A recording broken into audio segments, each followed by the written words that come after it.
World economies. 世界经济。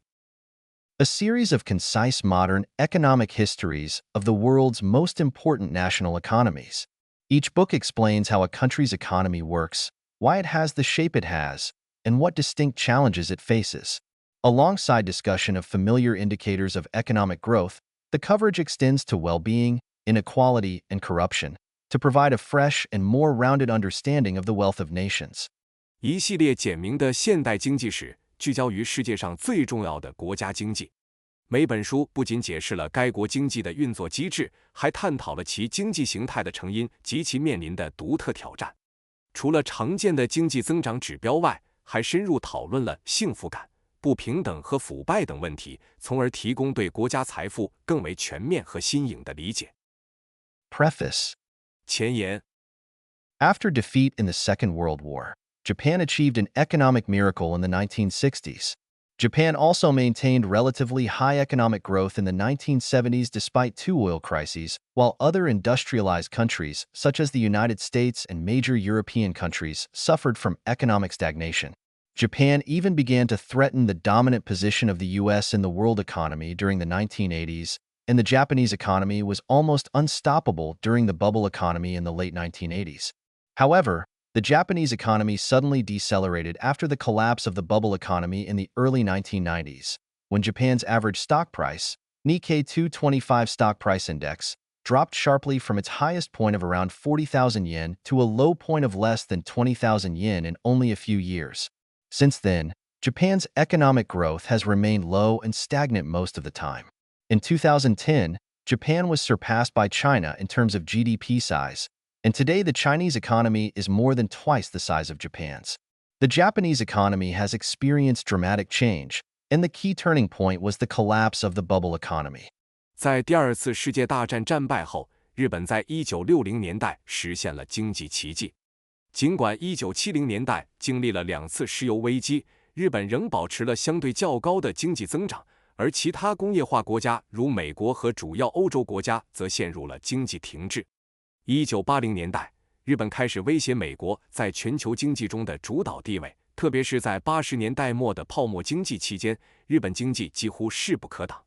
然而，1990年代初泡沫经济崩溃后，日本经济突然减速，日经225股价指数从最高点约4万日元，在短短几年内急剧下降到不足2万日元。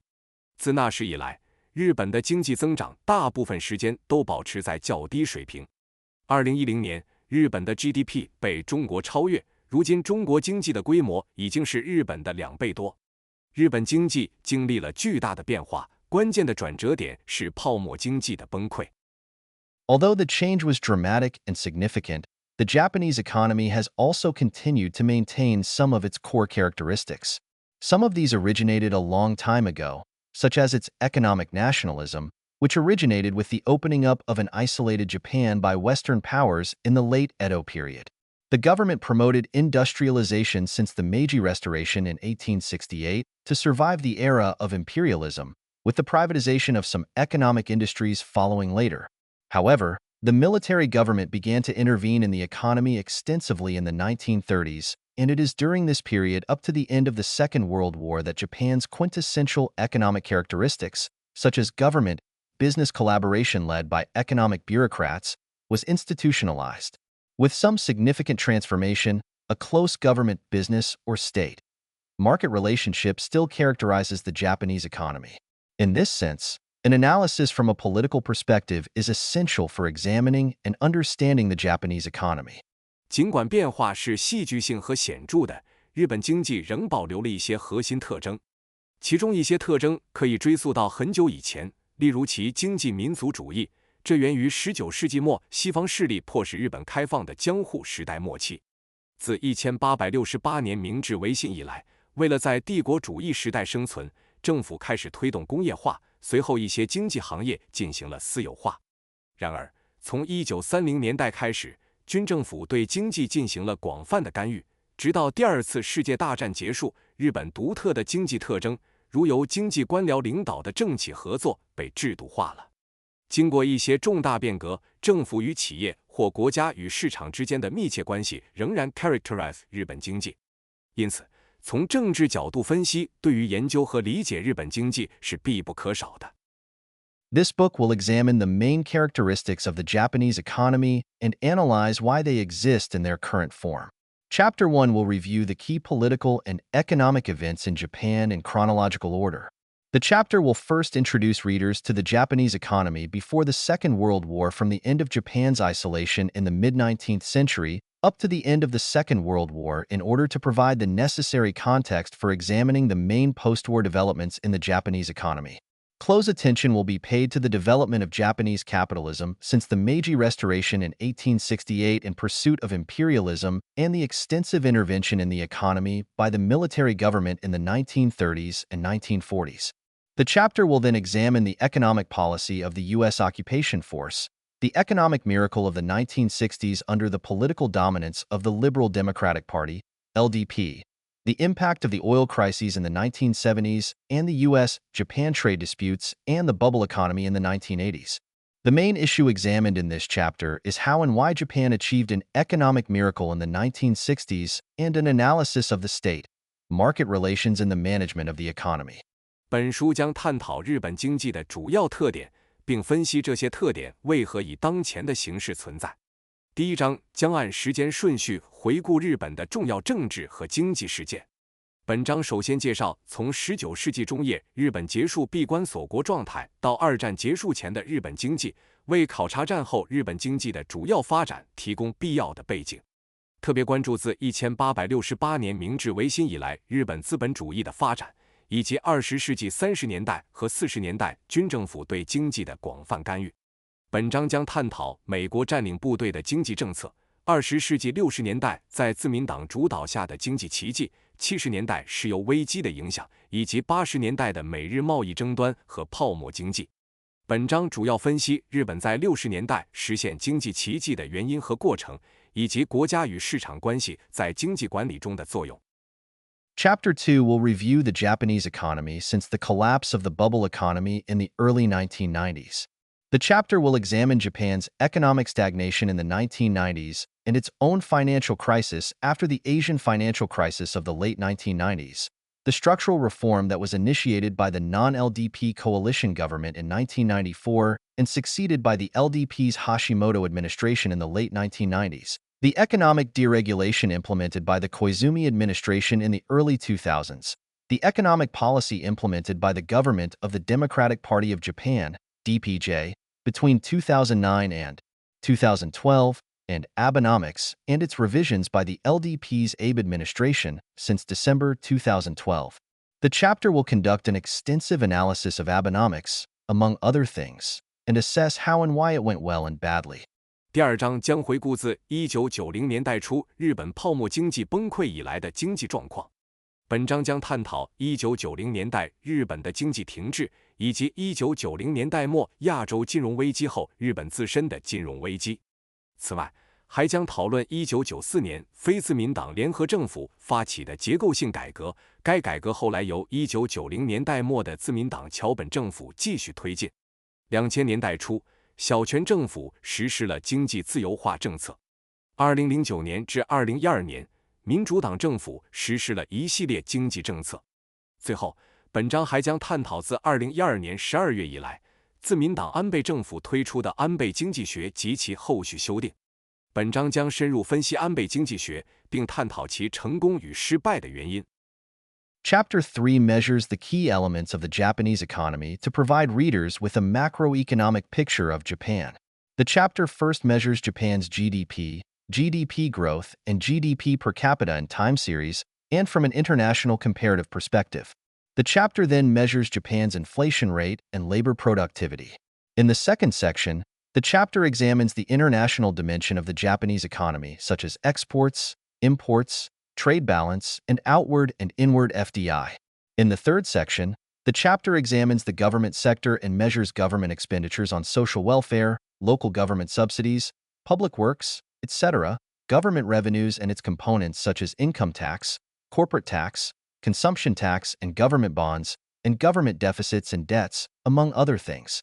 In the final section, the chapter investigates the elements of the Japanese welfare state, including pensions, healthcare, elderly, long-term, care, and unemployment insurance. It will also measure socioeconomic phenomena related to the welfare state such as inequality, poverty, and aging population. 第3章分析了日本经济的关键要素，旨在为读者呈现日本宏观经济的全貌。首先，本章从时间序列和国际比较的角度，对日本的 GDP 增长率和人均 GDP 进行了分析。接着，本章探讨了日本的通货膨胀率和劳动生产率。在第2部分，本章考察了日本经济的国际方面，包括出口、进口、贸易平衡以及对外和对内直接投资。在第3部分，本章分析了政府部门，评估了政府在社会福利、地方政府补贴和公共工程等方面的支出。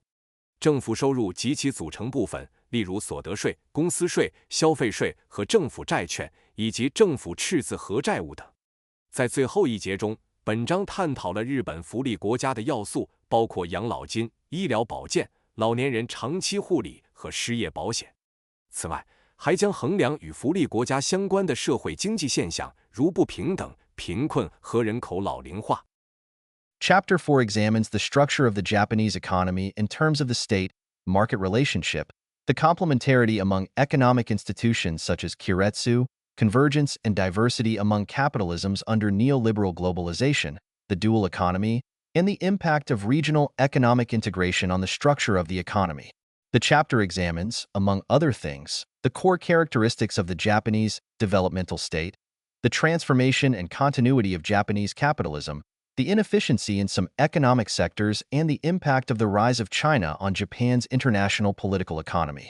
第4章从国家与市场的关系、企业集团 keiretsu 等经济机构之间的互补性、新自由主义全球化下资本主义的趋同与多样性、二元经济结构以及区域经济一体化对经济结构的影响等方面，探讨了日本经济的结构。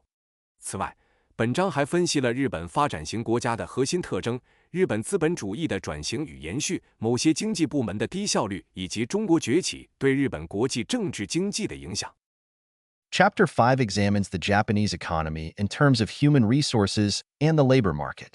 The chapter first deals with the changes and continuities of Japan's quintessential human resource management, such as lifetime employment and seniority pay and promotion, as well as cooperative industrial relations. The chapter identifies gender discrimination in the labor market and analyzes why it exists. The chapter also investigates the causes of the dual labor market in Japan and how they are changing by examining the diversification of the labor market. The chapter goes on to analyze the negative impacts of labor market deregulation since the late 1990s on working conditions and fertility rates in Japan. In this respect, union response to poor working conditions is discussed.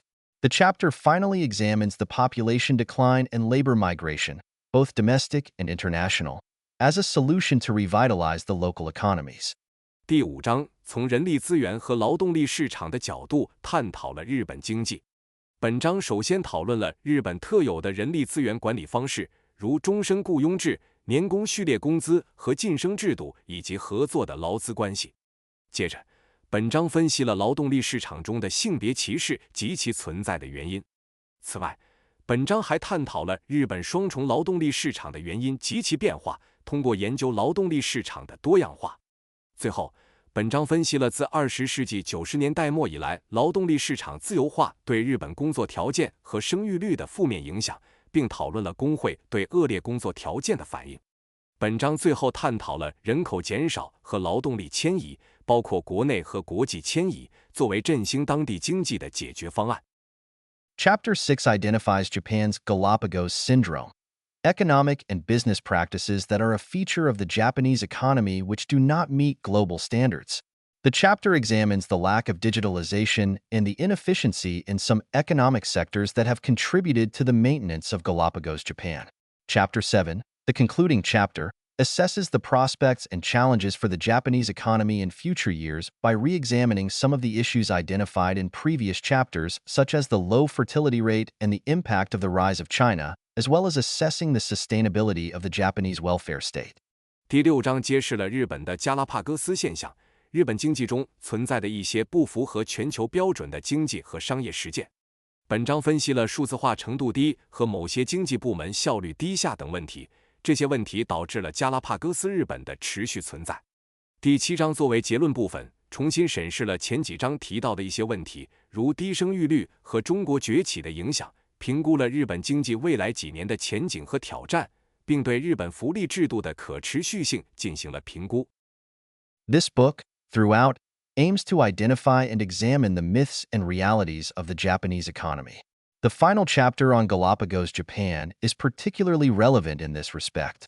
In addition to my research experience of Japanese and comparative political economy and international relations in East Asia and the Asia-Pacific, my teaching experience at the University of Sheffield, my time as an Erasmus scholar at 3 European universities, University of Duisburg, Autonomous University of Barcelona and C.A. Foscari, University of Venice, and at the University of San Francisco as the Kiriyama professor has helped me sharpen my understanding of the Japanese economy and was useful for writing this book.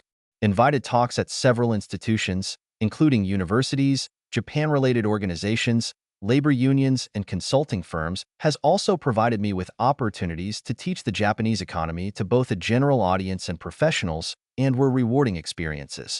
本书自始至终致力于揭示和探讨日本经济的神话与现实，特别是关于加拉帕戈斯日本的最后一章，在这一方面尤为相关。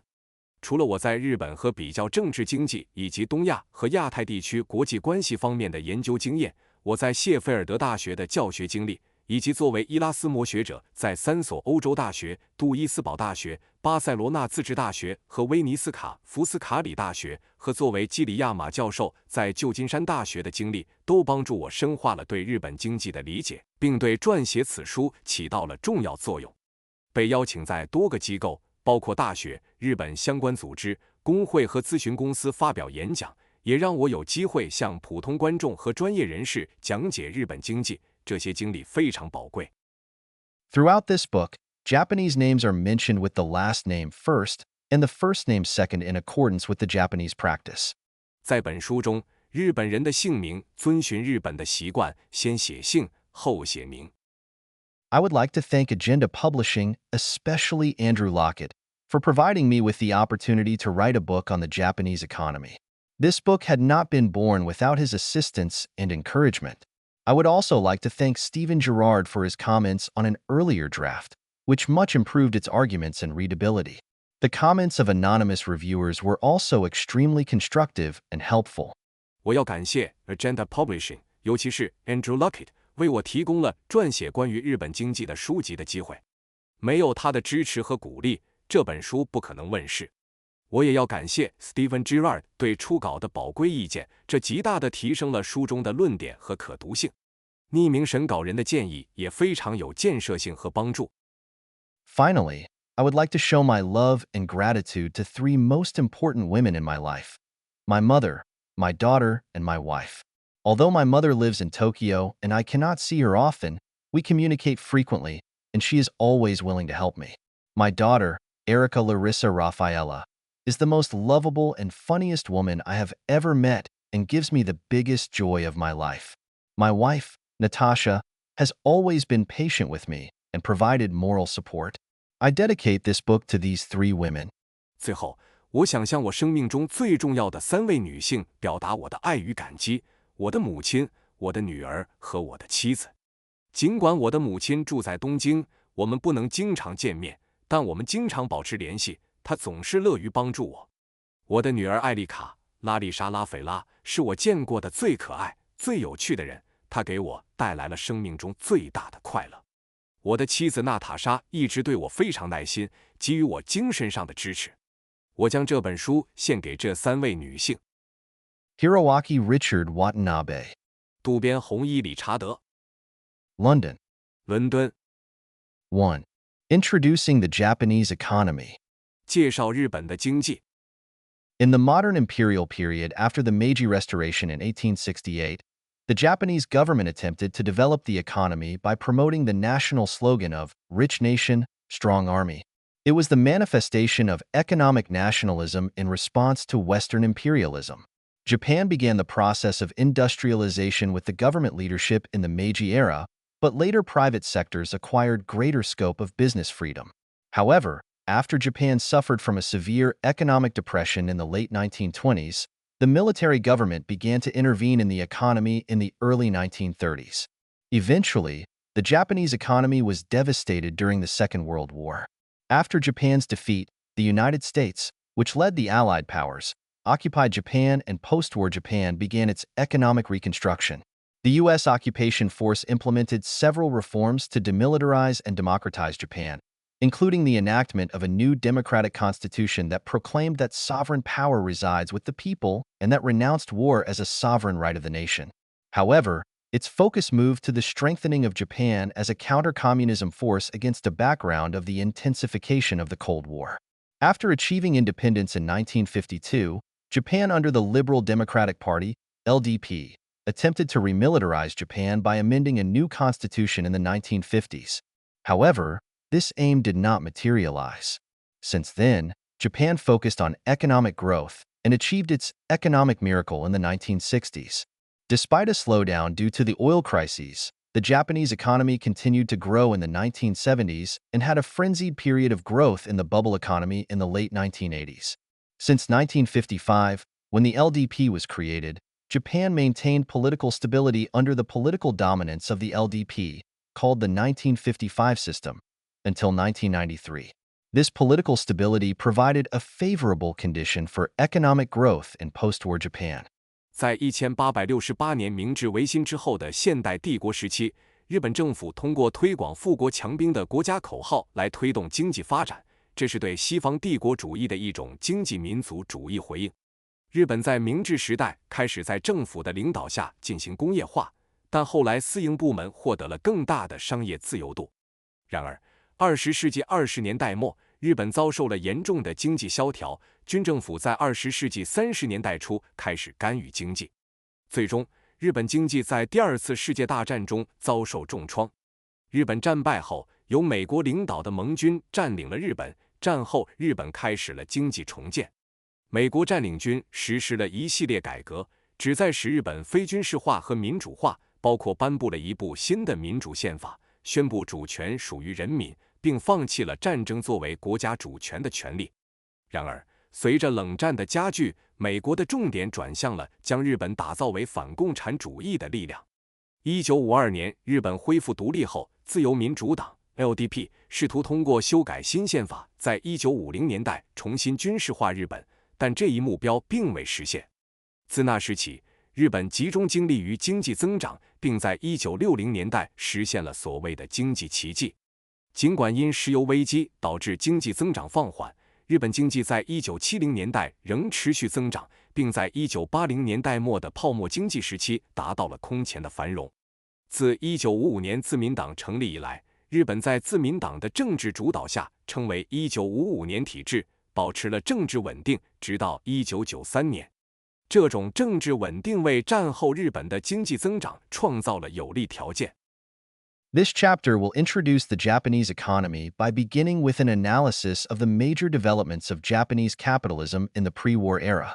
The chapter will examine government economic policy after the Meiji Restoration, Japan's industrialization with zaibatsu economic conglomerates as an important economic actor, and the wartime planned economy of the 1930s until the end of the Second World War based on the extensive intervention in the economy by the military government. The chapter will then examine the formation of the post-war economy until the collapse of the bubble economy in the early 1990s. The chapter will periodize the post-war economy between 1945 and 1990 into 1. Economic reconstruction after Japan's defeat in the Second World War, 1945, late 1950s. 2. Economic miracle in the 1960s. 3. Lower economic growth in the 1970s as a result of the oil crises. And 4. Trade conflict with the U.S. and the bubble economy of the 1980s. The chapter will examine the impact of the U.S. occupation policy and the Yoshida Doctrine on the formation of the post-war economy in the first period, and then the factors that contributed to Japan's economic miracle in the 1960s from the perspective of state-market relations, e.g. government intervention in the economy with the industrial policy implemented by the Ministry of International Trade and Industry, MITI, and business practices. The chapter will then discuss the economic slowdown of the 1970s despite the relatively good performance of the economy compared to Western economies.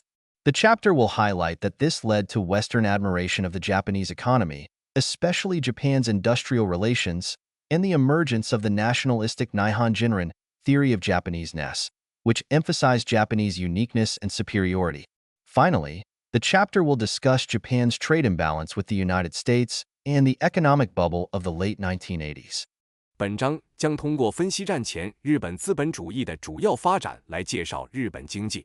本章将探讨明治维新后的政府经济政策、日本的工业化过程，特别是财阀经济集团作为重要经济角色的作用，以及1930年代至二战结束期间军政府对经济的广泛干预所形成的战时计划经济。随后，本章将研究战后经济的形成，直至20世纪90年代初泡沫经济的崩溃。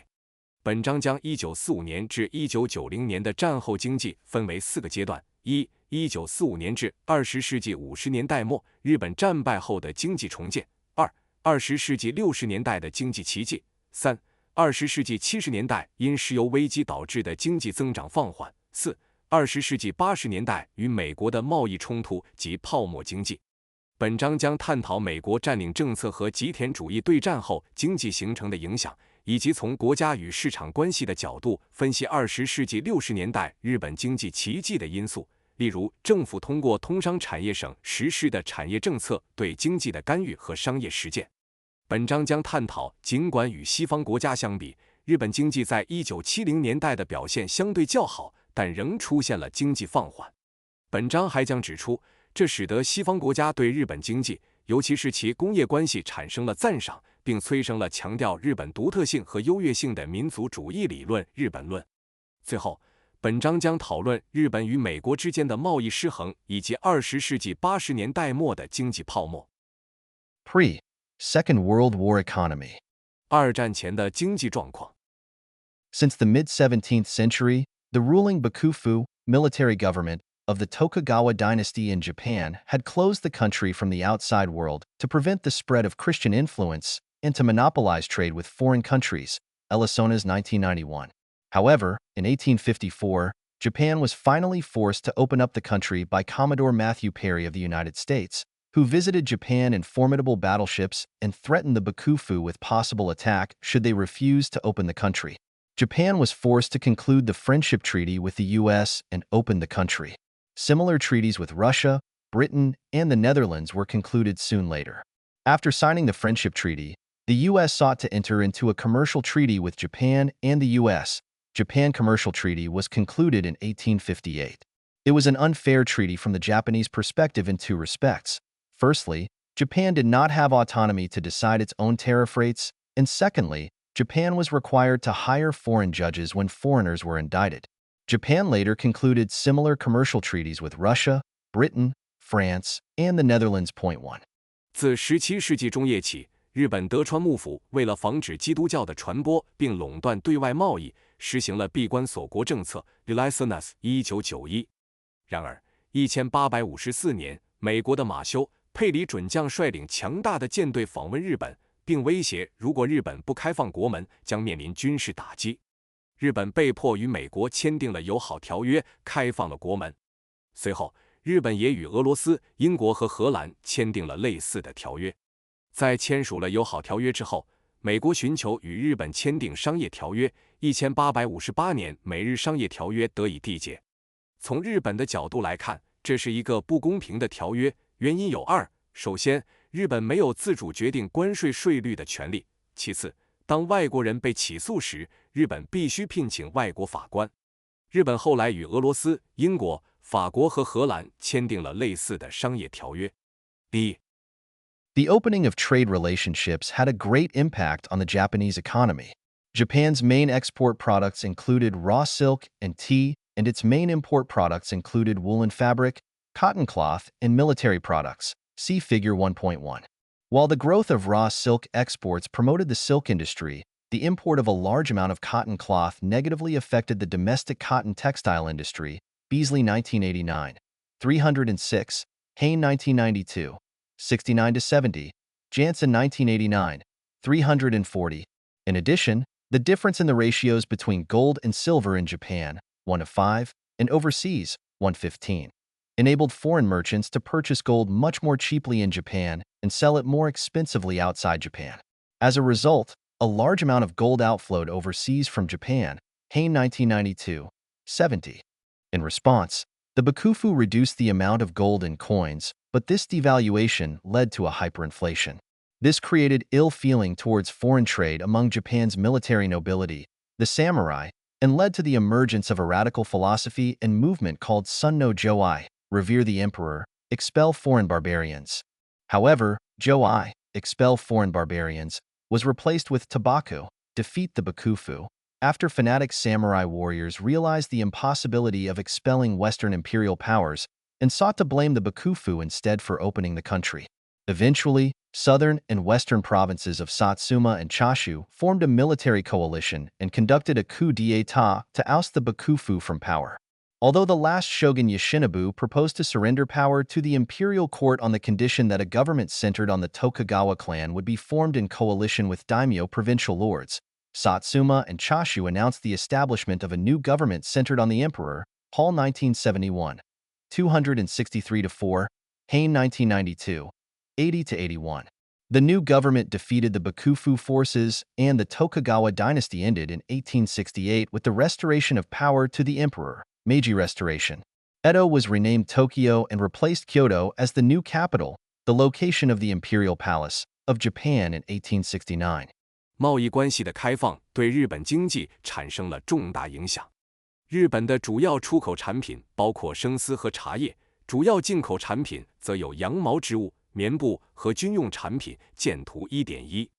生丝出口的增长促进了丝绸产业的发展，而大量棉布的进口则对国内棉纺织业造成了负面影响。Beasley 1989 306 Hen 1992 6970 Jensen 1989 340。此外，由于日本1:5和海外1.15分金银比价的差异，外国商人能够以更低的价格在日本购买黄金，并以更高的价格在海外出售，导致大量黄金从日本流出。Hen 1992 70。作为回应，幕府减少了金币中的黄金含量，但这导致了恶性通货膨胀。这使得日本的武士阶层对外国贸易产生了不满，并催生了一种激进的哲学和运动，即尊王攘夷、尊崇天皇、驱逐外国侵略者。然而，随着狂热的武士意识到驱逐西方列强的不可能性，他们开始指责幕府开放国家，将攘夷、驱逐外国侵略者的目标转变为盗墓，推翻幕府。最终，萨摩和长州的南部和西部省份组成了军事联盟，发动政变，推翻了幕府的统治。尽管最后的将军德川庆喜提议在以德川家族为中心的政府与大明领主联合的条件下向朝廷交出权力，但萨摩和长州宣布建立以天皇为中心的新政府后1971 2634 Hen 1992 8081。新政府击败了幕府军队，德川王朝于1868年随着权力归还天皇，明治维新而结束。1869年，江户改名为东京，取代京都成为日本的新首都及天皇宫殿的所在地。The new government in the Meiji period, 1868 to 1911, adopted the national slogan of the rich nation, strong army, to survive the era of imperialism and attempted to industrialize the country. For this purpose, the feudalistic socio-economic system was abolished. The government also invited foreign technicians to introduce new technologies and develop the infrastructure. For example, the first railroads connecting large cities such as Tokyo and Yokohama and then Kyoto, Osaka, and Kobe were built. Crocker 1989b, 394. The government also introduced foreign technologies to build factories to spin and produce a large amount of silk and cotton threads and yarns so that Japan would be able to increase exports of those products. Hain 1992, 99. In the process of promoting industrialization, private business families, merchant houses in the Edo period, such as Mitsui and Iwasaki, later Mitsubishi, were provided with several privileges and were called seisho, government merchants. 明治时期1868至1911的新政府提出了富国强兵的国家口号，旨在帝国主义时代中求生存，并推动国家工业化。为此，政府废除了封建社会经济制度，邀请外国技术人员引进新技术，发展基础设施。例如，修建了连接东京、横滨等大城市以及京都、大阪和神户的首条铁路 Crocore 1989B 394。此外，政府还引进了外国技术，建立了工厂，以仿制和生产大量丝绸和棉线，从而增加这些产品的出口。恨1992-99。在推动工业化的过程中，政府给予了一些私人商业家族，如江户时期的三井和岩崎家族，后者后来发展为三菱，多项特权。这些家族被称为政商。Matsukata Masayoshi, who became finance minister in 1881, established the Bank of Japan as the central bank in 1882. Matsukata implemented a deflationary policy, and Japan experienced economic recession with a sharp drop in the prices of goods, including rice. Crocker 1989a, 614-15. Hall 1971, 305-06. As a result, many farmers became tenants and borrowed land from landholders, who enriched themselves by both charging high tenant fees and engaging in money lending at the same time. The emergence of many poor tenants in villages, as well as poor former lower-class samurai, created social disturbance. Hain 1992, 100. However, after the implementation of Matsukata's deflation policy, Japanese exports surpassed imports, and there was a boom of establishing companies in the industrial sectors such as railroad and cotton spinning due to an increase in company stock transactions. The beginning of Japan's Industrial Revolution. With a large amount of indemnity from a victory in the First Sino-Japanese War in 1894-95, the government promoted light and heavy industries by introducing the gold standard and establishing special banks such as the Industrial Bank of Japan for long-term investment and the Yokohama Specie Bank for trade finance. 1881年，松方正义成为财政大臣，并于1882年建立了日本银行作为中央银行。他实施了通缩政策，导致日本经济衰退，商品价格包括大米大幅下降。Crocore 1989 614-15，后1971 30506。因此，许多农民变成了佃农，向地主租地，而地主通过收取高额租金和放贷获利。村中出现了许多贫困的佃农和贫困的前下级武士，引发了社会动荡。恨1992-100。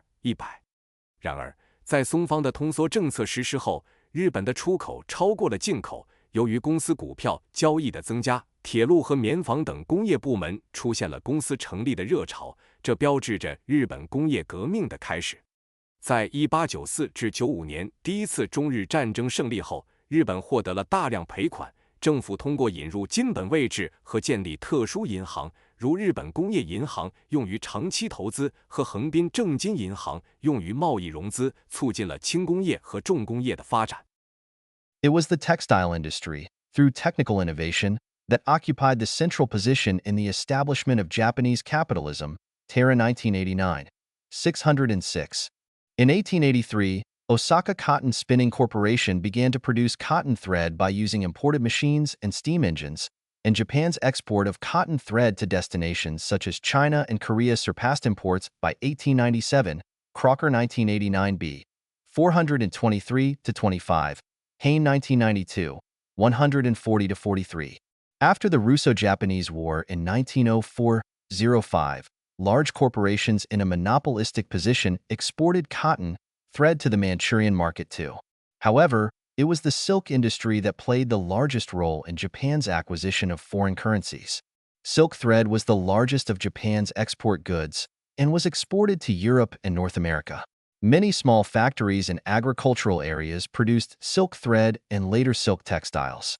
Japan even surpassed China as the largest exporter of silk thread in 1909. 纺织业通过技术创新，在日本资本主义的建立中占据了核心地位。Terra 1989 606。1883年，大阪棉纺公司开始使用进口机器和蒸汽机生产棉线。到1897年，日本对中国的棉线出口量超过了进口量。Crocore 1989b 423-25，恨1992 14043。1904-05年的日俄战争后，处于垄断地位的大公司也开始向满洲市场出口棉线。然而，丝绸业在日本获取外汇中发挥了最大的作用。丝线是日本最大的出口商品，主要出口到欧洲和北美。许多小型工厂位于农业地区，起初生产丝线，后来扩展到丝绸纺织品。1909年，日本的丝线出口量甚至超过了中国，成为最大的出口国。The government privatized public corporations except military and railroad companies, and the Seisho acquired several businesses, including mining. These wealthy business families, such as Mitsui and Mitsubishi, grew further to become the Zaibatsu, business conglomerates, engaged in several businesses across finance, trade, transport, mining, and others. For example, Mitsui operated Mike Mine in Kyushu, the largest coal mine in Japan, and Mitsubishi built a large shipbuilding factory in Nagasaki, Hain 1992, 100-101. However, to facilitate military expansion, the government began to operate Yada's steel factory in 1901 and nationalized the production of steel, considered necessary for the development of heavy industry, Hain 1992, 142. With an increasing demand for machinery from heavy industry as well as cotton necessary for the spinning industry, Japan's imports exceeded exports by a large margin once again, and its trade deficit increased to a critical level. 政府将公共企业私有化，除了军事和铁路公司，Seisho 收购了几家企业，包括矿业。这些富裕的商业家族，如三井和三菱，进一步发展成为涉足金融、贸易、运输、矿业等多个领域的财阀企业集团。例如，三井在九州经营着日本最大的煤矿三池煤矿，三菱在长崎建造了一座大型造船厂 ，Hain 1992 100-101。然而，为了促进军事扩张，政府于1901年开始运营八幡钢铁厂，并将钢铁生产国有化，认为钢铁生产对于重工业的发展至关重要。Hain 1992 142。随着重工业对机械设备的需求以及纺纱业对棉花的需求不断增加，日本的进口再次大幅超过出口，贸易赤字达到了临界水平。After the Russo-Japanese War, the overseas markets in Manchuria, where Japan acquired greater influence, and Korea, which Japan colonized in 1910, increased their importance for the Japanese economy. In the domestic market, many farmers became involved in the production of commercial agricultural products with the growth of Japanese capitalism, while landowners became parasitic, called absentee landlords, in the sense that they relied on tenant fees for their incomes without cultivating the land themselves and invested in business and company stocks. Many farmers became poor tenants. In addition, wage laborers emerged with the growth of light and heavy industries. Factory workers, who were organized and mobilized by then illegal labor unions, demanded the improvement of working conditions by conducting strikes. This led to the emergence of socialism in Japan in the late 19th century. However, socialist political parties were severely suppressed and dissolved by the government. Hain 1992, 144-8. 日俄战争后，日本在满洲的影响力增强，并于1910年殖民朝鲜。这些海外市场对日本经济的重要性日益增加。在国内，随着日本资本主义的发展，许多农民开始生产商业农产品。地主们变得寄生，被称为不在地主，他们依赖租金收入而不亲自耕种土地，同时投资企业和股票，导致许多农民沦为贫困的佃农。此外，随着轻工业和重工业的发展，工资劳动者也逐渐增多。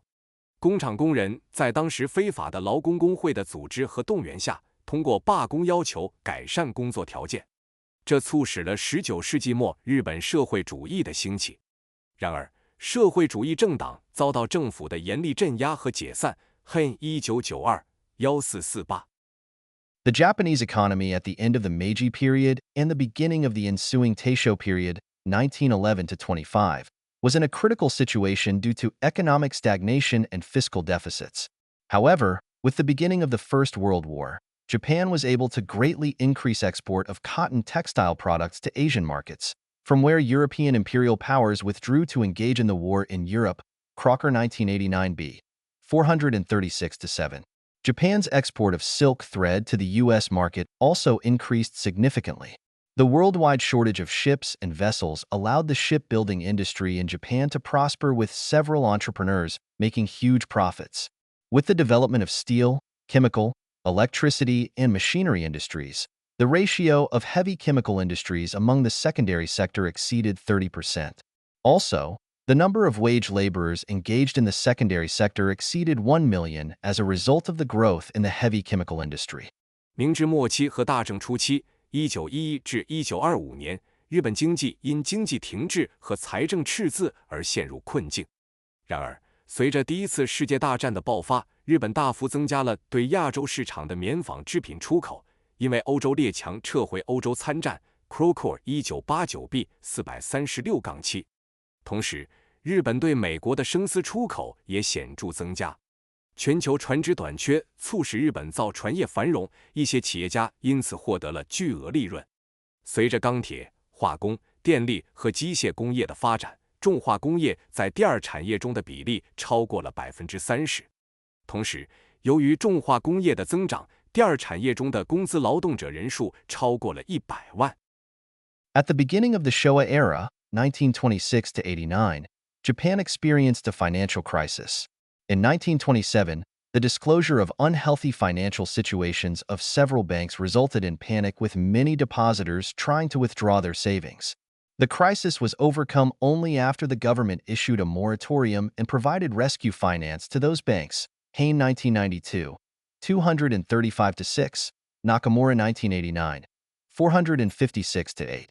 However, Japan was later to experience a serious economic depression due to the fiscal restraint policy of the new administration led by Prime Minister Hamaguchi of the Minsedo Party and the global depression that began in the U.S. in 1929. The Hamaguchi administration lifted the embargo on gold exports and implemented a deflationary policy to enhance the competitiveness of the Japanese economy, Nakamura 1989, 462 to 5. As a result, many companies went bankrupt and the number of unemployed workers increased to a significant extent. The poverty of villages also increased due to a sharp drop of agricultural products. The number of labor and peasant disputes increased as a result. Amidst this crisis, Zaibatsu, which monopolized the economy through the control of several industries, including finance, retail, and heavy chemical industries, deepened their connection with political parties. This gave rise to political corruption involving the Zaibatsu and the parties and increased the criticism by right-wing fanatics, who included many young Japanese from poverty-stricken villages, Wasuo 1989, 556. Many of them were to join the military later, as Japan saw a rise of military and right-wing fanaticism in the 1930s. 在昭和时代 （1926至1989）初期，日本遭遇了一场金融危机。1927年，几家银行的财务问题被曝光，引发了恐慌，许多储户纷纷提取存款。直到政府颁布禁令，并向这些银行提供救助资金后，危机才得以解决。Hain 1992 235-6 Nakamura 1989 456-8。然而，由于新任首相滨口雄幸领导的民政党实施的财政紧缩政策，以及1929年时与美国的全球经济大萧条，日本随后又经历了一次严重的经济衰退。邦口政府解除了黄金出口禁令，并实施了通货紧缩政策，以增强日本经济的竞争力。中村1989 462-5。这一政策导致许多公司破产，失业人数大幅增加。由于农产品价格急剧下降，农村贫困问题也更加严重，因此劳工和农民的纠纷数量也有所增加。在这场危机中，财阀通过控制金融、零售和重化工业等多个行业垄断了经济，并与政党的联系更加紧密。这导致了涉及财阀和政党的政治腐败，并引发了右翼激进分子的批评，其中许多是来自贫困村庄的日本年轻人。Wasuo 1989 556。许多人在20世纪30年代日本军事和右翼激进主义兴起时加入了军队。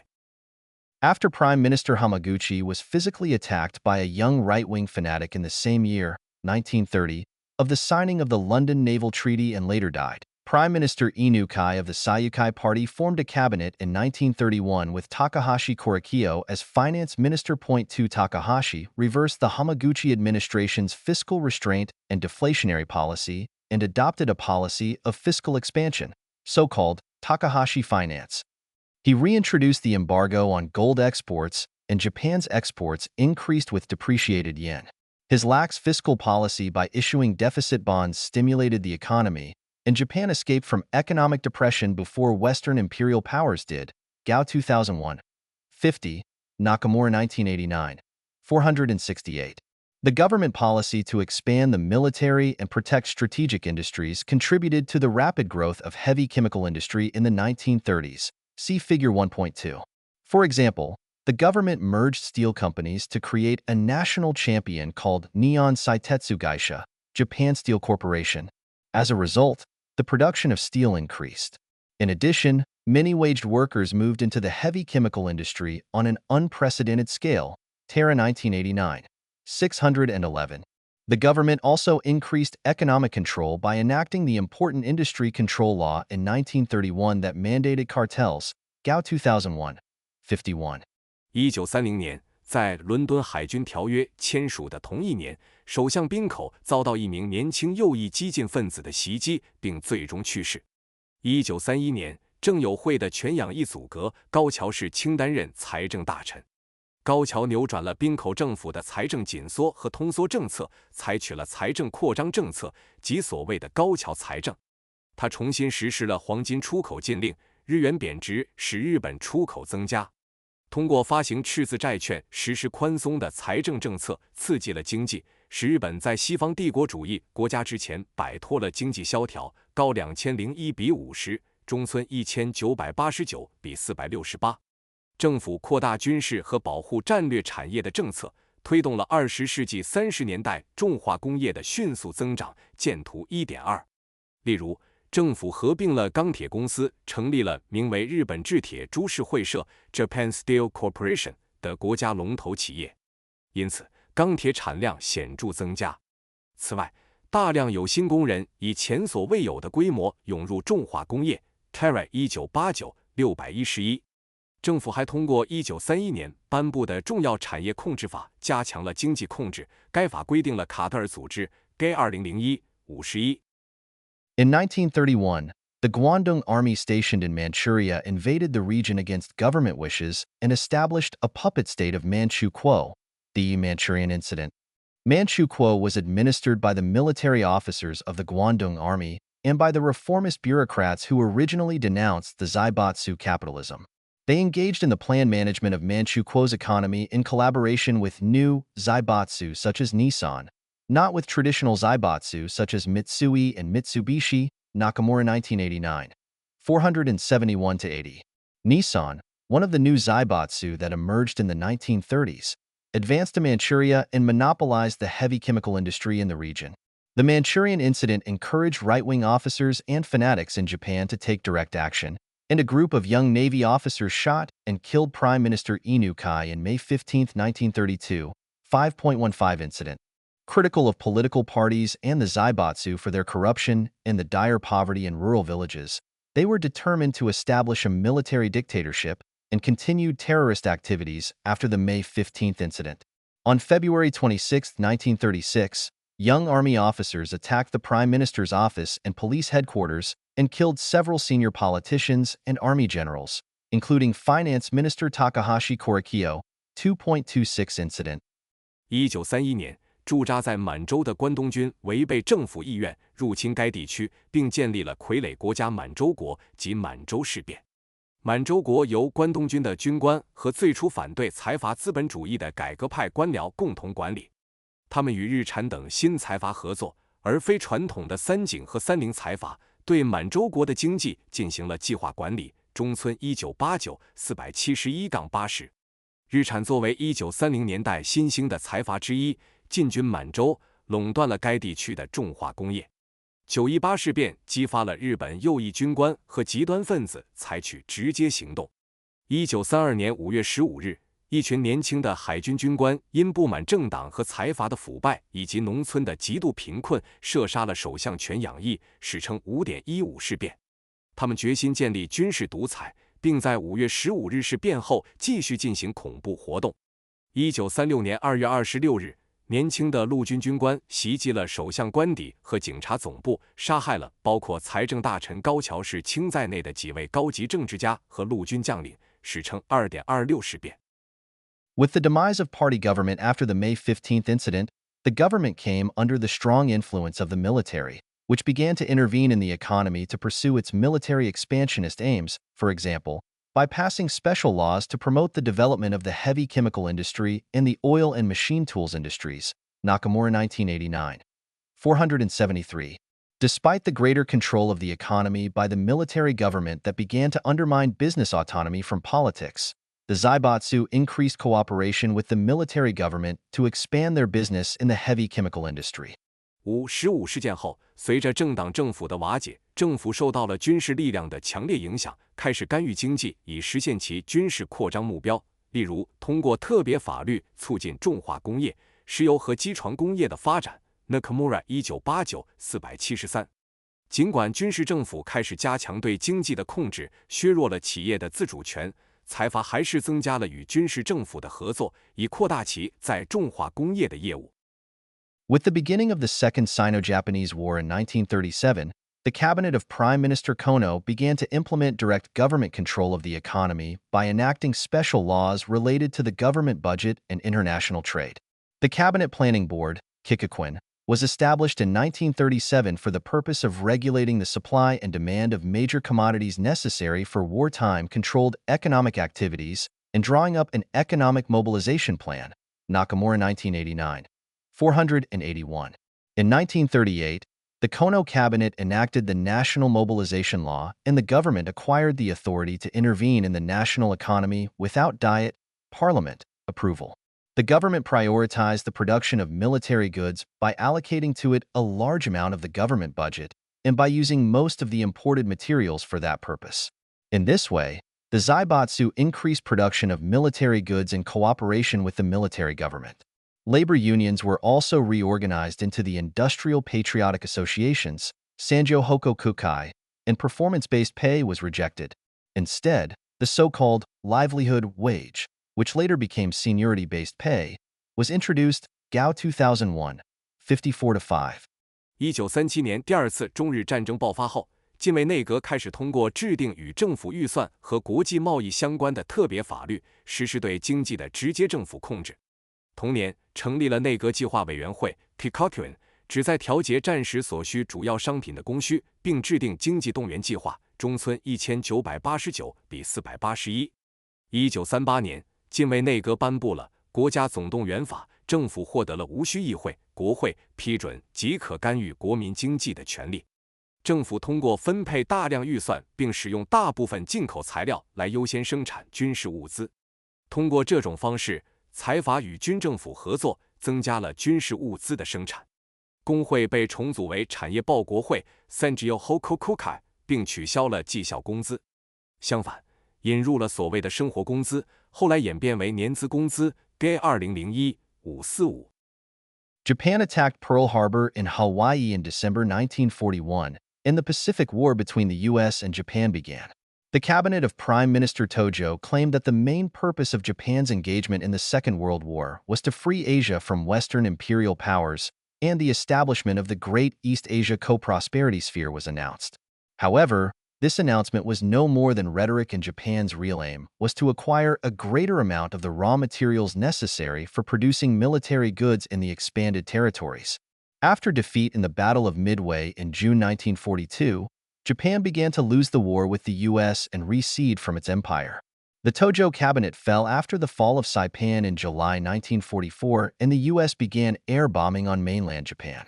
However, even after the announcement of the Potsdam Declaration by the Allied powers of the U.S., Britain, and China that threatened the total annihilation of Japan without its unconditional surrender, and the later atomic bombings of Hiroshima and Nagasaki in August 1945, fanatical elements of the Japanese military were still not ready to surrender.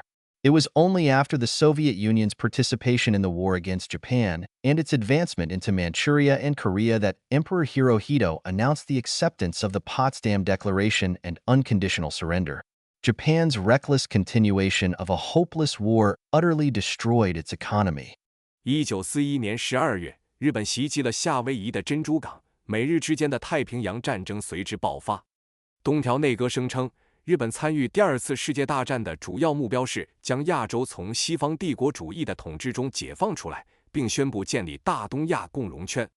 然而，这一声明只是空谈，日本的真实目的是在扩张的领土中获取更多生产军需品所需的原材料。1942年6月，中途岛战役失败后，日本开始在与美国的战争中失利，并逐渐失去其帝国的控制。1944年7月，塞班岛失守后，东条内阁倒台，美国开始对日本本土进行空袭。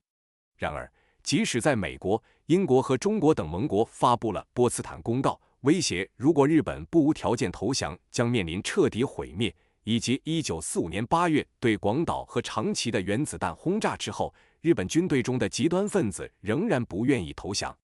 直到苏联加入对日作战并进军满洲和朝鲜后，日本天皇裕仁才宣布接受波茨坦公告，并宣布无条件投降。日本不顾一切地继续这场毫无希望的战争，最终彻底摧毁了其经济。Economic reconstruction after the Second World War. 第二次世界大战后的经济复苏与重建。After Japan's surrender in the Second World War, the U.S.-led Allied powers occupied Japan, with Douglas MacArthur as the supreme commander for the Allied powers, SCAP. The U.S. did not implement direct military control of Japan, but relied on Japanese bureaucracy to implement several reforms to demilitarize and democratize Japan more efficiently. Fukui 1989. 180-81. The Japanese military was disbanded, and war criminals were arrested and indicted, with some executed. In addition, many politicians and zaibatsu leaders who were thought to have cooperated with the military were purged from their official positions. 第二次世界大战结束后，日本投降，以美国为首的盟军占领了日本。道格拉斯·麦克阿瑟担任盟军最高统帅 SCAP。美国没有直接对日本进行军事控制，而是依靠日本的官僚机构来更有效地实施一系列改革，以实现日本的非军事化和民主化。福库伊1989 18081。日本军队被解散，战犯被逮捕并受到起诉，其中一些人被处决。此外，许多被认为与军队合作的政治家和财阀领导人被从其官方职位上清除。SCAP ordered to freeze the assets of former zaibatsu such as Mitsui, Mitsubishi, and Sumitomo, and acquired their company stocks. In 1947, SCAP enacted the antitrust law, which banned shareholding companies and monopoly through trust and cartel. In addition, SCAP enacted legislation to divide large monopolistic companies. However, with the advent of the Cold War, this law was not implemented sufficiently. Later, the former zaibatsu banks formed business groups called kiretsu, literally meaning lineage, through mutual shareholding and financing, Kosei 1989. 497. In addition, the antitrust law was relaxed with several amendments once Japan regained independence in 1952, Fukui 1989. 159. Business federations were also established, such as the Committee for Economic Development, Kizei Doyakai, and the Japan Federation of Economic Organizations, Keidanren, in 1946, and the Japan Federation of Employer Associations, Nikkeiren, which was mostly in charge of industrial relations, in 1948, Watanabe 2014. SCAP 命令冻结了前财阀如三井、三菱和住友的资产，并收购了这些公司的股票。1947年 ，SCAP 颁布了反垄断法，禁止通过信托和卡特尔进行股份公司和垄断。此外， SCAP 还立法要求分割大型垄断公司。然而，随着冷战的开始，这项法律未能得到充分执行。后来，前财阀银行通过相互持股和融资，形成了被称为系列一为血统的商业集团 Kosei 1989:497。此外，1952年日本恢复独立后，反垄断法经过多次修订而放宽。福库伊1989:159。1946年还成立了诸如经济同友会 Kizei Doyakai 和日本经济团体联合会 Keidanren 等商业联合会。1948年成立了主要负责劳资关系的日本雇主协会联合会 Nikkeiren Watanabe 2014。As for labor policy, the labor union law enacted in 1945 ensured workers' rights to unite and form unions, engage in collective bargaining, and strike. As a result, three major national union confederations were formed in 1946: the left-wing National Congress of Industrial Unions, Sambetsu, the right-wing Japan National Federation of Labor, Sodomi-I, and the centrist Japan Labor Union Congress, Nichiro Kaigi. Soon after the outbreak of the Korean War in 1950, a new national labor union confederation called the General Council of Japanese Trade Unions, SOHIO, was formed and occupied the dominant position in the Japanese labor movement until the mid-1970s, when the International Metal Federation, Japan Council, IMFJC, of the Sodomi-I acquired a leadership role in Japan's labor movement, Hume 1998, 128-42, 2005, 173-84. The Labor Standards Law, which is considered the Constitution on Labor Relations, was enacted in 1947, and in the same year, the Ministry of Labor was established. 在劳动政策方面，1945年颁布的劳动组合法保障了工人团结和组建工会、进行集体谈判及罢工的权利。因此，1946年成立了3个主要的全国性工会联合会：左翼的全国产业工会会议 （Sanbetsu）、右翼的日本劳工全国联合会 （Sodomi） 和中间的日本劳动工会大会 （Nichiro Kaigi）。1950年朝鲜战争爆发后不久，日本成立了新的全国性劳动工会联合会——日本工会总评议会 （SOHIO）， 并在日本劳工运动中占据主导地位，直到20世纪70年代中期。当时 ，Sodomi 的国际金属联合会日本委员会 （IMFJC） 在日本劳工运动中获得了领导地位。9米1998 12842 2005 17384。劳动基准法作为劳动关系的基本法，于1947年颁布。同年，劳动省也成立了。In agriculture, democratic reforms aimed at increasing the number of small-scale independent farmers were implemented. Before the end of the war, a relatively small number of landlords, who did not engage in farming themselves, held most of the land and leased it to tenants, absentee landlordism. As absent landlordism was considered a main cause for the spread of poverty and a rise of fanatic nationalism in rural villages, SCAP ordered the Japanese government to purchase all land held by landlords and to distribute this to peasants at affordable prices to enable a large number of tenants to become independent farmers. With this process, landlords lost their economic and social privileges. 在农业领域，实施了旨在增加小规模独立农民数量的民主改革。在战争结束前，少数地主掌握了大部分土地，并将其出租给佃农。这种现象被称为不在地主制。由于不在地主制被认为是农村贫困蔓延和民族主义激进化的主因，SCAP 命令日本政府购买所有地主的土地，并以可负担的价格分配给农民，使大量佃农能够成为独立农民。通过这一过程，地主失去了他们的经济和社会特权。After Japan's surrender, many Japanese soldiers who were fighting overseas and Japanese residents in former Japanese colonies such as Taiwan, Korea, and Manchukuo returned to Japan. With the collapse of military-related industries, there were few employment opportunities for them, and along with most Japanese who escaped and survived the U.S. bombing, they suffered from dire poverty and hunger despite the end of hostilities.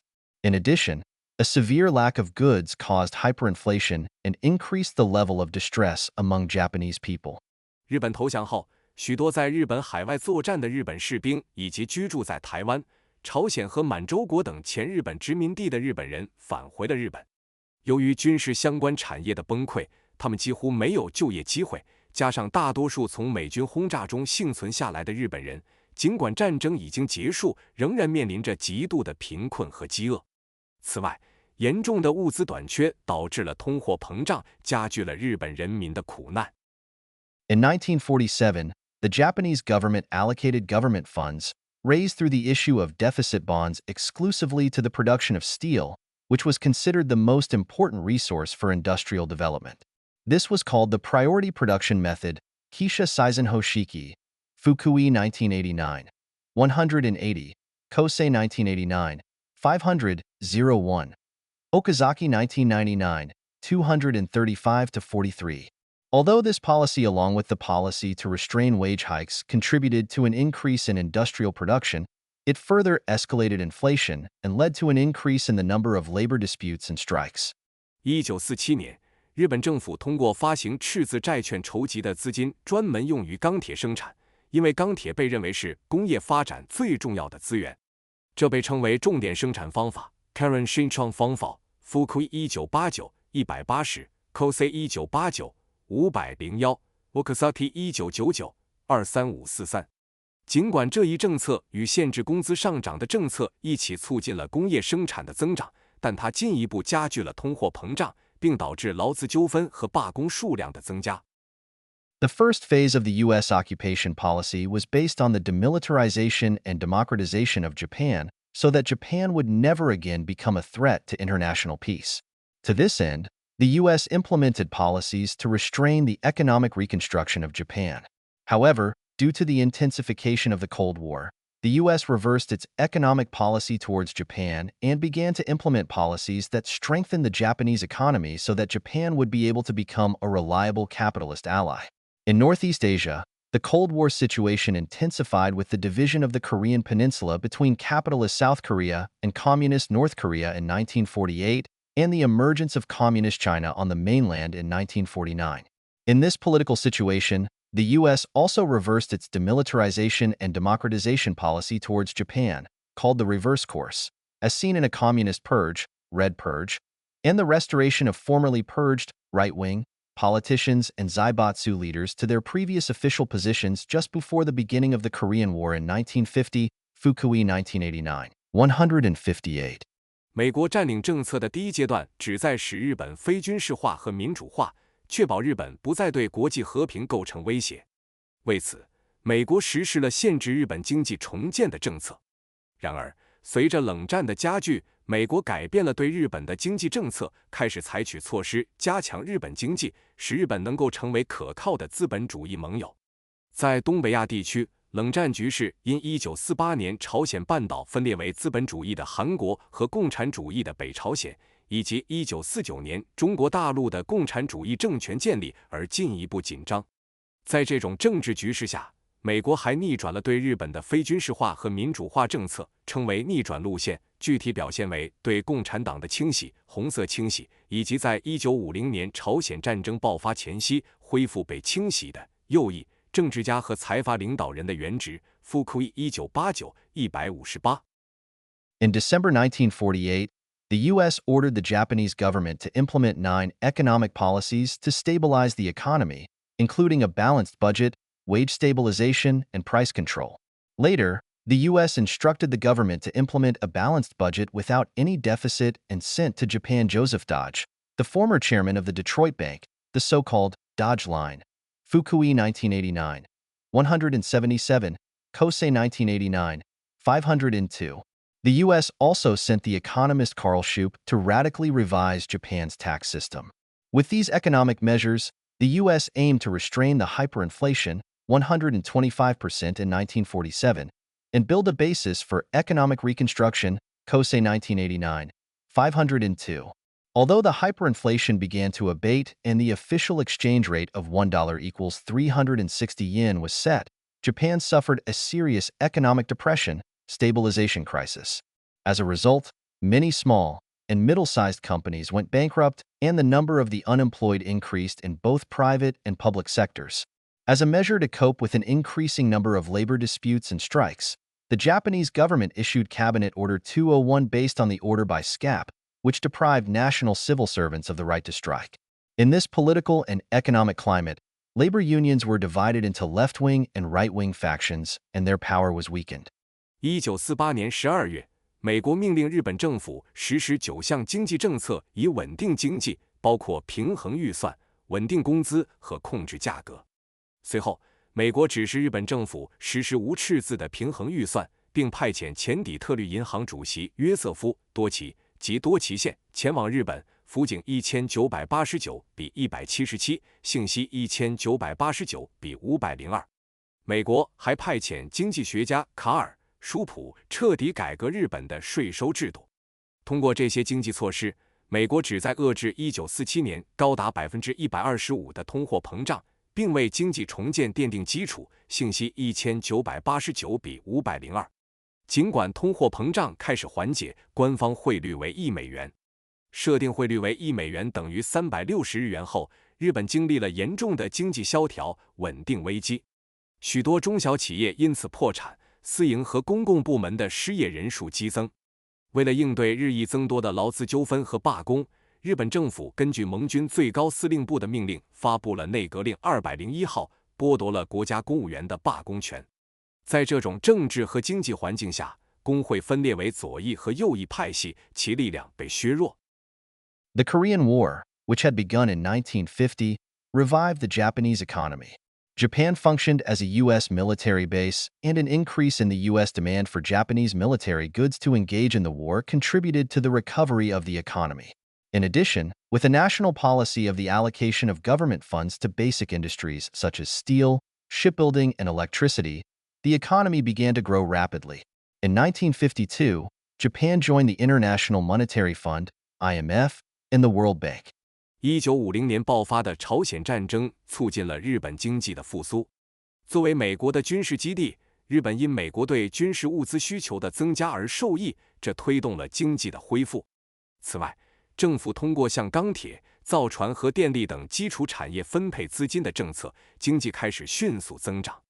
1952年，日本加入了国际货币基金组织 IMF 和世界银行。Against the geopolitical background of the intensification of the Cold War and the beginning of the Korean War, the United States expedited the independence of Japan as a reliable U.S. ally. With the signing of the San Francisco Peace Treaty with the U.S. and 47 other countries in 1951, Japan achieved independence in the following year and the U.S. occupation of Japan ended.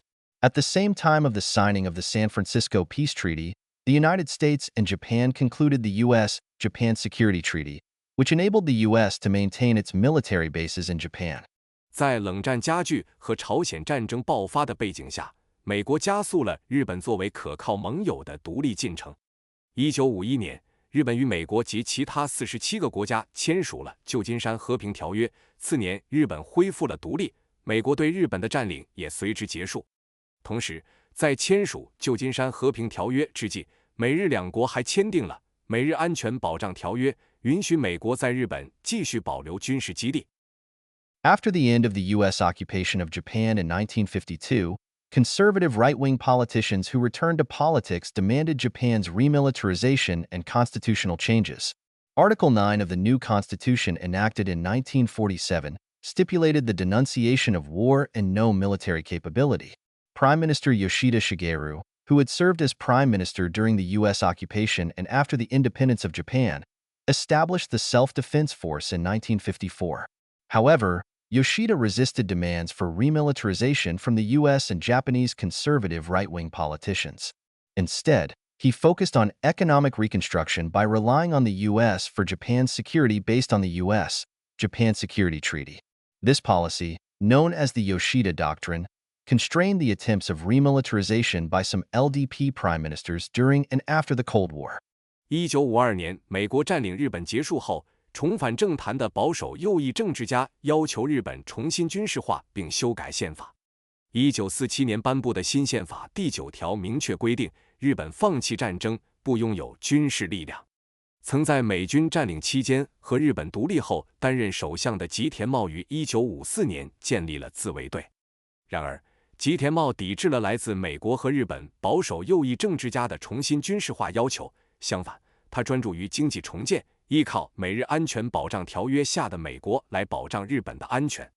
这一政策被称为吉田主义。在冷战期间及之后，他限制了一些自民党首相重新军事化的企图。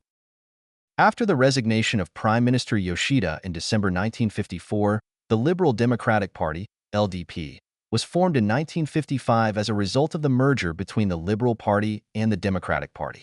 The first LDP Prime Minister Hatoyama Ichiro attempted to remilitarize Japan by amending Article 9 of the Constitution. At the same time, he improved Japan's relation with the Soviet Union by signing in 1956 the Japan-Soviet Joint Declaration to end the war between the two countries. The LDP maintained a little less than two-thirds majority of the Diet parliament seats, while the Socialist Party, which was also formed in 1955, maintained a little more than one-third of the Diet seats, which was necessary for preventing the LDP from proposing a national referendum for a constitutional amendment. Point 3. This political situation based on LDP dominance became known as the 1955 system and lasted until the formation of a non-LDP coalition government in 1993, Kataka 1995. 1954年12月，吉田首相辞职后，1955年自由民主党 （LDP） 成立，这是自由党和民主党合并的结果。自由民主党的首位首相鸠山一郎试图通过修改宪法第9条来重新武装日本，同时他通过签署1956年的日苏联合宣言来改善日本与苏联的关系，结束了两国之间的战争状态。自由民主党在国会、议会中保持了不到2/3的席位，而1955年成立的社会党则保持了超过1/3的席位。这对于防止自由民主党提出宪法修正案的全民公投是必要的。这种以自民党为主导的政治格局被称为1955年体制，一直持续到1993年非自民党联合政府的成立 Kintaka 1995。After the resignation of Prime Minister Hatoyama and his successor Prime Minister Ishibashi, Prime Minister Kishi Nobisuke, who also wanted to achieve Japan's remilitarization through a constitutional amendment, attempted to strengthen Japan's self-defense by amending the U.S.-Japan Security Treaty. The original treaty did not stipulate the U.S. obligation to defend Japan despite the U.S. right to station its military force in Japan, but the amended treaty fixed this problem by stipulating such U.S. obligation.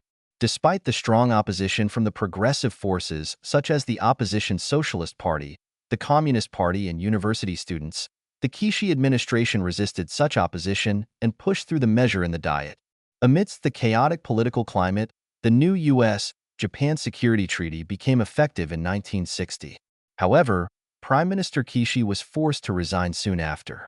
在首相田中角荣辞职及其继任者首相石桥战山之后，希望通过对宪法进行修改，以实现日本在军事化的岸信介首相试图通过修改美日安保条约来增强日本的自卫能力。原条约虽然允许美国在日本驻军，但并未规定美国有义务保卫日本。修改后的条约则明确规定了美国的这一义务，解决了这一问题。尽管遭到了包括反对党社会党、共产党以及大学生在内的进步力量的强烈反对，岸信介政府仍然抵制了这些反对，并在国会强行通过了这一措施。在动荡的政治局势中，新的美日安全条约于1960年生效。然而，不久后，岸信介首相被迫辞职。Economic miracle in the 1960s under the government of the Liberal Democratic Party. 20世纪60年代自由民主党执政期间的经济奇迹。Prime Minister Ikeda Hayato, who succeeded Kishi in 1960, learned from the Kishi administration's mistakes and avoided contentious political issues such as remilitarization and constitutional amendment. Instead, Ikeda focused on the economy and reverted to the Yoshida Doctrine, pursuing economic growth by relying on the U.S. for Japan's security. 1960年，接替岸信介上任的池田勇人首相从岸信介政府的错误中吸取了教训，避免了重新军事化和修改宪法等有争议的政治问题。相反，池田将重点放在经济上，回归了吉田主义，即通过依赖美国的安全保障来追求经济增长。Prime Minister Ikeda announced the Income Doubling Plan and implemented economic policies aimed at high economic growth. Despite economic pundits doubting the achievement of income doubling, the national income more than doubled.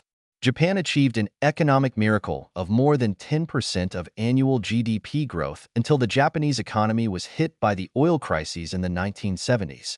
It was both the growth of the domestic market and an increase in exports that enabled the Japanese economy to grow rapidly in the 1960s. With the growth in the manufacturing sector due to technological improvement and greater competitiveness, workers' wages grew, and their purchasing power also grew. 4. This created a virtuous circle of more production, more spending, and more investment. Manufacturing production also increased due to the growth in exports. With a fixed exchange rate of $1 to 360 yen, under which Japanese yen was undervalued, and with the availability of cheap imported raw materials, Japanese manufacturing companies were able to increase their exports, and Japan as a result achieved a huge trade surplus. While heavy chemical industry products such as steel, Automobiles and ships occupied more than two-thirds of exports. Oil and raw materials to produce heavy chemical products occupied a majority of imports. 首相池田宣布了收入倍增计划，并实施了一系列旨在促进高经济增长的经济政策。尽管经济专家对实现收入翻番表示怀疑，但国民收入却翻了一番多。日本实现了年均 GDP 增长超过10%的经济奇迹，直到20世纪70年代的石油危机对日本经济造成了冲击。20世纪60年代，日本经济的快速增长既得益于国内市场的发展，也得益于出口的增加。由于制造业因技术进步和竞争力增强而增长，工人的工资也随之提高，购买力也随之增强，这形成了生产、消费和投资的良性循环。制造业生产也因出口增长而增加。在1美元兑换360日元的固定汇率下，日元被低估，加上廉价进口原材料的供应，日本制造企业得以增加出口，从而使日本实现了巨大的贸易顺差。尽管重化工业产品如钢铁、汽车和船舶占出口的2/3以上，但石油和生产这些重化工业产品所需的原材料占进口的大部分。Among the most important actors in the government sector that contributed to the economic miracle was the Ministry of International Trade and Industry, MITI. MITI implemented industrial policy to promote the growth of strategic sectors such as steel and petrochemicals by providing subsidies and allocating scarce foreign currencies to those sectors, Johnson 1982. Although the administrative guidance, through which MITI implemented the industrial policy, did not have the power of legal enforcement, the business sector often had to compromise and follow the guidance as it had de facto legal status. There were a small number of notable exceptions, however, such as the resistance by the automobile sector to the government plan to merge car companies to create a national champion with greater international competitiveness. Hume 2000, 78-9. Also, in addition to MITI's industrial policy, we cannot ignore the importance of the wider international political economy during the Cold War. To keep Japan as a capitalist ally and maintain its military bases there, the U.S. kept its domestic market wide open to Japan despite Japan's closed market and absorbed a large amount of Japanese exports. Pimple 1999a, 146-7, 179. 在政府领域，对经济奇迹贡献最大的行为者之一是通商产业省 MITI。MITI 通过提供补贴和将稀缺的外汇分配给钢铁和石油化工等战略部门，实施了产业政策，促进了这些部门的增长。Johnson 1982。尽管 MITI 的行政指导没有法律强制力，但企业部门通常不得不妥协并遵循这些指导，因为他们具有事实上的法律地位。然而，也有一些值得注意的例外，例如汽车部门对政府计划的抵制。该计划旨在通过合并汽车公司来创建一个具有更大国际竞争力的国家冠军。Hume 2000-78-9。此外，除了通产省的产业政策外，我们还不能忽视冷战期间更广泛的国际政治经济背景。为了保持日本作为资本主义盟友并维持其军事基地，尽管日本市场相对封闭，美国仍对其国内市场保持开放，并吸收了大量日本出口。Temple 1999 146-7 179。 One of the distinctive features of Japan's economy, the close cooperation and coordination in the management of the economy between government and business sectors, originated in the wartime economy, Nakamura 1989. 481. Noguchi 1998.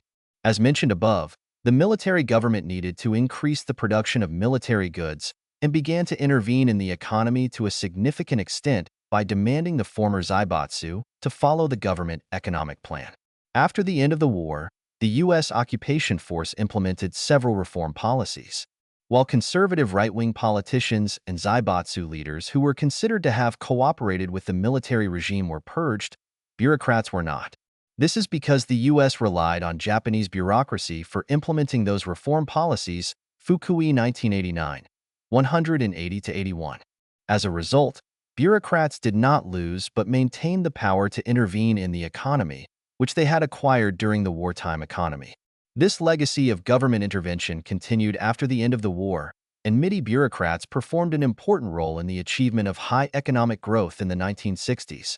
日本经济的一个显著特点是政府与企业部门在经济管理上的密切合作与协调，这一特点起源于战时经济 Nakamura 1989 481 Noguchi 1998。如前所述，军政府为了增加军需品的生产，开始大幅干预经济，要求前财阀企业遵循政府的经济计划。战后，美国占领军实施了几项改革政策。尽管被认为与军政府合作的保守右翼政客和财阀领导人被清除，但官僚们并未受到影响。这是因为美国依赖日本的官僚体系来实施这些改革政策。富奎1989 18081。因此，官僚机构不仅没有失去权力，反而保持了在战时经济中获得的干预经济的能力。这种政府干预的传统在战后继续存在。通产省的官员在1960年代的高经济增长中发挥了重要作用。Oil crises and slower economic growth in the 1970s. 20世纪70年代的石油危机导致经济增长放缓。The high economic growth in the 1960s suddenly ended due to the oil crises in the 1970s. While the Japanese economy continued growing most of the time in the 1970s, the growth rate became far lower than in the previous decade. Japan heavily relied on imports of oil as an energy source, and the dramatic rise in oil prices had a negative impact on the growth of the economy. In addition, Japan was forced to move to a floating exchange rate in 1973, and the yen appreciated as a result. The higher-valued yen reduced the competitiveness of Japanese low-priced exports, highlighting the need to increase production and exports of higher value-added products. The late 1970s was also the time when newly industrializing economies, NIEs, such as South Korea and Taiwan emerged and increasingly became competitors of Japanese exports. 20世纪60年代的高经济增长在70年代因石油危机而突然结束。尽管日本经济在70年代大部分时间里仍保持增长，但增长率远低于前10年。日本严重依赖石油进口作为能源，石油价格的急剧上涨对经济增长产生了负面影响。此外，1973年日本被迫转向浮动汇率，导致日元升值。日元的升值降低了日本低价出口商品的竞争力，凸显了增加高附加值产品生产和出口的必要性。20世纪70年代末，新兴工业化经济体如韩国和台湾开始崛起，并逐渐成为日本出口的有力竞争者。To cope with the 400% hike in oil prices due to the Arab-Israeli War and the first oil crisis in 1973 and Japan's first negative GDP growth in 1974, Prime Minister Tanaka Kakui relied on public works to stimulate the economy even by issuing deficit bonds for the first time since the Second World War. Tanaka announced the launch of the Japanese Archipelago Reconstruction Plan and implemented many infrastructure projects, and even those that did not have economic rationality in terms of cost performance were implemented as political projects. LDP's Zoku, policy tribe, politicians, who had expertise in a specific policy area and maintained close links with the interest groups as their political supporters, promoted political construction projects by consulting with the relevant ministries so that they could maintain their supporters and get votes at the time of elections, Inaguchi and EY 1987.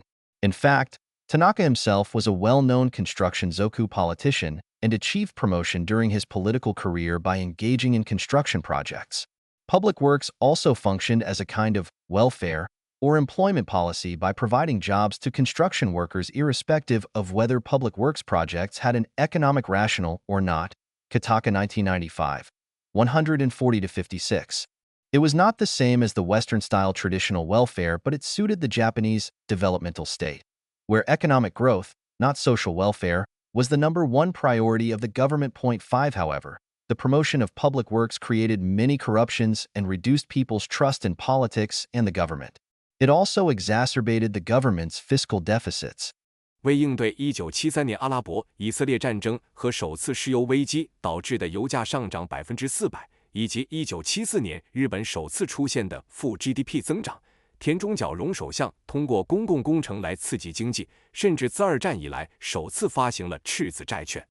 田中宣布启动日本列岛重建计划，实施了多项基础设施项目，即使在成本效益上不合理的项目也被作为政治项目推进。自民党的政策部落政治家在特定政策领域拥有专业知识，并与作为其政治支持者的利益集团保持密切联系。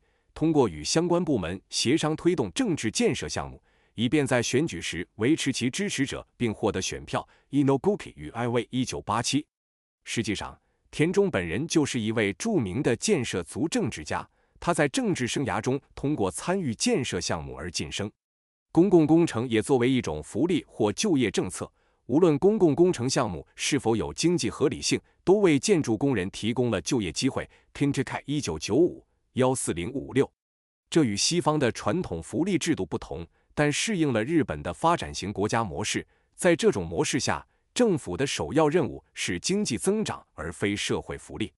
然而，公共工程的推广导致了大量腐败，降低了民众对政治和政府的信任，这也加剧了政府的财政赤字。The second oil crisis occurred in 1979 as a result of the Iranian Revolution. As in the case of the first oil crisis in 1973, the second oil crisis, with a 300% increase in oil prices, had a damaging impact on the Japanese economy. However, in contrast to the Tanaka administration that increased government spending on public works, the administration of Prime Minister Ohira Masayoshi at the time of the second oil crisis attempted to reduce government debts that had been accumulated since the issue of the deficit bonds by the Tanaka administration. In order to achieve the balanced budget, Ohira sought to introduce a consumption tax and announced the introduction of Japanese-style welfare, which emphasized the role of families and individuals rather than the state in social welfare. 6. However, the construction state remained and continued to play an important role in promoting a Japanese-style welfare state by providing jobs to those in the construction industry. 第二次石油危机发生在1979年，起因是伊朗革命。与1973年的第一次石油危机一样，第二次石油危机导致油价上涨了300%，对日本经济造成了严重打击。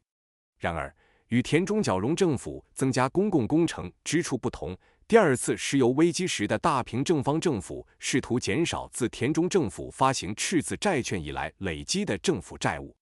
为了实现预算平衡，大平正方试图引入消费税，并宣布实施日本式福利，强调家庭和个人在社会福利中的作用，而非国家。然而，建设状态依然持续，并在推动日本特色福利国家方面继续发挥重要作用，为建筑业的人员提供就业机会。During the 1970s, the Japanese economy nevertheless still performed better than the economies of major Western countries, such as the United States, and became the second largest economy in the world by surpassing the GDP of then West Germany. It was at this time that the ideas of so-called Nihon Jinrin, theory of Japanese-ness, which positively emphasized Japan's cultural uniqueness and economic superiority in contrast to previous ideas that emphasized its backwardness, appeared and became popular inside and outside Japan. Okumura 1994, 48-9. In Japan, the literature was highly subjective and nationalistic, and in Western countries it was naive and ignorant. One of the best-known examples was Ezra Vogel's Japan as Number 1, Vogel 1979. As can be guessed from the title of the book, Vogel pointed to uniquely Japanese characteristics that he believed contributed to Japan's economic prosperity, such as high level of basic education. Ishizawa 1997, 48-67, Kageyama 1994, 109-31, Aoki 1990, 129-33. However, with hindsight, some of the Japanese characteristics that Vogel praised are now considered to have contributed to Japan's economic stagnation and social problems. Characteristics assessed by Vogel to be extremely positive, such as collectivism, such as a lack of egoism and pursuit of collective benefits, bureaucracy, such as the close relationship of bureaucrats with private business and politicians, and employment practices, such as lifetime employment, were viewed rather differently after the collapse of the bubble economy. Collectivism has often been considered to be detrimental to business innovation. The close relationship between bureaucrats and private business has caused numerous corruptions, and lifetime employment has contributed to overwork, gender discrimination in the labor market, and insufficient transfer of human resources from declining to new economic sectors. Some of his positive statements on Japanese characteristics are overly exaggerated but contributed to an increase in confidence, or even overconfidence, among Japanese about themselves. 20世纪70年代，日本经济的表现仍然优于美国等主要西方国家，并通过超过当时西德的 GDP 成为世界第2大经济体。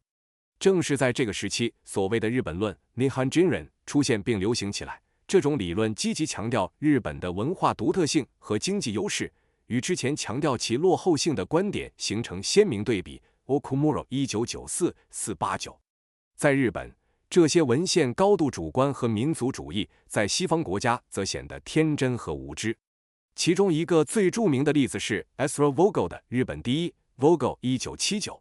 如书名所示，沃格尔指出了他认为有助于日本经济繁荣的独特日本特征，例如高水平的基础教育，实则1997 48-67，尾山1994 109-31，青木1990 129-33。然而，事后看来，沃格尔所赞扬的一些日本特征，现在被认为导致了日本的经济停滞和社会问题。Vogel 认为非常积极的特征，例如集体主义，如缺乏自私和追求集体利益；官僚主义，如官僚与私营企业和政治家的密切关系；和就业实践，如终身雇佣，在泡沫经济崩溃后被重新评估。集体主义常被认为阻碍了商业创新，官僚与私营企业的密切关系导致了多次腐败，终身雇佣制度则导致了过度工作、劳动力市场的性别歧视以及人力资源未能有效从衰退行业转向新兴经济部门。他对日本特性的某些积极评价有些夸大，但确实增强了日本人对自己的信心，甚至有些过度自信。 The U.S.-Japan trade conflict and the bubble economy in the 1980s. 20世纪80年代的美日贸易争端与日本的泡沫经济。Due to the issuing of deficit bonds to cope with the oil crises, the government debts accumulated during the 1970s. Faced with this situation, Prime Minister Nakasone Yasuhiro, 1982-87, sought to reduce fiscal deficits by implementing fiscal and administrative reform. In order to achieve a balanced budget, the government needed to cut fiscal spending on public works and social welfare. Resistance to such reforms by relevant interest groups, LDP Zoku politicians, and ministries was easily anticipated. To avoid their resistance, Nakasone set up a cabinet advisory council called the Second Rincho, Provisional Administrative Reform Council, that would enable him to introduce more top-down policymaking in contrast to the traditional bottom-up policymaking led by bureaucrats and Zoku politicians. With this new cabinet council, the Nakasone administration managed to some extent to reduce the government debts that had been accumulated since the 1970s by implementing an austerity fiscal policy, such as the budget reduction for public works and social welfare. The Nakasone administration also privatized 3 public corporations: the National Railways, the telephone and telegraphic monopoly, and the tobacco monopoly. The railways, for example, had inefficient operation and accumulated debts, and their privatization helped the government to reduce government debt levels. The Nakasone administration also attempted tax reform, the introduction of a consumption tax. However, it gave up on this plan due to strong opposition from inside the LDP and its political support groups, such as small retailers. 由于发行赤字债券以应对石油危机，政府债务在20世纪70年代累积。面对这一情况，中曾根康弘首相1982至1987年通过实施财政和行政改革来减少财政赤字。为了实现预算平衡，政府需要削减公共工程和社会福利的财政支出。相关利益集团、自民党的族议员和各部委对这些改革的抵制是可以预见的。为了避免这种抵制，中曾根设立了内阁咨询委员会及第二临时行政改革委员会，这使他能够推行更多的自上而下的政策制定，与传统的由官僚和族议员主导的自下而上的政策制定方式形成对比。通过组建新的内阁，中曾根政府在一定程度上通过实施紧缩财政政策，如削减公共工程和社会福利的预算，减少了自1970年代以来累积的政府债务。中曾根政府还私有化了3个国有企业：国家铁路、电信和烟草垄断。例如，铁路运营效率低下，累积了大量债务，其私有化有助于政府降低债务水平。中曾根政府还尝试了税制改革，引入了消费税。然而，由于自民党内部及其政治支持团体，例如小零售商的强烈反对，该计划被放弃了。The Japanese economy continued to perform well in the 1980s, and the trade friction between the US and Japan became a serious political issue due to the US's huge trade deficit with Japan. From the 1950s to the 1970s, the US government had demanded Japan's voluntary export restraint, VER, of such goods as textile products, 1950s, steel, 1960s, and televisions and automobile, 1970s, to reduce the US trade deficit with Japan. However, the US government also demanded Japan's voluntary import expansion, VIE, in the 1980s to cope with the increased trade deficits by increasing US exports to Japan, Nakagawa 2006, 315. The US complained, for example, that American semiconductor products could not get access to the Japanese market because of its closed nature, and that Japanese semiconductor companies had engaged in anti-competitive measures such as overinvestment in production capacity and dumping their products on the U.S. market by utilizing the huge profits gained from the high prices in the domestic Japanese market. Nakagawa 2006, 315-16. The U.S. also increased calls for the liberalization of Japan's import of U.S. agricultural products, such as rice and beef. In this political context, the Plaza Accord was reached in 1985. Japanese yen and the German Deutschmark appreciated against the US dollar so that Japanese exports to the US market would decrease. Later, between 1989 and 1990, the US-Japan Structural Impediments Initiative was introduced. The US demanded the structural reform of the Japanese economy to eliminate unfair business practices such as self-imposed regulations and procedures, complex supply chains, and business transactions based on keiretsu in certain economic sectors, which functioned as non-tariff barriers, NTBs, to foreign companies' entry to the Japanese market, Okumura 1994, 64-5. As a result, the Japanese government was required to revise the large-scale retail shop law and strengthen the implementation of the anti-monopoly law.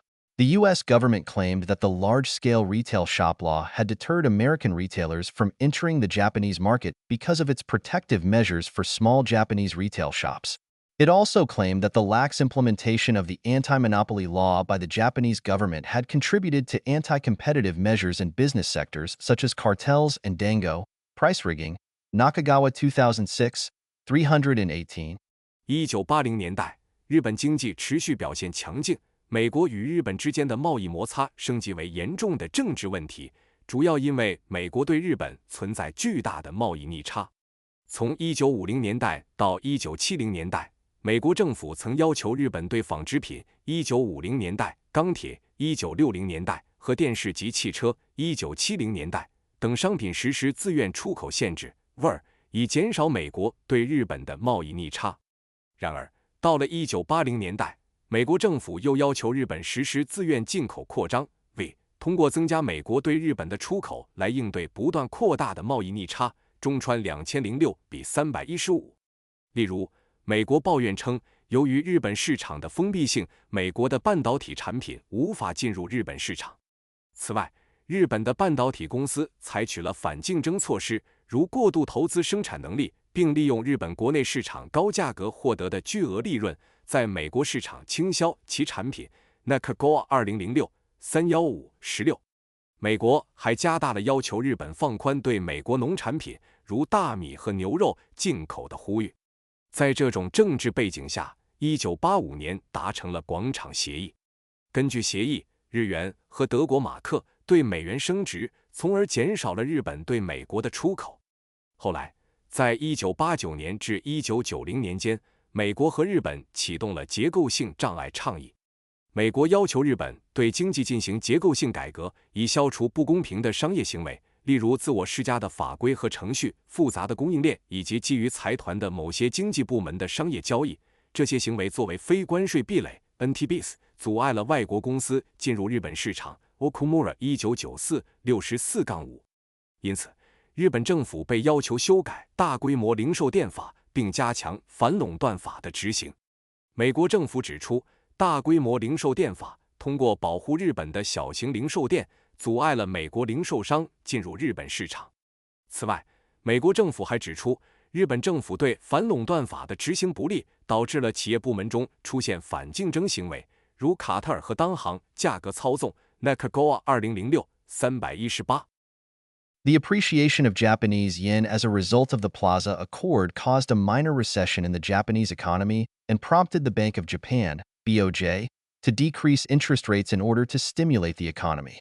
However, the lower interest rate policy of the BOJ led to stock and land speculations and caused the bubble economy, which was a period of frenetic economic activity in the late 1980s created by skyrocketing increases in stock and land prices.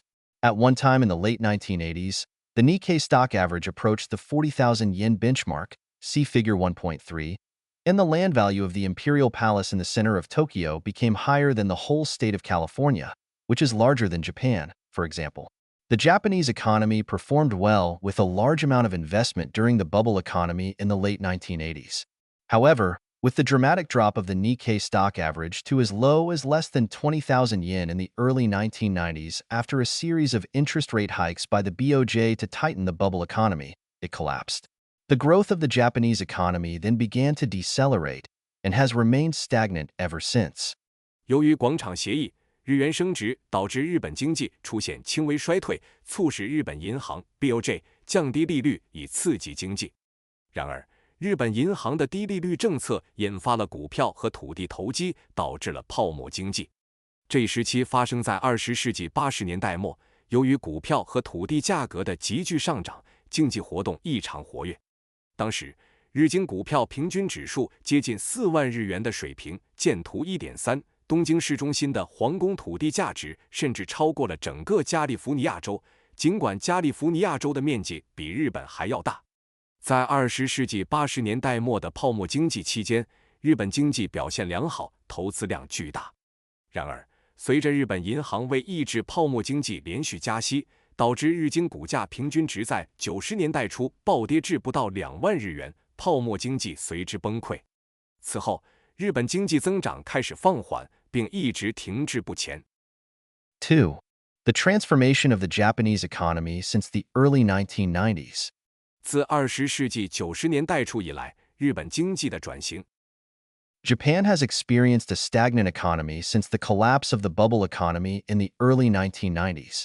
Several structural reforms have been implemented to stimulate the economy by the LDP-led coalition governments, most notably by the Hashimoto administration in the 1990s, the Koizumi administration in the 2000s, and at the time of writing, the second Abe administration. As a result, the Japanese economy has experienced some significant transformations. However, it has also maintained some old characteristics.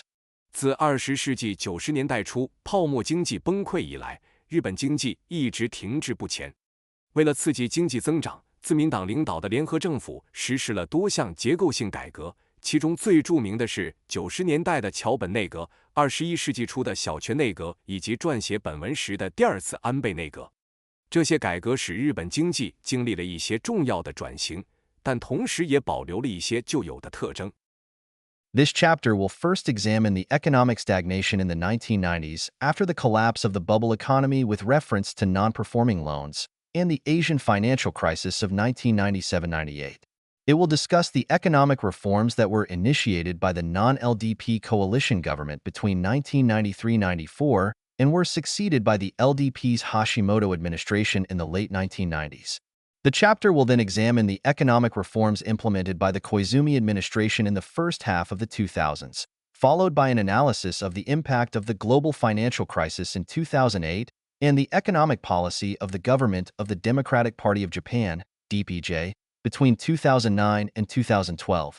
Finally, the chapter will discuss the Abenomics of the current Abe administration as its economic growth strategy. 本章首先将探讨1990年代经济停滞的情况，特别是在泡沫经济崩溃后，涉及不良贷款和1997至98年亚洲金融危机。接着，将讨论1993至94年间非自民党联合政府启动的经济改革，以及1990年代末自民党桥本政府继承的改革。随后，本章将考察2000年代前半期小泉政府实施的经济改革，分析2008年全球金融危机的影响，以及2009年至2012年间民主党政府的经济政策。最后，本章将讨论当前安倍政府的安倍经济学作为其经济增长战略。Economic stagnation after the collapse of the bubble economy and regulatory reforms in the 1990s. 90年代泡沫经济崩溃后，经济的停滞及监管改革。Stock prices, which Japanese people believed would continue rising forever, suddenly dropped sharply in 1990. Land prices also started to drop at a dramatic rate. As a result of sharp declines of stock and land prices, investment came to a standstill, and so began the decades of economic stagnation and low economic growth. Many Japanese companies that had borrowed excessively from banks without due diligence during the years of the bubble economy went bankrupt, as they could not repay loans with stocks or land as collaterals that were now devalued with the collapse of the bubble economy. As a result, Japanese banks faced the problem of non-performing loans, which were the loans that could not be repaid, and bank lending shrank significantly. In this economic situation, the LDP government, which had been in power since 1955, finally collapsed in 1993, also due to rampant political scandals. After that, the new non-LDP coalition government composed of 8 parties was formed. Although this non-LDP government lasted for less than a year, it achieved 2 significant goals: electoral reform and the beginning of structural reform of the economy. The non-LDP government established a regulatory reform committee and institutionalized a top-down policymaking process for implementing structural reform, which was maintained with some adaptations by the ensuing coalition governments led by the LDP. 日本民众曾认为股票价格会永远上涨，但1990年股票价格突然大幅下跌，土地价格也以惊人的速度下降。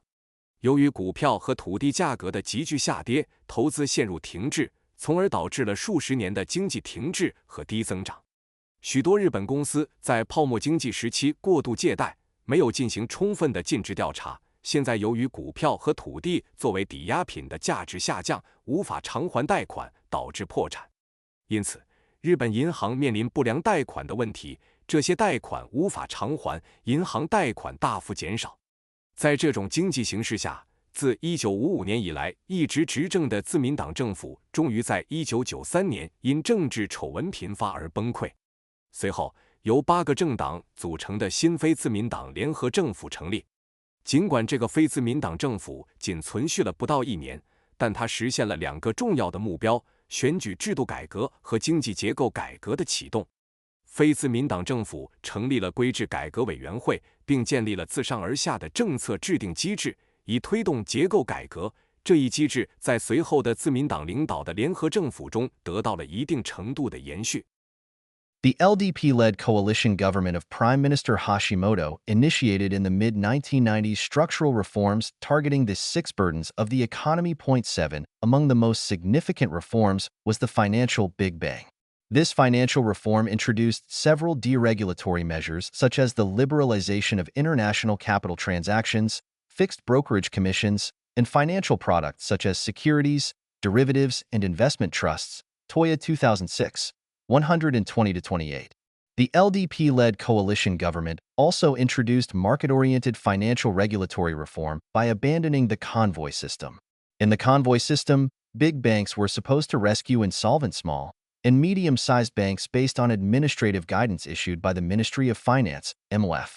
This was aimed at maintaining the stability of the financial system by not allowing any financial institution to go bankrupt. Brown 1999, Millhop 1999, Norville 1998. However, this protective measure made Japanese banks very inefficient. After the collapse of the bubble economy, even big banks were under acute strain due to the deteriorating problem of non-performing loans and were no longer able to rescue insolvent small and medium-sized banks. To avoid collapse of the financial system that followed the Asian financial crisis in 1997-98, the opposition parties led by the DPJ and the LDP reformers forced the LDP government to introduce a more market-oriented and rule-based financial supervisory system that imitated the American system. Amex 2004, Hall 2007, Hori 2005, Watanabe 2015c. This reform was partly possible because of the opposition control of the House of Councilors, which has power to veto bills and is only slightly less powerful than the House of Representatives. 以桥本首相为首的自民党领导的联合政府，在1990年代中期启动了针对经济6大负担的结构性改革，其中最重要的改革之一是金融大爆炸。这项金融改革引入了多项去监管措施，如国际资本交易自由化、固定经济用金取消，以及证券、衍生品和投资基金等金融产品的自由化。退2006-12028。自民党领导的联合政府还通过放弃护航制度，引入了市场导向的金融监管改革。在护航制度下，大银行根据财政部 MOF 的行政指导，有责任救助陷入困境的中小型银行。这一措施旨在通过防止任何金融机构破产来维持金融系统的稳定。Brown 1999、Milhouse 1999、Norville 1998。然而，这种保护措施导致日本银行效率极低。在泡沫经济崩溃后，即使大型银行也因不良贷款问题加剧而面临巨大压力，无法再救助破产的小型和中型银行。为了避免1997至98年亚洲金融危机后金融系统的崩溃，由民主党领导的反对党和自民党改革者迫使自民党政府引入了更市场导向和基于规则的金融监管体系，模仿了美国的体系 Amex 2004、Hall 2007、Horry 2005、Watanabe 2015C。这项改革在一定程度上得以实现，是因为反对党控制了参议院，参议院拥有否决权，其权力仅略逊于众议院。In addition to the liberalization of financial transactions with Big Bang and the introduction of more market-oriented financial regulation, the LDP-led coalition government deregulated the labor market. Although deregulation was implemented mostly in non-regular employment such as temporary agency work and fixed-term contracts. For example, the use of temporary agency work was permitted in almost all sectors only with a few exceptions, such as the manufacturing sector. Before this liberalization in 1999, employers could use temporary agency work only for a limited number of occupations. Watanabe 2012, 2014, 2015a. Labor unions led by Rengo, Japanese Trade Union Confederation, the largest national union confederation in Japan, opposed the liberalization of temporary agency work and partly succeeded in preventing the LDP-led coalition government from introducing wholesale liberalization. Again, this partial success was possible due to the opposition control of the House of Councillors. Rengo was also partly successful in preventing the LDP-led coalition government from expanding the scope of workers to be covered by working time deregulation in relation to regular employment, called discretionary work, in which regular employees' working hours are predetermined and no overtime salary is paid except for work on weekends and holidays and late at night. In cooperation with the DPJ-led opposition parties, Watanabe 2012, 2014, 2015a. The DPJ, a more welfare-oriented party than the LDP and the largest opposition party at that time, received political support from Rengo and opposed deregulation of the labor market. Rengo was able to inform the content of labor market reform, albeit to a small extent, despite the greater power resources of employers and the dominance of the LDP as a pro-business party, because Rengo was able to maintain access to the labor policymaking process in government. Watanabe 2012, 2014, 2015a. 除了通过大爆炸和引入更多市场导向的金融监管来实现金融交易的自由化外，自民党领导的联合政府还放宽了劳动力市场的管制。尽管这些放宽主要集中在非正规就业领域，如临时工和固定期限合同。例如，临时工的使用几乎在所有行业都被允许，只有制造业等少数行业除外。在1999年这次自由化之前，雇主只能在有限的职业中使用临时工。Watanabe 2012、2014、2015。由日本最大的全国性工会联合会——日本工会总联合会 （Rengo） 领导的劳工联盟反对临时工派遣工作的自由化，并部分成功地阻止了自民党领导的联合政府实施全面自由化。这一部分成功得益于反对党控制了参议院。联合会在防止自民党领导的联合政府扩大定期雇用，称为酌情工作，即定期员工的工作时间预先确定，除周末、节假日和深夜工作外，不支付加班费的工时 deregulation 范围方面也取得了部分成功，这得益于与民主党领导的反对党合作。Watanabe 2012、2014、2015。民主党作为一个比自民党更注重福利的政党，也是当时最大的反对党，得到了联合会的政治支持，并反对劳动力市场的 deregulation。尽管雇主拥有更大的权力资源，且自民党作为亲商政党占据主导地位，联合仍能够在一定程度上参与劳动力市场改革的讨论，因为它能够保持与政府劳动力政策制定过程的联系。Watanabe 2012、2014、2015为 Koizumi administration's regulatory reforms and the new government of the Democratic Party of Japan. 小泉内阁的监管改革与日本民主党新政府。The Koizumi administration, 2001-06, had implemented structural reform of the economy more extensively than previous LDP administrations. Prime Minister Koizumi is probably most well known for having privatized post offices, which played a significant political role in mobilizing their employees to vote for the LDP at elections. The station masters of post offices maintained close connections with the LDP and led political support groups for the party, called koenkai.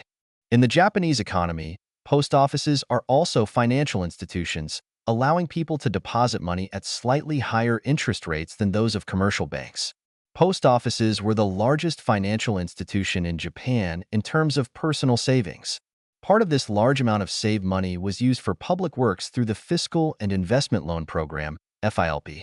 The FILP was not only an economic but also a political program, as many public corporations were established to carry out politically oriented public works such as the construction of roads and bridges using FILP money. Many of those public corporations were inefficient and wasted Japanese people saving money. Also, public corporations were among the main sources of employment for retired bureaucrats, called amikudari, literally meaning the descent from heaven. In this case, heaven meant the bureaucracy, which, given their power and authority in Japanese politics, were perceived as the elite. In amikudari, many former bureaucrats served public corporations as presidents and directors. In addition, public works implemented by public corporations were hotbeds for corruption involving construction companies such as dango, price rigging. Political corruption was rampant in Japanese politics under the 1955 system, Woodall 1996. 小泉纯一郎内阁2001至2006年，比之前的自民党政府更广泛地实施了经济结构改革。小泉首相最著名的是他推动了邮局的私有化，这一举措在动员邮局员工为自民党投票方面发挥了重要作用。邮局站长与自民党关系密切，领导了为该党提供政治支持的团体，称为后援会。在日本经济中，邮局不仅是邮政服务的提供者，还是金融机构，允许人们以略高于商业银行的利率存款。邮局是日本最大的个人储蓄金融机构，这笔节省下来的大额资金部分被用于通过财政投资贷款计划 FILP 进行公共工程建设。FILP 不仅是一个经济项目，也是一个政治项目，因为许多公共企业被建立起来，使用 FILP 资金进行政治导向的公共工程，如道路和桥梁的建设。许多这些公共企业效率低下，浪费了日本人民的储蓄。此外，公共企业是退休官员，称为天下，字面意思是从天而降。在这种情况下，天堂指的是官僚机构，由于他们在日本政治中的权力和地位，被视为精英的主要就业来源之一。在下凡制度中，许多前公务员担任了公共企业的总裁和董事。此外，公共企业实施的公共工程成为了建筑公司腐败的温床，如串通投标。在1955年体制下，日本政治中的腐败现象非常普遍。Woodall 1996。Prime Minister Koizumi sought to privatize post offices in order to reduce inefficiency and waste in the national economy. To cut the link between post office savings, the FILP, and public corporations, Koizumi reformed the FILP so that it would need to raise funds by issuing bonds instead of simply using post office savings. Koizumi also attempted to privatize other public corporations, such as the Japan Highway Public Corporation, to make their administration and operation more efficient and less costly. The privatization of post offices met strong political resistance from post office station masters, LDP Zoku politicians with close political links to post offices, and the Ministry of Construction. Privatization was a critical issue for those political actors with vested interests to lose, such as station masters, jobs, Zoku politicians, a reliable political support group, and bureaucrats of the Ministry of Construction, amikudari. In order to reduce the influence of these vested interests in the policymaking process and implement postal reform, Koizumi used cabinet councils such as the Council on Economic and Fiscal Policy, whose membership positions were occupied by neoliberal business leaders and economists who wanted to promote structural reform and achieve greater economic efficiency. McLaughlin, 2011, 138-42. The bill to privatize the postal offices was submitted to the Diet in this political process, regardless of the strong opposition. When the bill was rejected in the House of Councillors despite marginally passing the House of Representatives, Koizumi dissolved the Diet and withdrew party support for those LDP members who had not backed his privatization bill for the coming election. Instead, he replaced those LDP members with party candidates who supported the bill. The LDP won a landslide victory in the following election to the House of Representatives, and both houses of the Diet approved his postal privatization bill. 小泉纯一郎首相为了减少国家经济中的低效和浪费，推动了邮局的私有化。为了切断邮局储蓄 FIP 财政投资贷款计划和公共企业之间的联系，小泉对 FIP 进行了改革，要求其通过发行债券来筹集资金，而不再直接使用邮局储蓄。此外，小泉还尝试私有化其他公共企业，如日本高速公路公司，以提高其管理运营的效率并降低成本。然而，邮局私有化的努力遭到了邮局站长、与邮局有密切政治联系的自民党议员以及建设省的强烈反对。私有化是那些有既得利益的政治行为者的关键问题，例如车站站长、工作族议员、可靠的政治支持者和建设省的官僚下凡。为了减少这些既得利益在政策制定过程中的影响，并实施邮政改革，小泉利用了内阁委员会，如经济财政政策委员会，其成员多为希望推动结构改革和提高经济效率的新自由主义商业领袖和经济学家。McLaughlin 2011-13842。尽管遭到强烈反对，邮政局私有化的法案还是在这个政治过程中提交给了国会。当法案在众议院勉强通过后，在参议院却被否决。小泉纯一郎随即解散了国会，并撤回了对那些不支持私有化法案的自民党议员的党派支持。他用支持该法案的候选人取代了这些议员。自民党在随后的众议院选举中取得了压倒性的胜利，最终两院都通过了他的邮政私有化法案。The Koizumi administration also implemented reform in other economic sectors. For example, the labor market was further liberalized, although it was mostly in non-regular employment, as in the case of the late 1990s.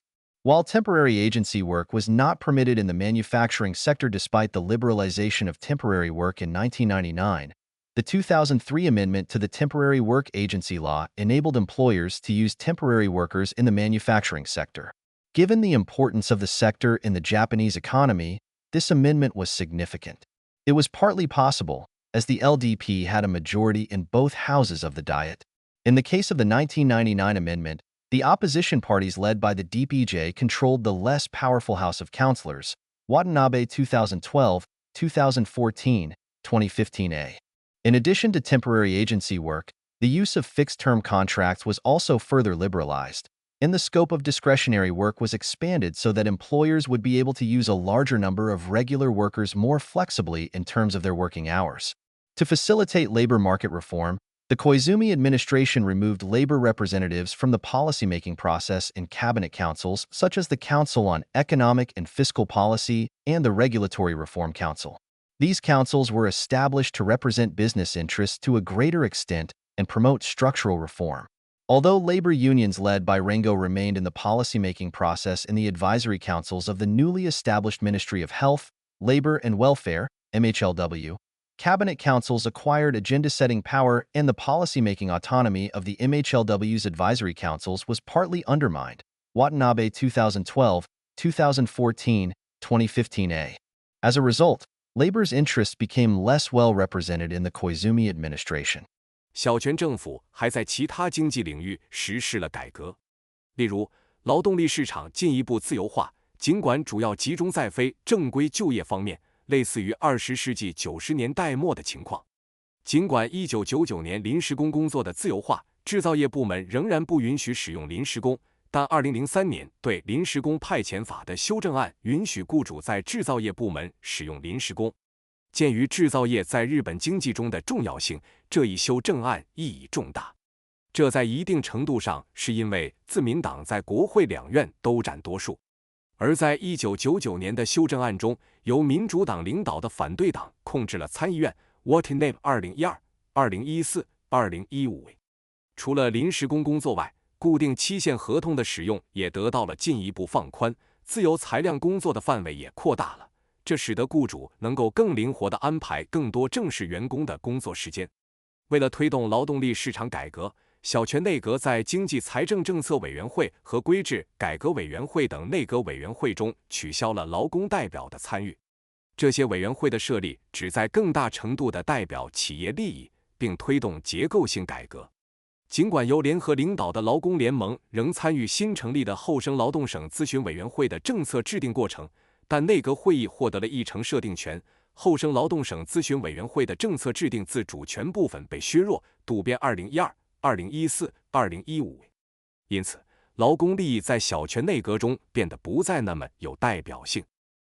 After the Koizumi administration, the LDP had 3 short-time administrations between 2006 and 2009, with each administration lasting for only less than a year.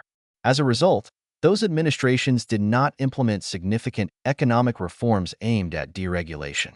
In fact, as a result of the structural reform by the Koizumi administration, especially deregulation of non-regular employment, a gap society, kakusashakai, a society with a high degree of inequality and an increasing number of working poor, became a prominent social issue.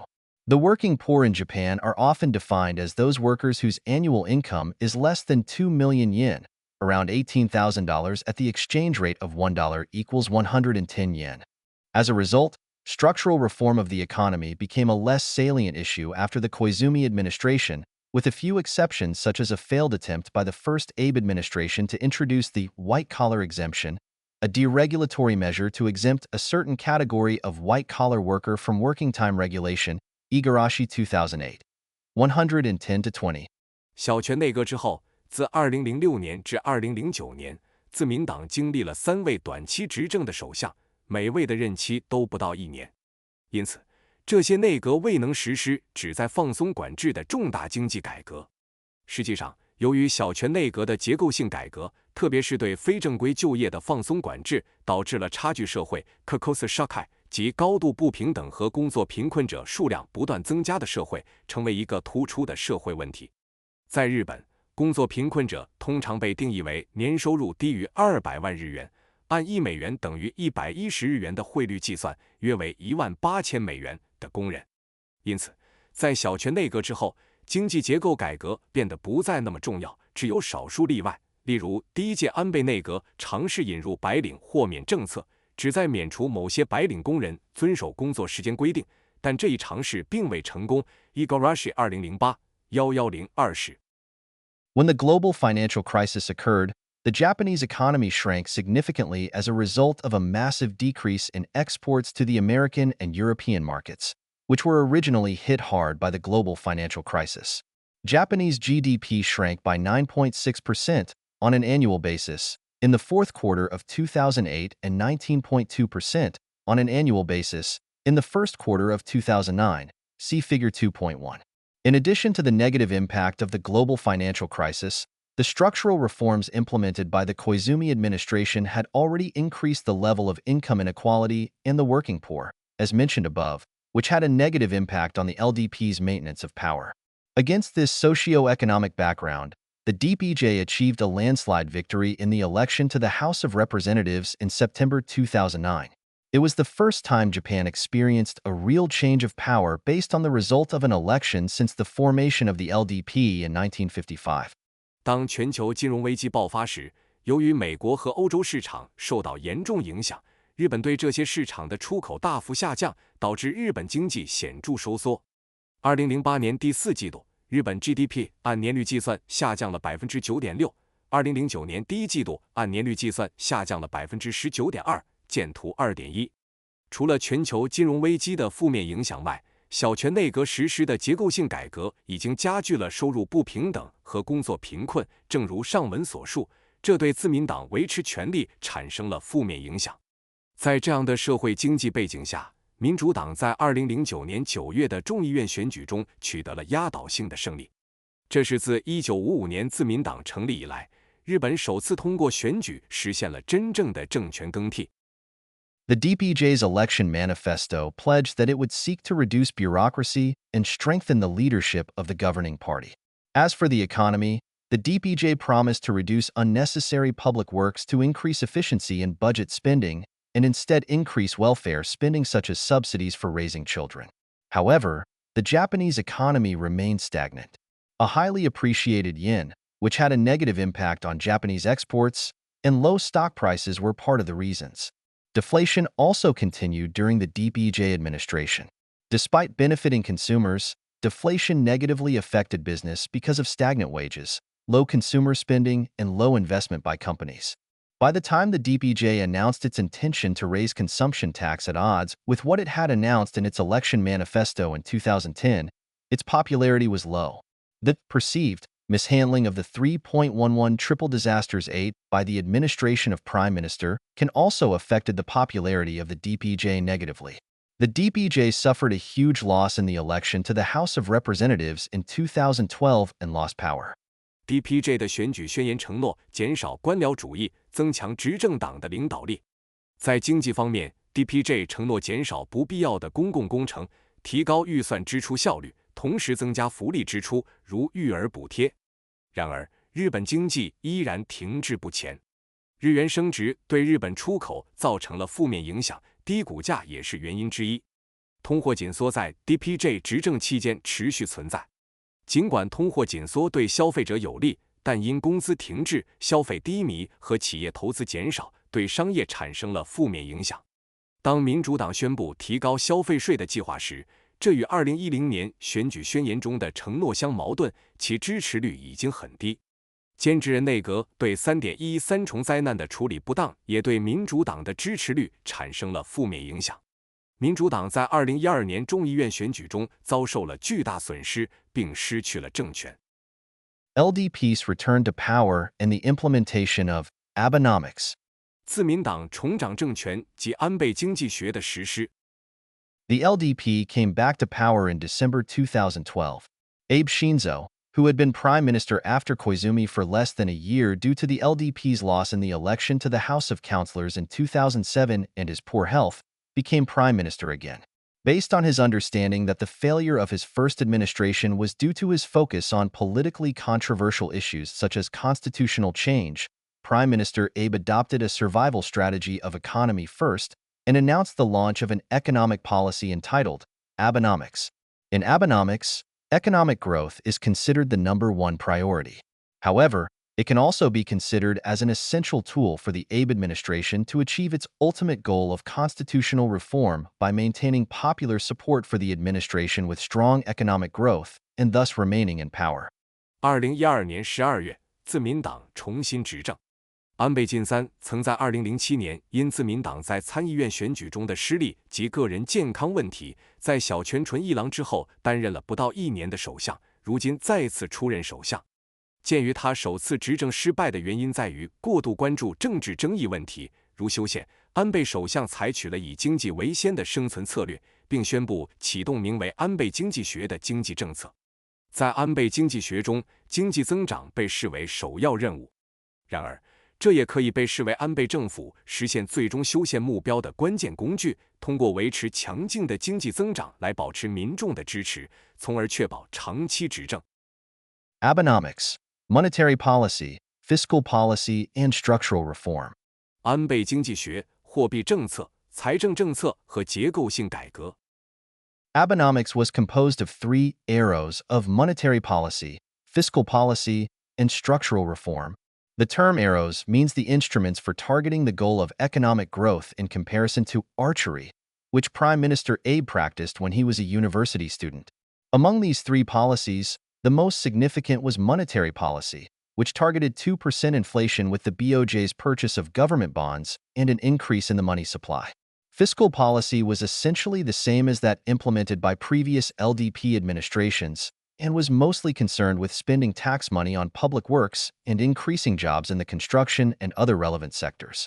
Structural reform was aimed at deregulating the economy so that it would be able to make the Japanese economy more efficient. However, With a small number of exceptions, most structural reform measures did not go beyond Abe's rhetoric and turned out to be insufficient. 安倍经济学由3个箭头组成，分别是货币政策、财政政策和结构改革。箭头这个词比喻为实现经济增长目标的工具，与安倍首相大学时练习的射箭相呼应。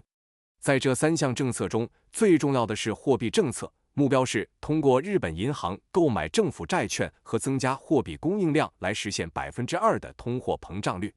财政政策基本上与之前自民党政府的政策相同，主要集中在将税收用于公共工程，以增加建筑业及其他相关行业的就业。结构性改革的目标是通过减少经济管制，使日本经济更加高效。然而，除了少数例外，大多数结构性改革措施都未能超出安倍的言辞，最终证明是不足的。As for monetary policy, the Abe administration has sought to overcome deflation and achieve economic growth by increasing the monetary base and pursuing an annual inflation rate of 2%. The government policymakers believed, and still believe, that mild inflation would contribute to economic growth by stimulating investment and production, increasing corporate profits and wages, and increasing worker spending. An increase in the money supply was also aimed at depreciating yen and increasing Japanese exports, although the government has denied seeking to devalue its currency in response to criticisms from some countries, especially the United States under the Trump administration. Cheaper yen also tends to raise stock prices, as investors tend to think it will increase Japanese companies' exports and profits. 在货币政策方面，安倍政府通过扩大货币基础和设定每年2%的通胀目标，努力克服通缩并推动经济增长。政策制定者认为，温和的通胀能够通过刺激投资和生产，提高企业利润和工资，增加工人消费，从而促进经济增长。增加货币供应量还有助于日元贬值，从而增加日本出口。尽管如此，面对一些国家，尤其是特朗普政府时期的美国的批评，日本政府否认有意贬值货币。日元贬值通常也会推高股市，因为投资者普遍认为这将促进日本公司的出口并提高其利润。The BOJ had been traditionally conservative or hawkish about government spending. It was especially hesitant to purchase government bonds. However, the new BOJ Governor Kuroda Haruhiko, appointed by Prime Minister Abe, shares Abe's belief that Japan needs to end deflation to achieve economic growth. As an economic scholar who believes in reflation, which is aimed at introducing inflation by the government monetary policy to stimulate the economy, Kuroda has implemented a policy of quantitative easing aimed at increasing money supply through the BOJ's purchase of government bonds, corporate bonds, and stocks. The BOJ has also been involved in the purchase of exchange-traded fund, ETF, mainly for the purpose of maintaining stock prices. Along with ETF, the government has used the Government Pension Investment Fund, GPIF, to invest pension money to purchase government bonds and stocks. Stock prices are among the most important economic indicators for the Abe administration, as they are used as a metric for showing how well Abenomics is performing. 日本银行过去对政府支出一直持保守或鹰派态度，尤其不愿意购买政府债券。然而，新任行长黑田东彦由安倍首相任命，他与安倍的观点一致，认为日本需要结束通缩以实现经济增长。作为一位支持在通胀的经济学家，黑田实施了量化宽松政策，通过日本银行购买政府债券、企业债券和股票来增加货币供应。此外，日本银行还购买了交易所交易基金 ETF， 主要目的是维持股价。除了 ETF， 政府还通过政府养老金投资基金 GPIF 投资养老金，用于购买政府债券和股票。股票价格是安倍政府最关注的经济指标之一，因为它们被用作衡量安倍经济学成效的重要标准。As for fiscal policy, the Abe administration increased the amount of government spending on public works to stimulate the economy. In addition to traditional public works with a political purpose of providing jobs to construction companies as the LDP's loyal supporters, the government also aimed to renovate old infrastructure. As a result of a large amount of continued spending on public works, the public debt of Japanese national and local governments exceeded 250% in 2017, which was by far the largest among OECD countries. The two-time postponing of a consumption tax hike planned in October 2015 and April 2017 also exacerbated the fiscal condition of the Japanese government as it was planned to finance social welfare spending. However, the Abe administration postponed it twice for fear of a negative impact on economic growth. As a result, neither public debt or the government deficit has decreased, and the Japanese government has not been able to achieve its target of running a primary balance surplus. There is a lack of fiscal discipline in Abenomics, as its primary purpose is economic growth rather than a balanced budget. 在财政政策方面，安倍政府通过增加公共工程的政府支出来刺激经济。除了传统上为了政治目的向自民党的忠实支持者、建筑公司提供就业机会的公共工程外，政府还计划翻新旧的基础设施。由于大量持续的公共工程支出，2017年日本国家和地方政府的公共债务超过了250%，成为经合组织国家中最高的。原定于2015年10月和2017年4月的消费税上调被2次推迟，这也加剧了日本政府的财政状况。因为这些税收原本计划用于资助社会福利支出，然而安倍政府出于对经济增长可能受到负面影响的担忧，2次推迟了这一计划。结果，公共债务和政府赤字均未减少，日本政府也未能实现其基本预算盈余的目标。安倍经济学缺乏财政纪律，其主要目标是促进经济增长，而非实现预算平衡。The Abe administration has sought to promote structural reform in order to make the economy more efficient and achieve economic growth. Prime Minister Abe declared in 2013 that his administration would transform Japan into the country that has the best environment in the world for foreign companies to do business, despite the fact that Japan's inward FDI, percent of GDP, was only 3.7% compared to the UK's 51.5%, the US's 16.9%, and Korea's 12.6% as of the end of 2011. The Abe administration selected as priority areas for deregulation such economic sectors as employment, healthcare, and agriculture, which were well known for the existence of powerful vested interests that opposed reform. In order to implement these structural reforms in a speedy, top-down manner, the administration introduced several changes in policymaking, for example, the establishment of new cabinet councils such as the Industrial Competitiveness Council, as well as reviving several previous cabinet councils, which were in hiatus during the former DPJ administration, such as the Council on Economic and Fiscal Policy and the Regulatory Reform Council, Watanabe 2018a. However, these cabinet councils discussed similar policy issues simultaneously and were inefficient in policymaking. In addition, their attitudes toward structural reform were not necessarily the same because of the different memberships of those cabinet councils. For example, while the Industrial Competitiveness Council and the Regulatory Reform Council have been pro-deregulation and proposed radical reforms in the Japanese standard, the Council on Economic and Fiscal Policy has been more cautious and ambivalent about radical reform and preferred more restrained reform. In addition, different opinions exist on the degree and content of deregulation even within each cabinet council. 安倍政府致力于推动结构性改革，以提高经济效率并促进经济增长。2013年，安倍首相宣布，尽管日本的外商直接投资占 GDP 的比例仅为 3.7%， 远低于英国的 51.5%、美国的 16.9% 和韩国的 12.6%， 截至2011年底。但他的政府将把日本打造成为对外国公司来说最佳的营商环境。安倍政府选择了就业、医疗和农业等经济领域作为优先放松管制的对象，这些领域因存在强大的既得利益集团而对改革持反对态度。为了自上而下的快速实施这些结构性改革，政府在政策制定方面引入了多项变化，例如成立了新的内阁委员会，如产业竞争力委员会，同时恢复了在前民主党政府期间暂停的几个内阁委员会，如经济财政政策委员会和规制改革委员会 Watanabe 2018。然而，这些内阁委员会同时讨论了类似的政策问题，导致政策制定效率低下。此外，由于各内阁委员会的成员不同，他们对结构性改革的态度也不尽相同。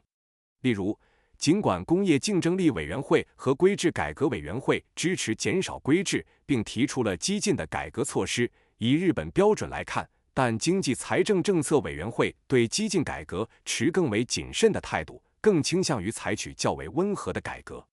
此外，即使在每个内阁委员会内部，对于减少规制的程度和具体内容也存在不同的看法。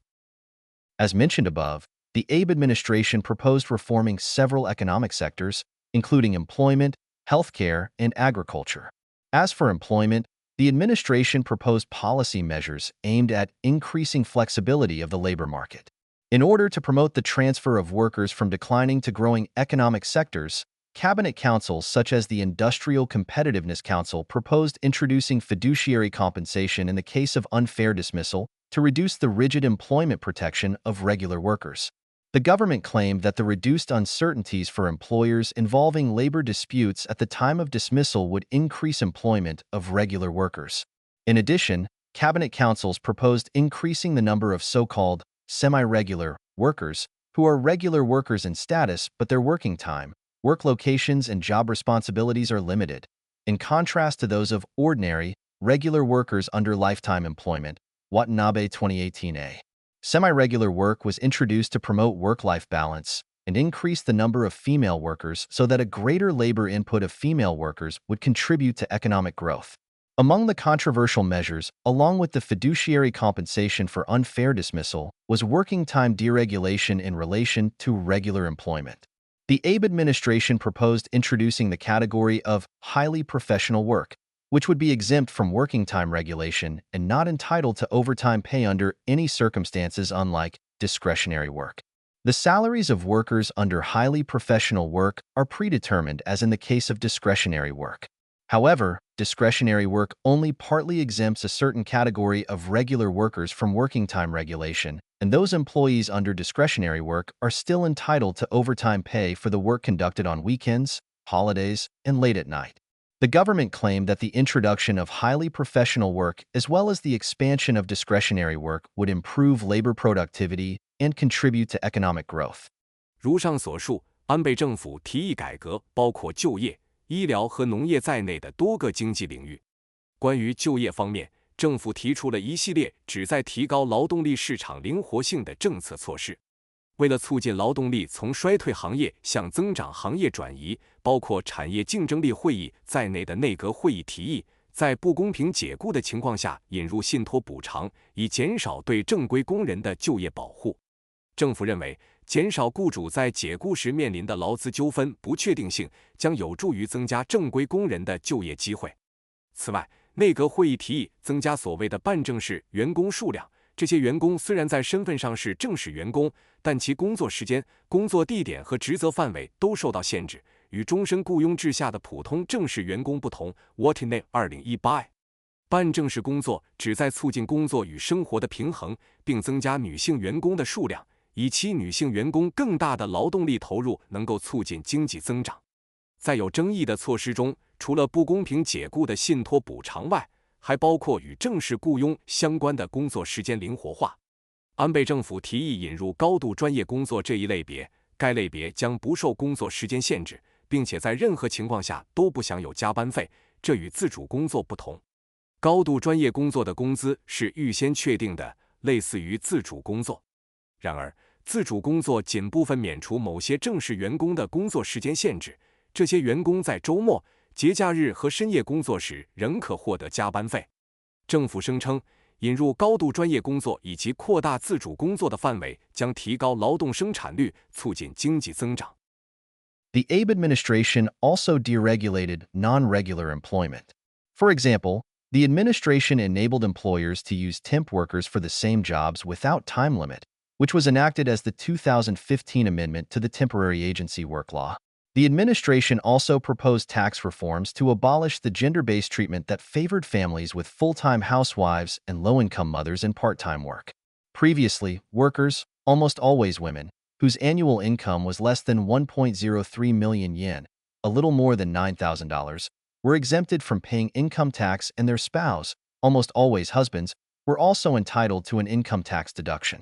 The initiative was aimed at encouraging women to work for longer hours so that the government would be able to reduce labor shortage and promote economic growth with their greater spending power as a result of their higher income. However, This proposal failed to materialize, as the LDP government gave it up in fear of voter backlash from families with full-time housewives and low-income female part-time workers. Instead, the Abe administration decided to raise the annual income ceiling for exemption from income tax from 1.03 million yen to 1.5 million yen. However, this was a far cry from the original proposal aimed at eliminating a gender-based tax system and promoting women's labor market participation. In addition, other gender-based arrangements, such as the payment for social insurance and corporate fringe benefits, remain the same. In the case of social insurance, female workers whose annual income is less than 1.3 million yen do not need to pay a premium for pension and health insurance, as they are covered by their husband's pension and health insurance programs. Corporate fringe benefits such as family allowance have similar arrangements based on gender division of labor, and only workers with a spouse, almost always women, in a low annual income of 1.03 million yen or lower are entitled to those corporate fringe benefits. 安倍政府还放宽了对非正规就业的限制，例如，政府允许雇主无时间限制地使用临时工从事相同的工作，这在2015年劳务派遣法修正案中得以实施。此外，政府还提议进行税制改革，取消对全职家庭主妇和低收入兼职母亲的性别优惠政策。此前，年收入低于103万日元，略高于9000美元的工人几乎都是女性，免征所得税，其配偶几乎都是丈夫，也能享受所得税减免。该倡议旨在鼓励女性增加工作时间，以帮助政府缓解劳动力短缺，并通过提高女性的收入来促进经济增长。然而，由于担心全职家庭主妇和低收入女性兼职工作者的家庭选民的反对，自民党政府最终放弃了这一提议。相反，安倍政府决定将免征所得税的年收入门槛从103万日元提高到150万日元。然而，这一措施与原提案的目标相去甚远。原提案旨在消除性别歧视的税收制度，促进女性参与劳动力市场。此外，其他基于性别的安排，如社会保险和公司福利的支付保持不变。在社会保险方面，年收入低于130万日元的女性工人无需支付养老金和健康保险的保费，因为她们可以被其丈夫的养老金和健康保险计划所覆盖。公司福利如家庭津贴也有类似的基于性别分工的安排，只有配偶，通常是年收入在103万日元或以下的女性的工人才能享受这些公司福利。In addition to employment reform, the Abe administration sought to increase the competitiveness of Japanese agriculture by abolishing the guidance and auditing functions of the J-Zenshu, Japanese Central Union of Agricultural Cooperatives, and allowing individual farmers to have greater autonomy in agricultural business. This measure was also aimed at preparing Japanese agriculture for trade liberalization, such as participation in the Trans-Pacific Partnership, Ito 2015, Kujaraka 2016, 102-11, Nishikawa 2017. The Abe administration also proposed to introduce a new corporate governance code, which included auditing by external directors so that Japanese companies could make their business more efficient and productive. In addition, the administration proposed to decrease corporate tax from around 35% to less than 30%. See Figure 3.9 in Chapter 3. 除了就业改革，安倍政府还通过废除日本农业协同组合中央会 JA-Central 的指导和审计职能，允许个体农民在农业业务中拥有更大的自主权，以提高日本农业的竞争力。这一措施还旨在为日本农业应对贸易自由化，如参与跨太平洋伙伴关系协定做准备。ITO 2015、Kujaraka 2016、10211、Nishikawa 2017。安倍政府还提议引入新的公司治理准则，包括由外部董事进行审计，以提高日本公司的业务效率和生产力。此外，政府提议将企业税率从大约 35% 降低到 30% 以下，参见第3张图 3.9。The Abe administration established strategic special zones, Senryakataku, as a measure to promote the structural reform of the economy. Japan has more than 14,000 regulatory laws and government and ministerial ordinances, and some of them have been obstacles to an efficient and productive economy based on free market principles. The government established these strategic special zones as exceptional areas where some of these laws and ordinances would not be enforced and companies would be able to enjoy some deregulatory measures without which they would not be able to pursue their business. In addition to proposing employment policy measures aimed at increasing the flexibility of the labor market, such as easier dismissal, the Abe administration proposed measures to permit the use of foreign workers as housemaids and daycare workers, to permit private companies to own more than 50% of the shares of agricultural businesses, and the promotion of business venture startups in the strategic special zones. The government designated the metropolitan areas of Tokyo and Osaka, one prefecture, Okinawa, and 3 cities as strategic special zones for the first time, with the Tokyo metropolitan area aimed at attracting foreign companies, the Osaka metropolitan area aimed at innovating medical industry, Okinawa Prefecture aimed at promoting tourism with a relaxation of visa regulations, Fukuoka City aimed at attracting business ventures and startups, although it is difficult to predict to what extent. The permission to run cafes on the street can be an effective deregulatory measure to promote new business ventures. And a city in Hyogo Prefecture and the Nagata City aimed at reforming agricultural business by promoting innovative, large-scale farming. 安倍政府设立了战略特区 Senryaku Taku， 以推动经济结构改革。日本有超过14000条法规和政府及部门条例，其中一些法规阻碍了基于自由市场经济原则的高效和生产性经济的发展。政府设立这些战略特区作为特殊区域，在这些区域内，某些法规和条例将不被强制执行，企业可以享受一些必要的去监管措施，以促进其业务发展。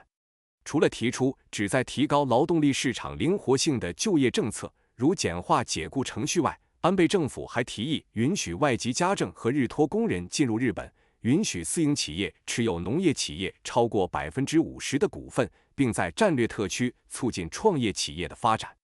政府首次将东京和大阪的都市区、冲绳县以及3个城市指定为战略特区。东京都市区的目标是吸引外国公司，大阪都市区的目标是推动医疗行业的创新，冲绳县的目标是通过放宽签证规定促进旅游业，福冈市的目标是吸引企业和初创公司。尽管允许在街上开设咖啡馆是否能有效促进新企业发展还有待观察。兵库县的一个城市和新系市的目标是通过促进创新的大规模农业来改革农业。Abenomics as the growth strategy of the Abe administration achieved some positive results within a few years of its implementation, at least from the government perspective. For example, monetary policy, the first arrow of Abenomics, based on quantitative easing depreciated Japanese yen and, with greater expectation by investors of more exports by Japanese companies, stock prices went up. Japanese companies, especially larger ones, achieved a record amount of profits. The unemployment rate also decreased, although most newly created jobs were non-regular work. However, the government could not achieve its annual inflation target of 2% to escape from deflation, and the wage growth remained stagnant overall. BOJ Governor Kuroda subscribed to the inflation expectation theory, the belief that people who expect inflation due to the increase in money supply are inclined to spend money before prices go up. However, he, and many economists who have an unrealistic understanding of the real economy, did not appreciate that people who are less affluent or cannot afford to spend more money tend to save money to prepare for the future, rather than spend, even in the situation of increased money supply. This behavior of Japanese consumers has been recognized for a long time, but Kuroda has failed to understand it, partly because he does not want to admit his policy of quantitative easing has been ineffective and failed to achieve reflation. 安倍经济学作为安倍政府的增长策略，在实施后的几年里取得了一些积极成果，至少从政府的角度来看是如此。例如，基于量化宽松的货币政策，安倍经济学的第一支箭导致日元贬值，投资者对日本企业出口增加的预期增强，股价随之上涨。日本企业，尤其是大型企业，实现了创纪录的利润，失业率也有所下降。尽管大多数新创造的工作岗位是非正规的，然而政府未能实现每年2%的通胀目标，以摆脱通缩状态，整体工资增长依然停滞。日本央行行长黑田东彦信奉通胀预期理论，即人们预期货币供应量增加会导致通货膨胀时，会倾向于在价格上涨前花钱。然而，他和许多对实体经济有不切实际理解的经济学家没有意识到，那些不太富裕或无法承担更多支出的人，即使在货币供应量增加的情况下，也更倾向于储蓄以备将来之需。这种日本消费者的行为早已被认识到，但黑田未能理解这一点，部分原因是他不愿承认其量化宽松政策无效，未能实现再通胀。Economic growth remained low, GDP growth of around 1% on average, despite the creation of many public works based on the second arrow of fiscal policy. Although the third arrow of structural reform was considered to have long-term positive effects on economic growth, in contrast to the short-term positive effects of monetary and fiscal policies, the implementation of the structural reforms by the Abe administration was mostly insufficient, especially from the perspective of economic growth. This was largely due to the opposition by bureaucrats, LDP Zoku politicians, and protected business with vested interests. For bureaucrats, regulations are the tools to maintain their power. Protected business has been the reliable supporters of the LDP at the time of elections, and the LDP Zoku politicians with strong links with protected business in their policy areas have opposed the structural reforms so that they would be able to survive elections. Also, the Abe administration was unable to implement structural reforms because of fear of their unpopularity and the consequences for them at the next election. In addition, due to a lack of the capacity and strong leadership of Prime Minister Abe, the structural reforms were not implemented enough to promote economic growth, despite his rhetoric. 尽管根据财政政策的第二支箭实施了许多公共工程，但经济增长依然低迷，平均 GDP 增长率约为 1%。虽然结构性改革的第三支箭被认为对长期经济增长有积极影响，与货币政策和财政政策的短期积极效果不同，但安倍政府在实施结构性改革方面大多不足，特别是在促进经济增长方面。这主要是由于官僚、自民党议员和有既得利益的受保护企业的反对。对于官僚而言，法规是他们维持权力的工具。受保护的行业一直是自民党在选举中的可靠支持者，而与这些行业在其政策领域有密切联系的自民党议员反对结构性改革，以确保自己在选举中能够胜出。此外，安倍政府因担心改革不受欢迎及其对下次选举的影响，未能实施结构性改革。同时，由于安倍首相缺乏足够的能力和强有力的领导，尽管他口头上支持改革，但结构性改革未能充分实施以促进经济增长。New Abenomics. 新安倍经济学。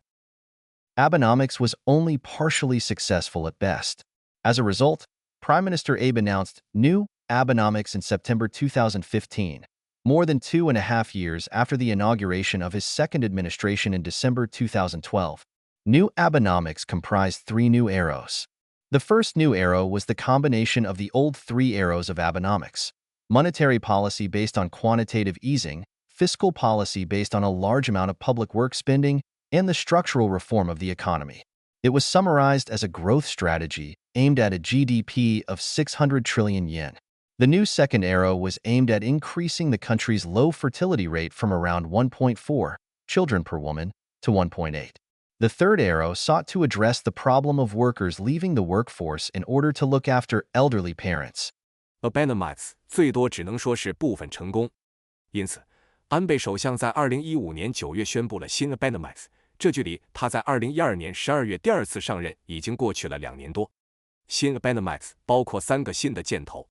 第一个新箭头是将 Abenomics 原有的3个箭头结合起来，基于量化宽松的货币政策，基于大量公共工程支出的财政政策，以及经济的结构性改革。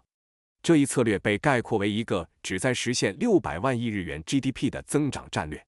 新的第二个箭头旨在将该国的低生育率从大约 1.4 每名妇女的子女数提高到 1.8。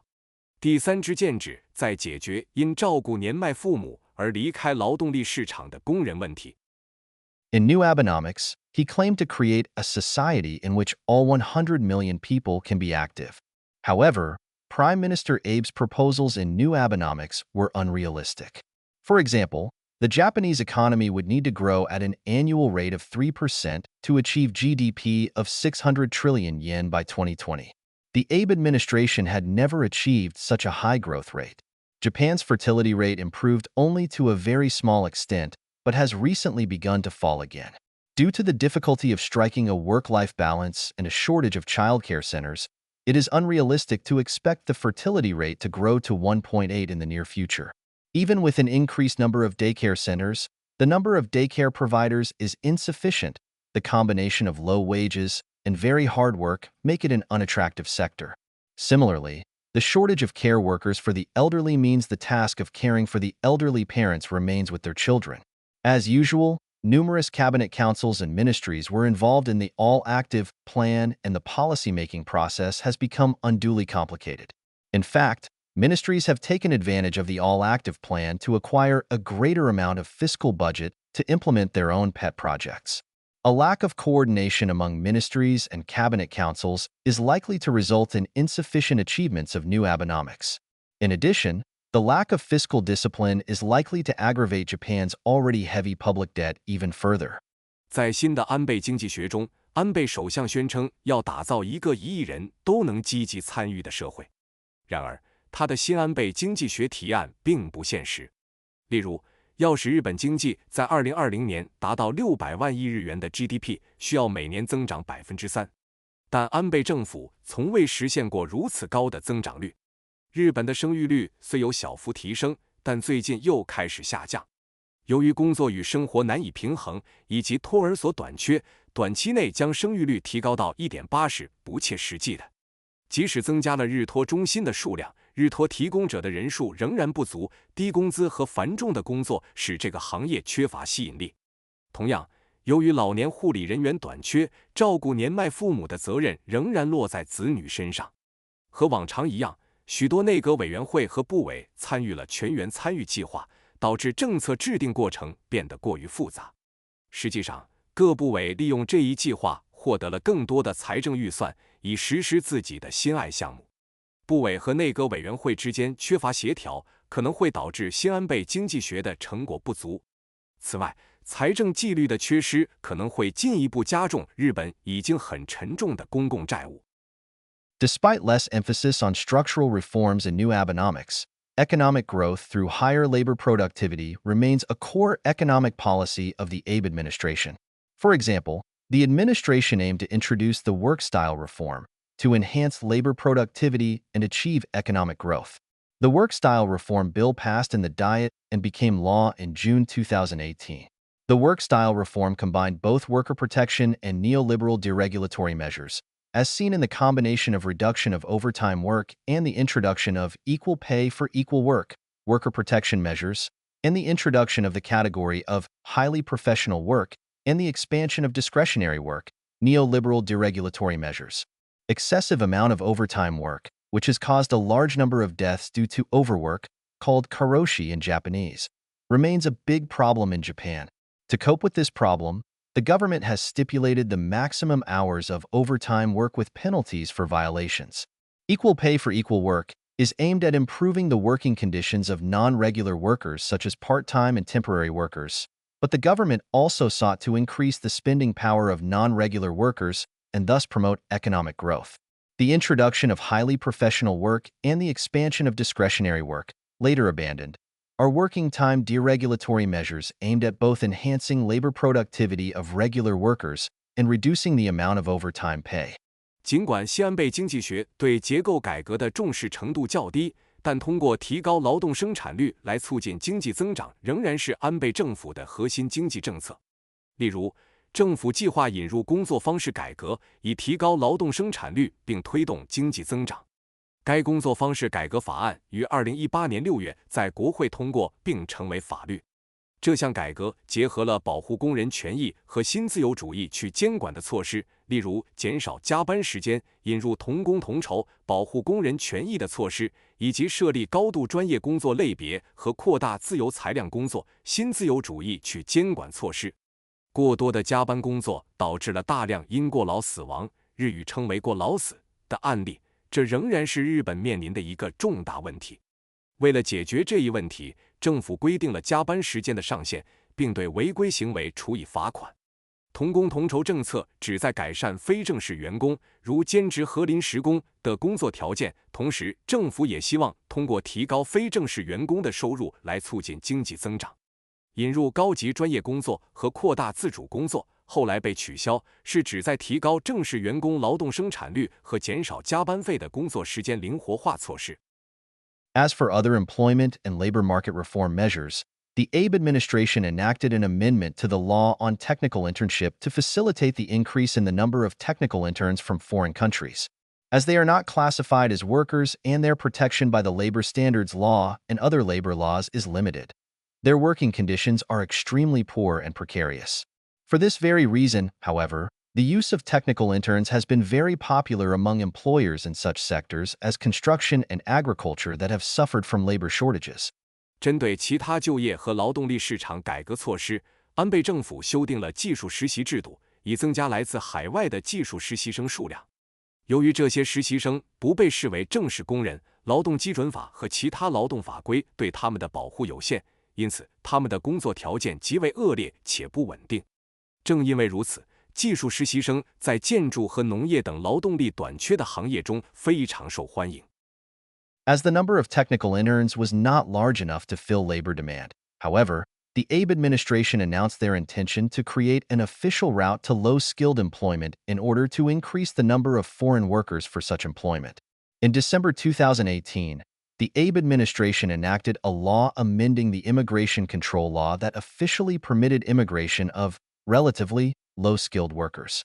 The new immigration visa called designated or specified skills, Tokuri Igino, composed two categories. The first category is for migrant workers with a certain level of low skill and was introduced in April 2019 to 14 industrial sectors that have suffered from labor shortages such as elderly care, construction, and agriculture. Migrant workers in this category can stay in Japan up to 5 years, but these years are not counted towards the 10-year stay required to apply for permanent residency. They are also not allowed to bring family members to Japan. The second category is for migrant workers with a higher level of skills than those of the first category workers, which are assessed by government-sponsored exams implemented in collaboration with the relevant industrial associations. In contrast to the first category, the number of years of their stay in Japan is counted towards those required to apply for permanent residency. Migrant workers in the second category can also bring family members to Japan. 由于技术实习生的数量不足以满足劳动力需求，安倍政府宣布将创建一条通往低技能就业的官方途径，以增加此类就业的外国工人数量。2018年12月，安倍政府修改了移民控制法，正式允许相对低技能工人的移民。新的移民签证称为指定技能，分为2类。第一类是具有一定技能水平的移民工人，于2019年4月在14个劳动力短缺的行业引入，如老年人护理、建筑和农业。这个类别的外籍工人可以在日本停留最多5年，但这段时间不计入申请永久居留所需的10年停留时间。他们也不允许将家人带到日本。第二类外籍工人的技能水平高于第一类，这些技能通过政府与相关行业协会合作举办的考试进行评估。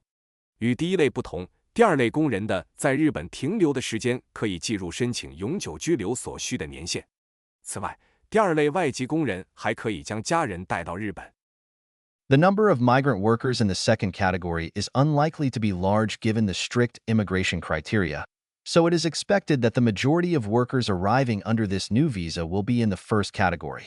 In addition, close to 50% of migrant worker visas in the first category are expected to be taken up by the current technical interns who would be transferred from the existing technical intern category. Given the requirement not to bring in family members and the impossibility to apply for permanent residency in the first category and the strict criteria of the second category, it is not clear whether this new immigration visa will be able to meet the labor shortage. In addition, Japan needs to compete for labor migrants with other countries in East Asia such as South Korea and Taiwan, which also suffer from labor shortages. Japan's new visa for low-skilled workers is unlikely to be attractive enough for migrant workers, which is perhaps unsurprising given Prime Minister Abe's need to emphasize that the measure was restrictive and not aimed at mass immigration. The Abe administration has relied on the political support of conservative voters and the new visa is an attempt to strike a balance between economic growth policy and conservative immigration policy. 鉴于移民标准非常严格，预计第二类外国工人的数量不会很大，因此大多数根据这一新签证抵达的工人将是第一类。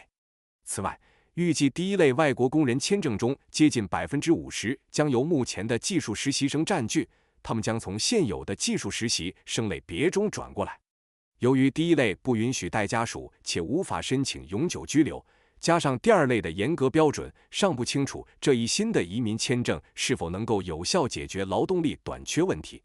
此外，日本还需与东亚其他国家，如韩国和台湾争夺劳动力移民，这些国家同样面临劳动力短缺的问题。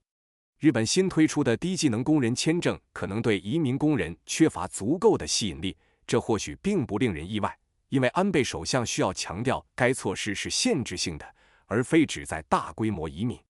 安倍政府依赖保守选民的支持，新的签证政策试图在促进经济增长和保守的移民政策之间找到平衡。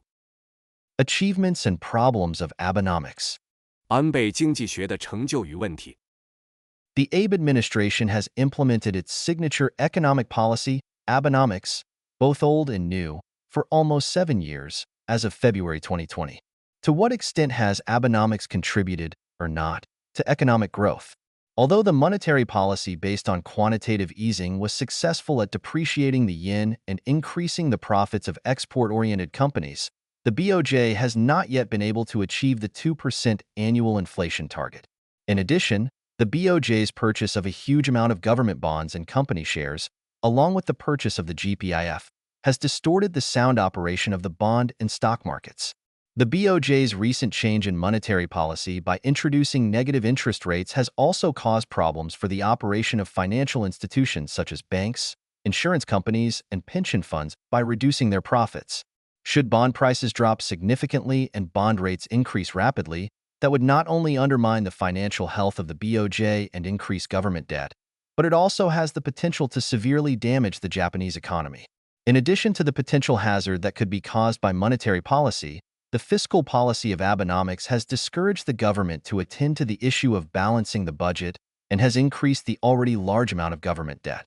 The slight increase in tax revenues brought about by economic growth through Abenomics has been too small to reduce the government debt to any significant extent. Prime Minister Abe's reluctance to cut government spending and his postponement of raising the rate of consumption tax twice in the past has led to a lack of fiscal discipline. 安倍政府已经实施了其标志性经济政策安倍经济学，新旧政策相结合，持续了近7年，截至2020年2月。安倍经济学在多大程度上促进了经济增长？尽管基于量化宽松的货币政策成功地使日元贬值，并提高了出口导向型公司的利润，但日本央行尚未实现2%的年度通胀目标。此外，日本央行大量购买政府债券和公司股票，加上 GPIF 的购买，已经扭曲了债券和股票市场的正常运作。日本央行近期通过引入负利率调整了货币政策，这不仅给银行、保险公司和养老基金等金融机构的运营带来了问题，减少了他们的利润。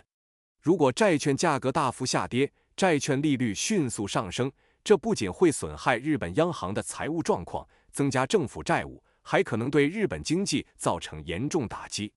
此外，安倍经济学的财政政策还导致政府忽视了平衡预算的问题，进一步增加了本已庞大的政府债务。安倍经济学带来的经济增长虽然使税收有所增加，但这一增长幅度太小，无法显著减少政府债务。安倍首相不愿削减政府开支，并在过去2次推迟提高消费税率，导致财政纪律不足。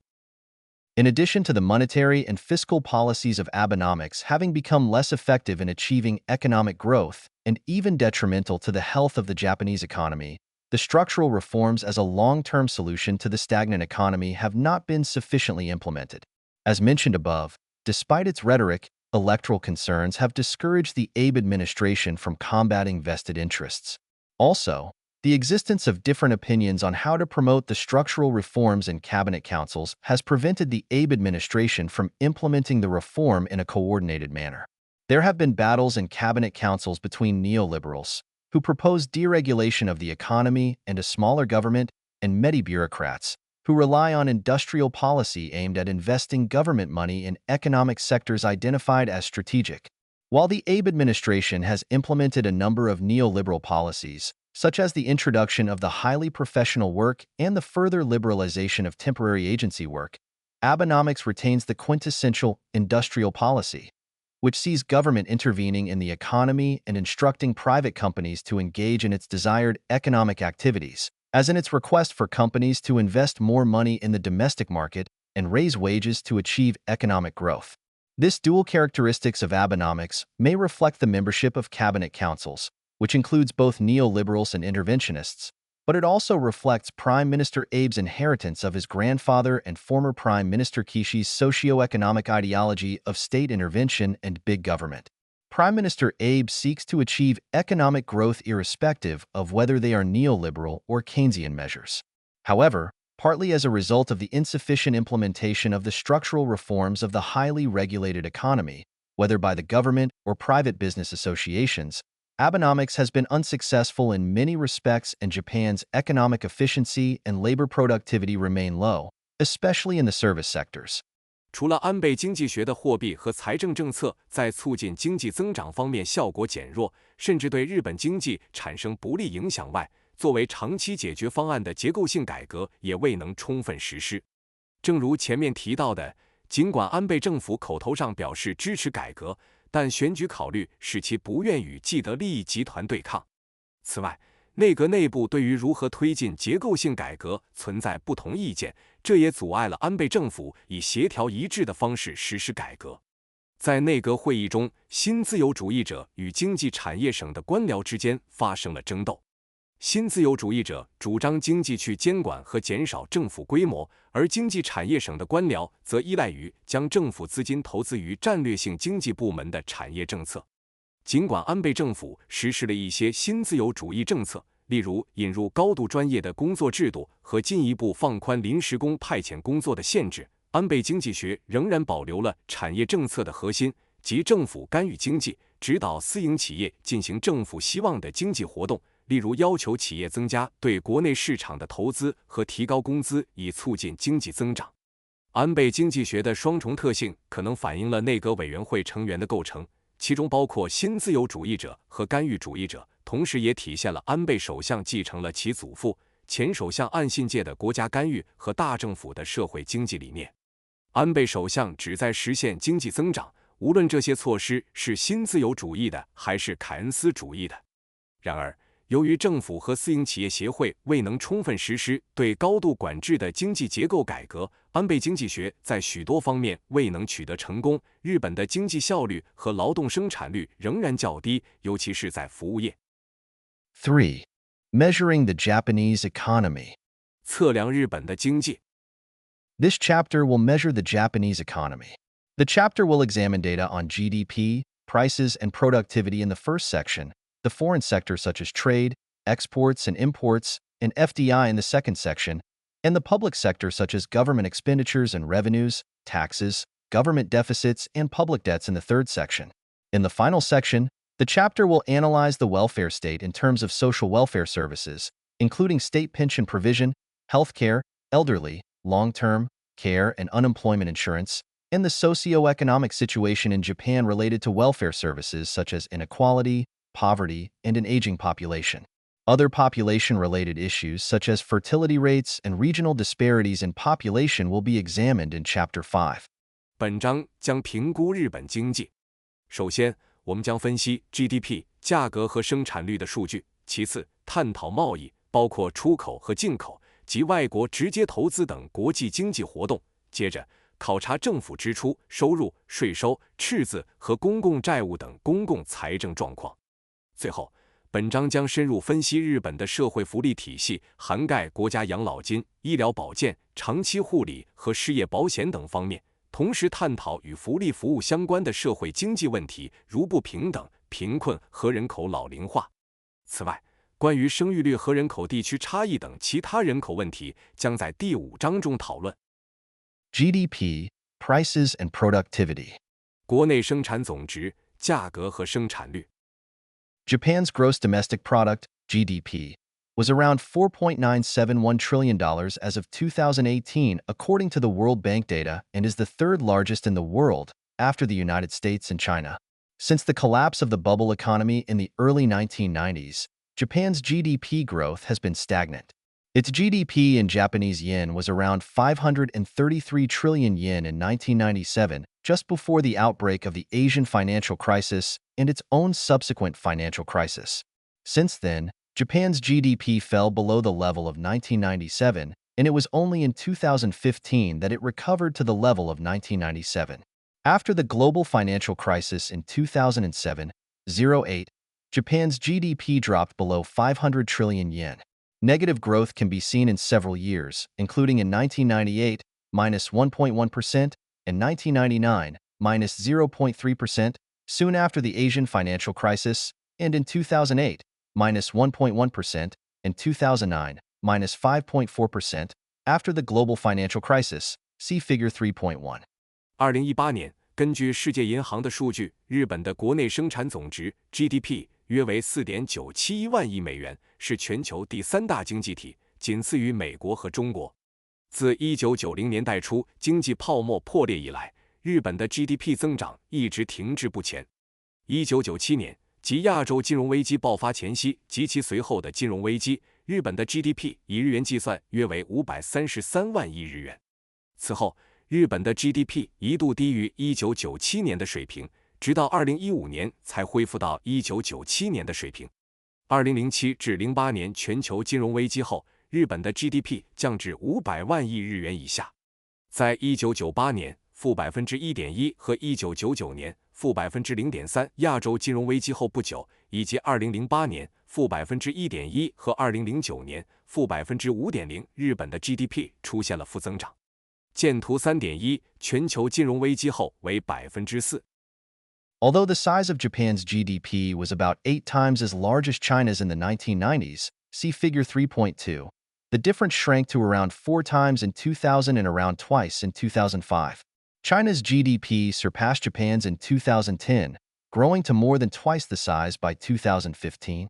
Compared to the GDP of the US, Japan's was around 1/3 or half before 1995, when the gap shrank to about 50%. However, this was at least partly due to the highly appreciated Japanese yen against the US dollar.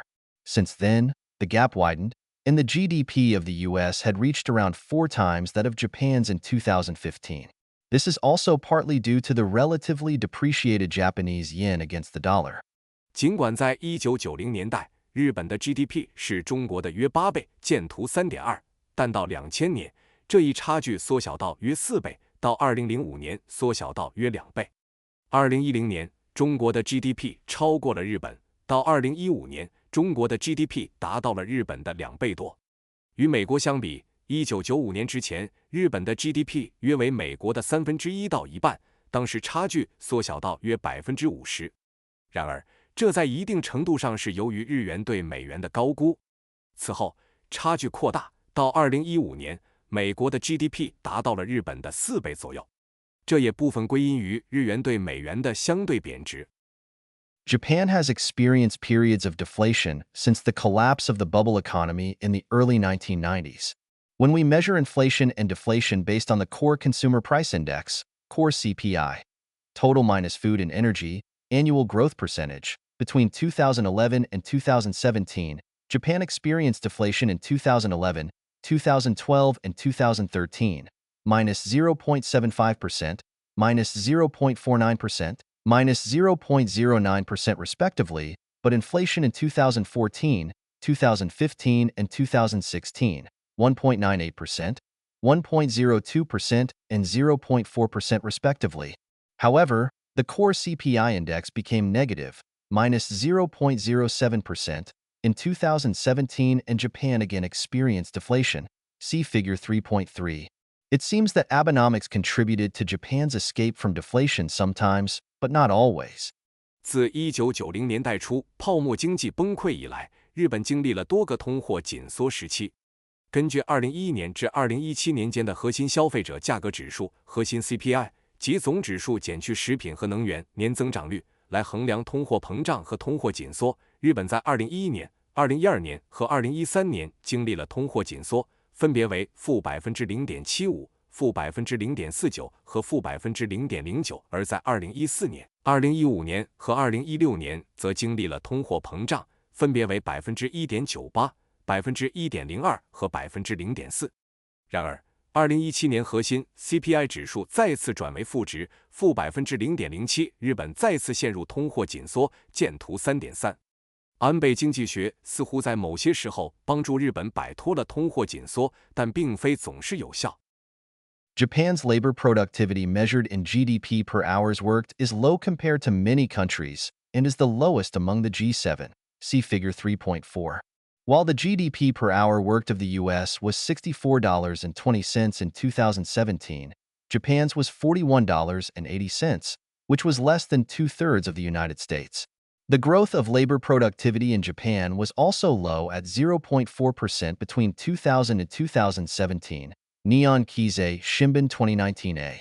The reasons for Japan's low labor productivity will be examined in Chapter 6, but one major reason is inefficiency in the economy due to a lack of online digitalization, which can be partly explained by government regulation and the self-regulation in industries. 日本的劳动生产率以每小时工作产生的 GDP 来衡量，低于许多国家，在据其中是最低的，见图3.4。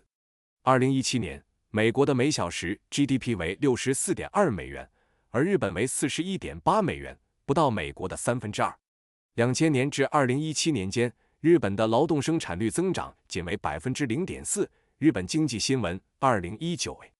日本劳动生产率低的原因将在第6章中探讨，但其中一个主要原因是由于缺乏在线数字化导致的经济效率低下，这在一定程度上可以归因于政府监管和行业自我监管。Foreign sector. 外资部门 Table 3.1 shows Japan's exports and imports in time series data since 1950 at 5-year intervals plus 2008 and 2009, years of the global financial crisis, and 2014, when Japan had the largest trade deficit.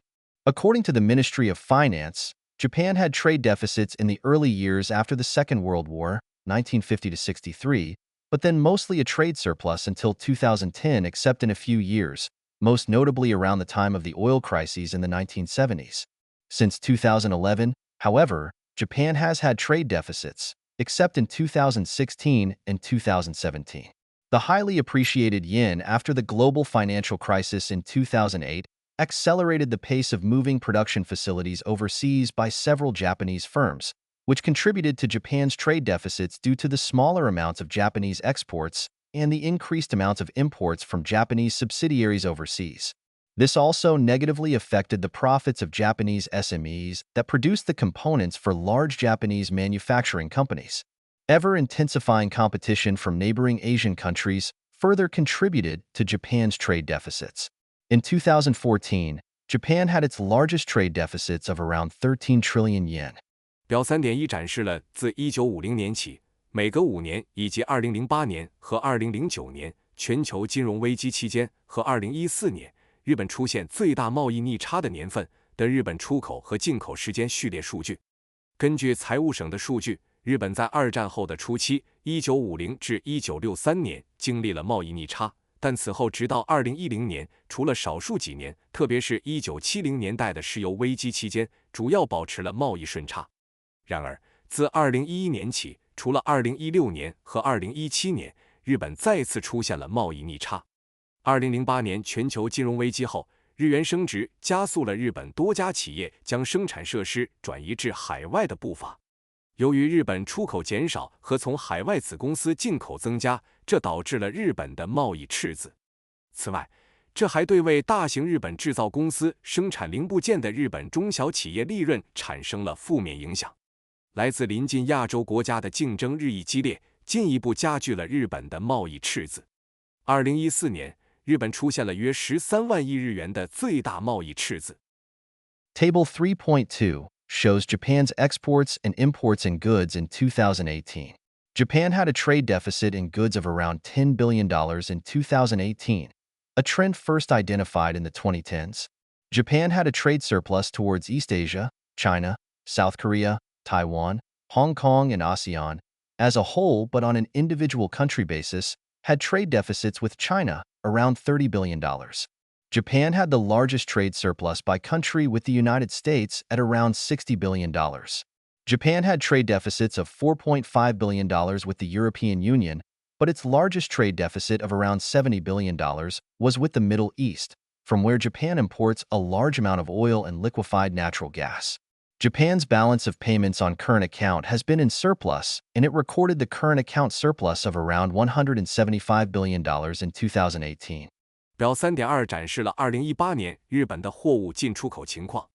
2018年，日本的货物贸易逆差约为100亿美元，这一趋势最早在2010年代被发现。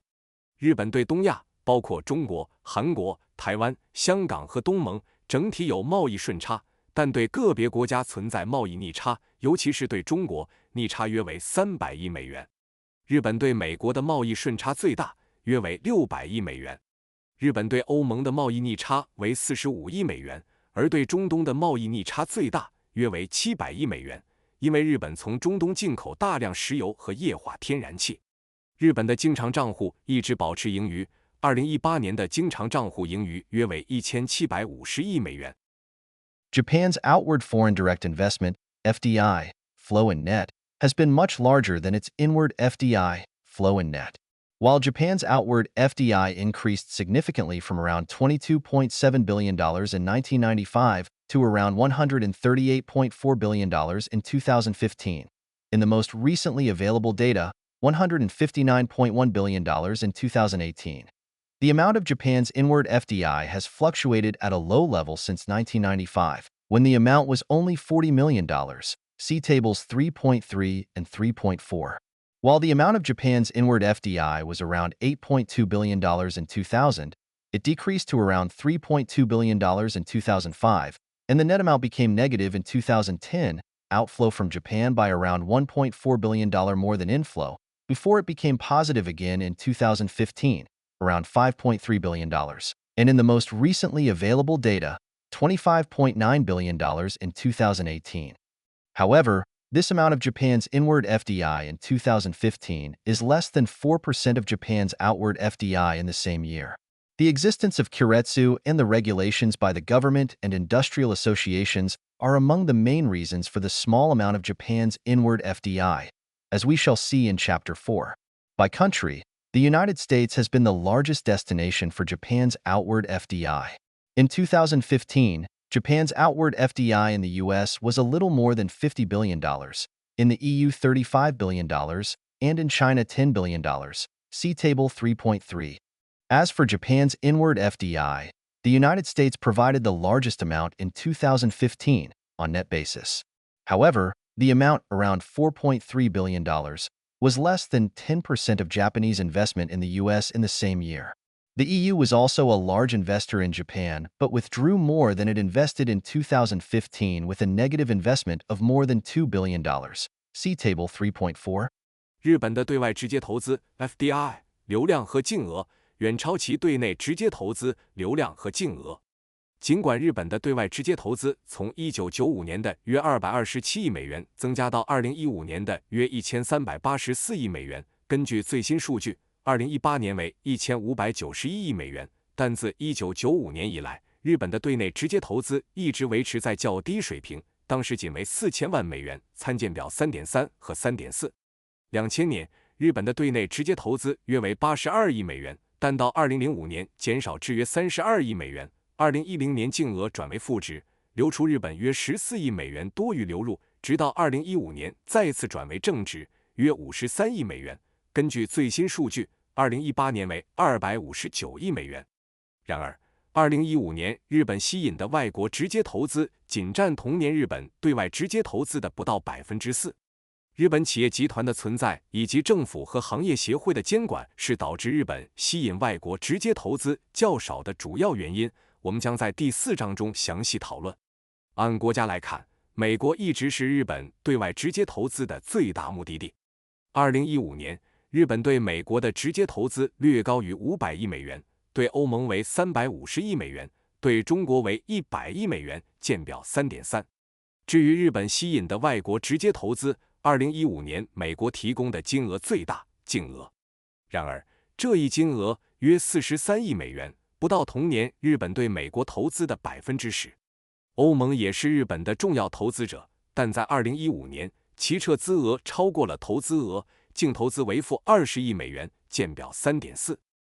In terms of FDI stock, which measures the total level of FDI at a given point of time, Japan's outward FDI in stock in the whole world was a little more than $1.2 trillion in 2015. However, Japan's inward FDI in stock was only a little more than $200 billion, as to be expected given the small amount of FDI inflow to Japan. The largest destination of Japan's FDI in stock was the U.S., $400 billion in 2015, while Japan's FDI in stock in China and EU were around $109 billion and around $291 billion respectively. The European Union was the largest investor in Japan in terms of stock in the amount of around $87 billion in 2015. The U.S. was the second, with an accumulated investment in Japan of around $57 billion. 从外国直接投资 FDI 存量来看，它衡量的是某一时间点的 FDI 总水平。2015年，日本在全球的对外 FDI 存量略高于 1.2万亿美元。然而，日本的对外 FDI 存量仅为略高于2000亿美元，这在意料之中，因为流入日本的 FDI 数量较少。日本对外 FDI 存量的最大目的地是美国，2015年为4000亿美元，而在中国和欧盟的 FDI 存量分别为约1090亿美元和约2910亿美元。2015年，欧盟是日本最大的投资者 ，FDI 存量约为870亿美元。美国排名第二，对日本的累计投资约为570亿美元。Finally, Japan has been one of the largest creditor countries of foreign exchange reserves in the world.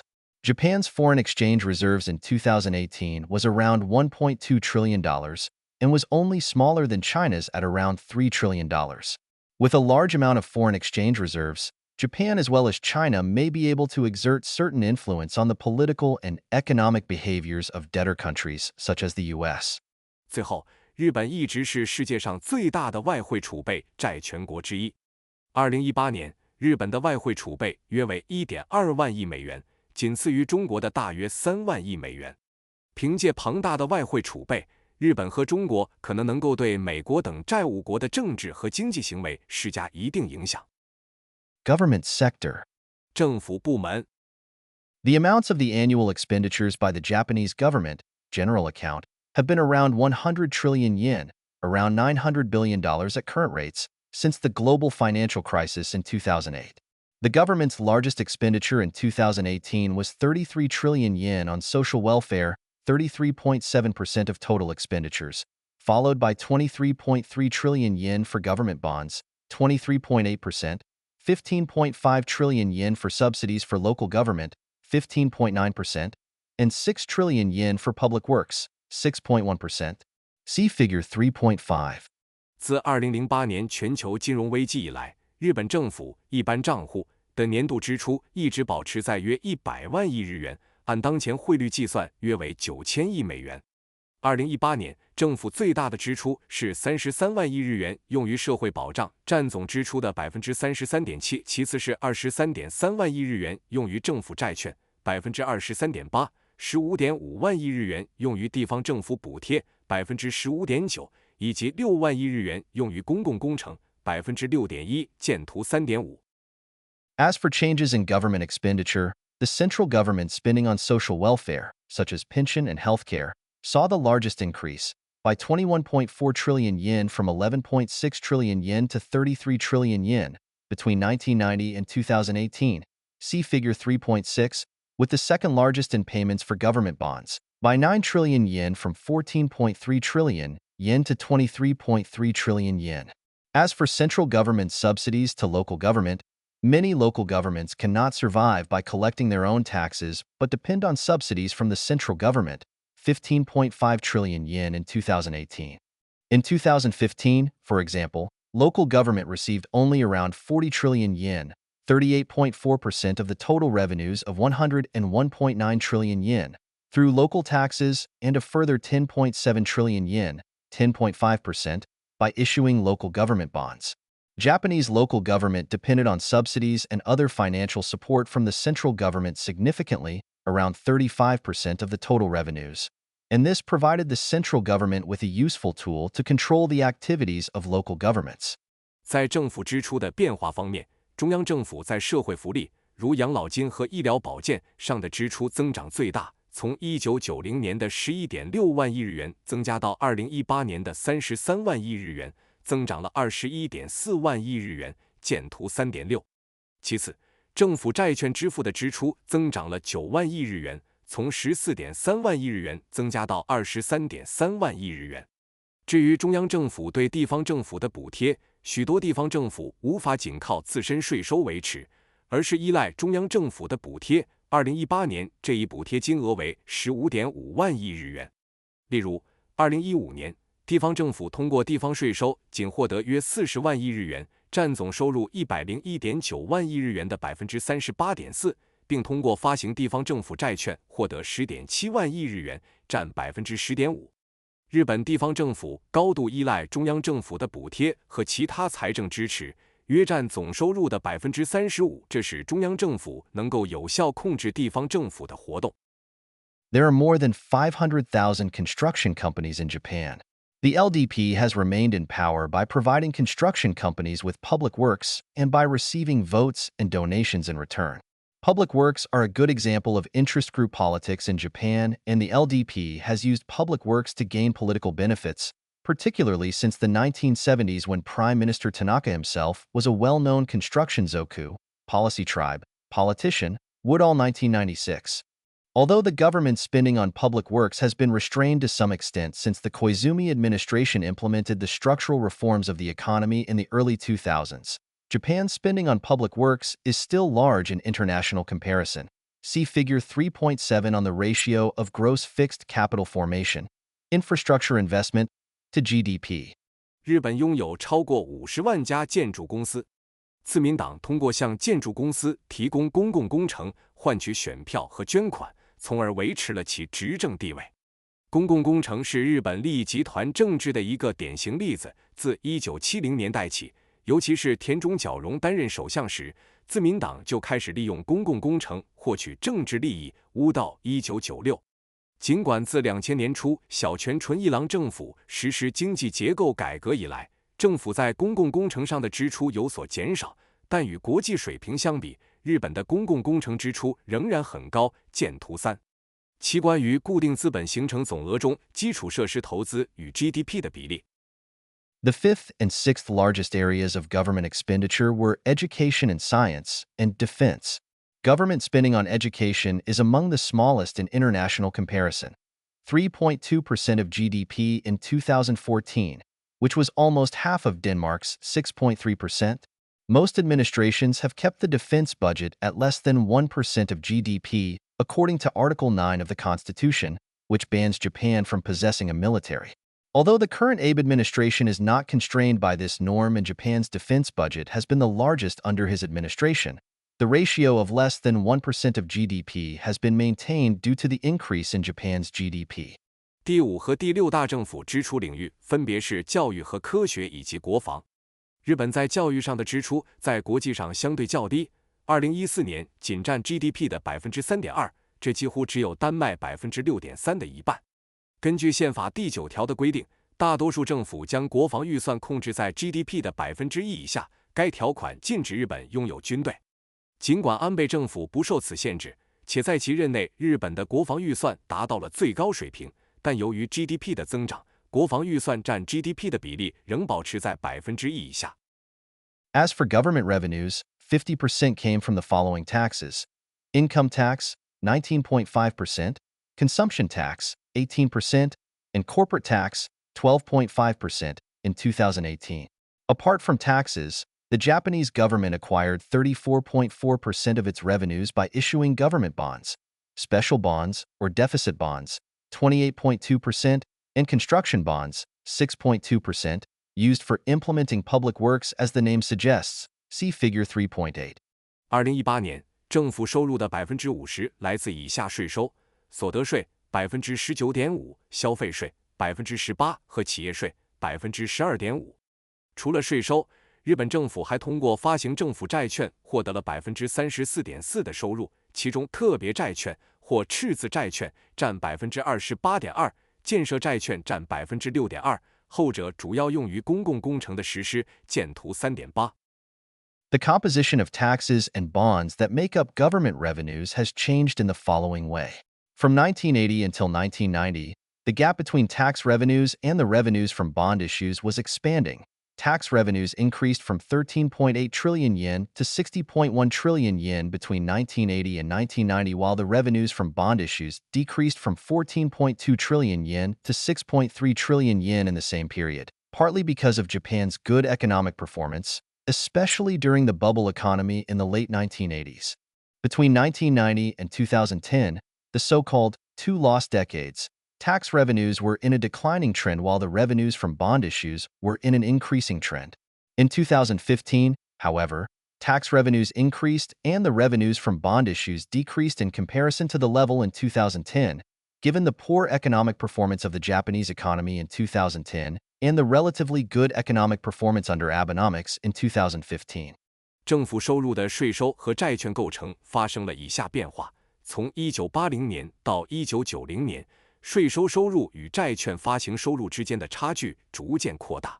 税收收入从1980年的13.8万亿日元增加到1990年的60.1万亿日元，而债券发行收入在同一时期从14.2万亿日元减少到6.3万亿日元。部分原因是日本在20世纪80年代末的经济表现良好，尤其是在泡沫经济期间。在1990年到2010年所谓的失去的20年期间，税收收入呈下降趋势，而债券发行收入则呈上升趋势。然而，2015年税收增加，而债券发行收入相比2010年有所减少。这主要是因为2010年日本经济表现不佳，而2015年在安倍经济学的推动下，经济表现相对较好。As for the tax composition of government revenues, those through income tax were in a declining trend from 1990 until 2010, but were in an increasing trend between 2010 and 2015. A similar trend can be seen in government revenues from corporate tax. In contrast, the government revenues through consumption tax has been in an increasing trend except in the period between 2005 and 2010, most likely due to the global financial crisis and the resulting slump in consumption. Around 35% of government revenues, central and local, were received through consumption tax in 2018. The next largest source was income tax, around 31%. In international comparison, similar trends can be seen in the tax sources of government revenues in France and Germany. Whereas, in the United States and Sweden, for example, the largest tax source for government revenues was income tax and then consumption tax, sales tax in the US and value-added tax in Sweden. 就政府收入的税收构成而言，所得税收入从1990年到2010年呈下降趋势，但在2010年至2015年间又开始上升。公司税的政府收入也表现出类似的趋势。相比之下，消费税的政府收入除2005年至2010年期间外，一直呈上升趋势，这可能是因为全球金融危机导致的消费下降。2018年，中央和地方政府收入中约 35% 来自消费税，第二大来源是所得税，约占 31%。在国际比较中，法国和德国的政府收入税收来源也显示出类似的趋势。例如，在美国和瑞典，政府收入的主要来源是所得税，其次是消费税，美国的销售税和瑞典的增值税。In 2018, Japan's highest rate of income tax, 45%, was the same as that in the UK, Germany and France, 37% in the US. However, the lowest rates varied, 0% in Germany and France, 5% in Japan, 10% in the US and 20% in the UK. As for the corporate effective tax rate, it was lowered from 37% to 29.74% in 2018, principally due to the current Abe administration's aim of attracting a larger amount of foreign investment, see Figure 3.9. Japan's current corporate tax rate is lower than France's, 33.33%, is similar to the German rate, 29.83%, and is slightly higher than the US rate, 27.98%. However, the rate in the UK is much lower, 19%. Since October 2019, Japan's consumption tax rate or value-added tax rate has been 10%, Taiwan 5%, Korea 10%, which is much lower than European rates, typically around 20%, but Swedish rate was even higher at 25%. 2018年，日本的最高所得税率为45%，与英国、德国和法国相同，美国为37%。然而，最低税率有所不同，德国和法国为0%，日本为5%，美国为10%，英国为20%。在有效公司税率方面，2018年从37%降至29.74%，主要是因为安倍政府希望吸引更多外国投资，建图3.9。目前，日本的公司税率低于法国33.33%，接近德国29.83%，略高于美国27.98%。然而，英国的税率要低得多，19%。自2019年10月起，日本的消费税或增值税率为10%，台湾为5%，韩国为10%，这远低于欧洲的税率，通常约为20%，而瑞典的税率甚至高达25%。As seen in Figure 3.8, the Japanese government relied on the issue of government bonds, special or deficit bonds and construction bonds, for 34.4% of its total revenues in 2018. Japan has recorded fiscal deficits every year recently, and its ratio of fiscal deficits, fiscal balance/GDP, in 2010 after the global financial crisis was -8.1%. This ratio was lower than those of the US and the UK, -12.6% and -9.5% respectively, but was higher than those of France, Canada, Italy, and Germany, -6.9%, -4.7%, -4.2%, and -4.2% respectively. 如图3.8所示，2018年日本政府总收入的34.4%来自政府债券的发行，包括特别债券或赤字债券以及建设债券。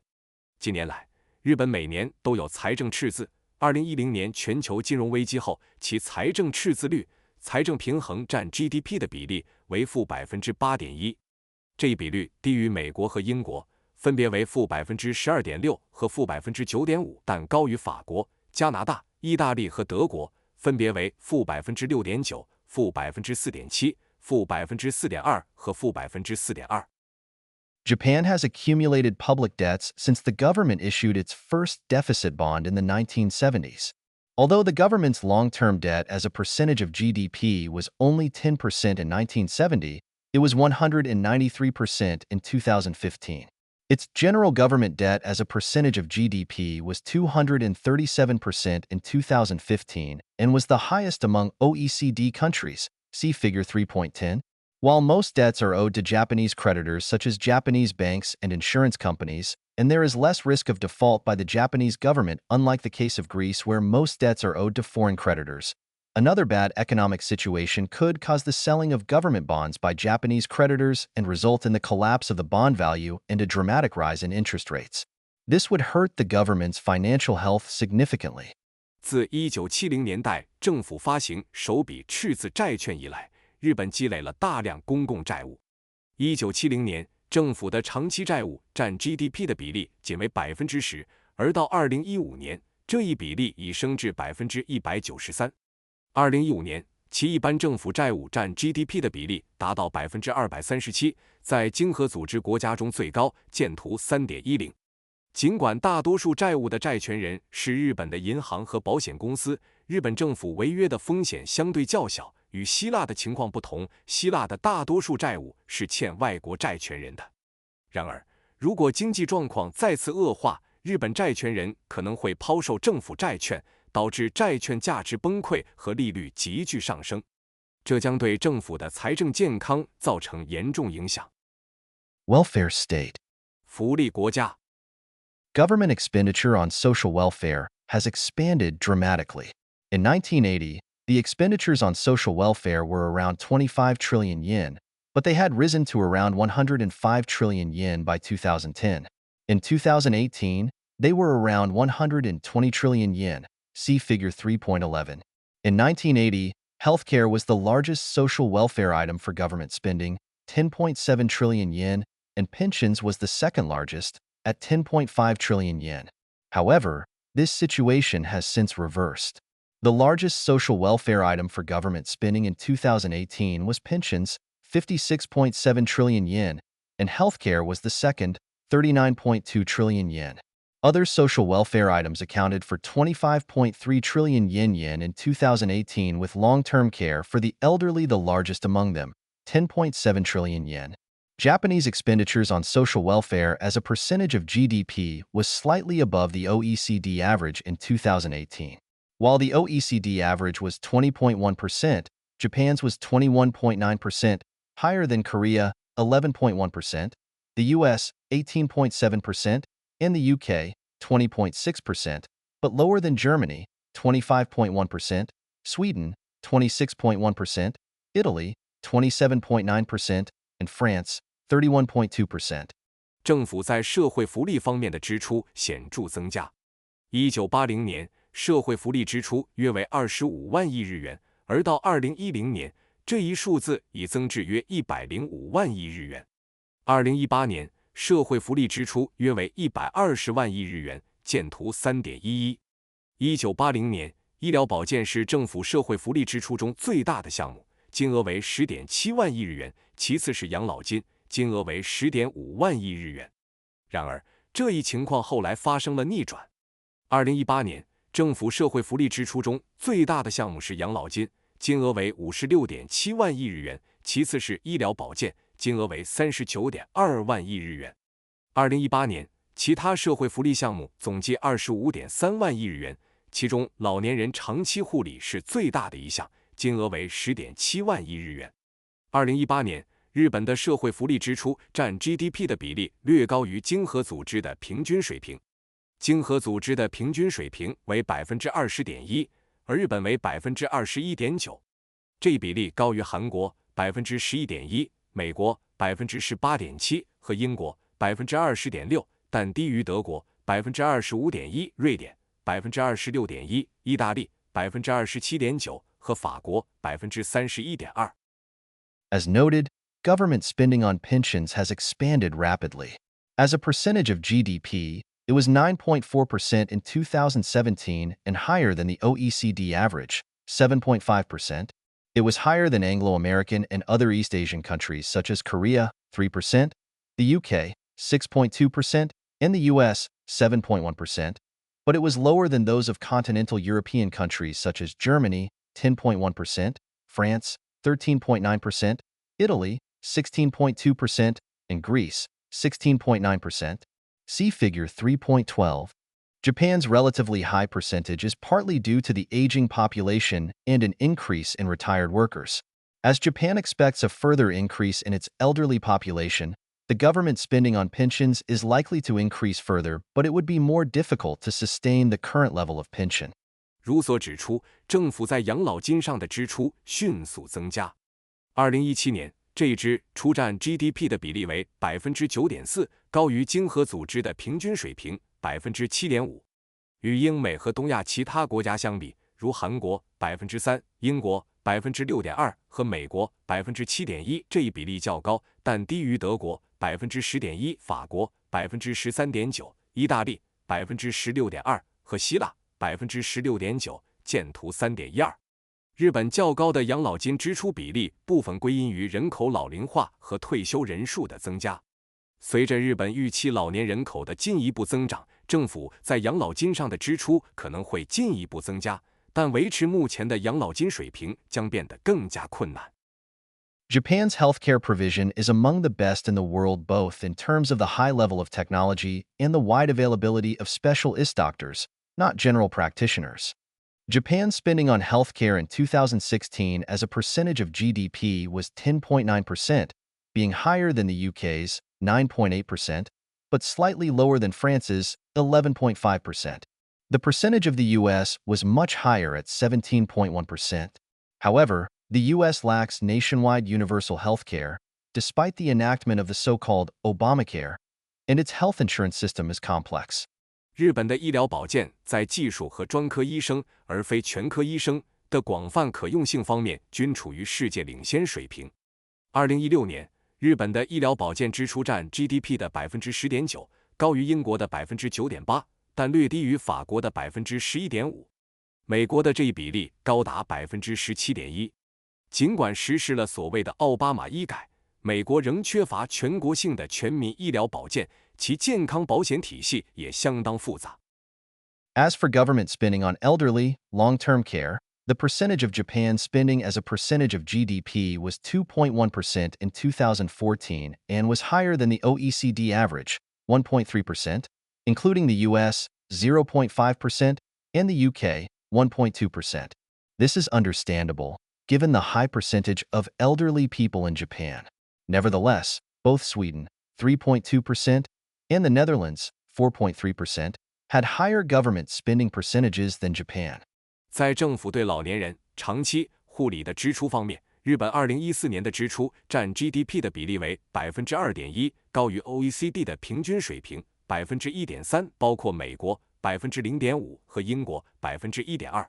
考虑到日本老年人口比例较高，这一点是可以理解的。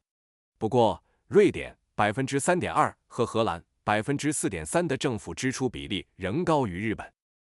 The amount of government spending on unemployment insurance, mostly government payments to the unemployed, has been small in international comparison.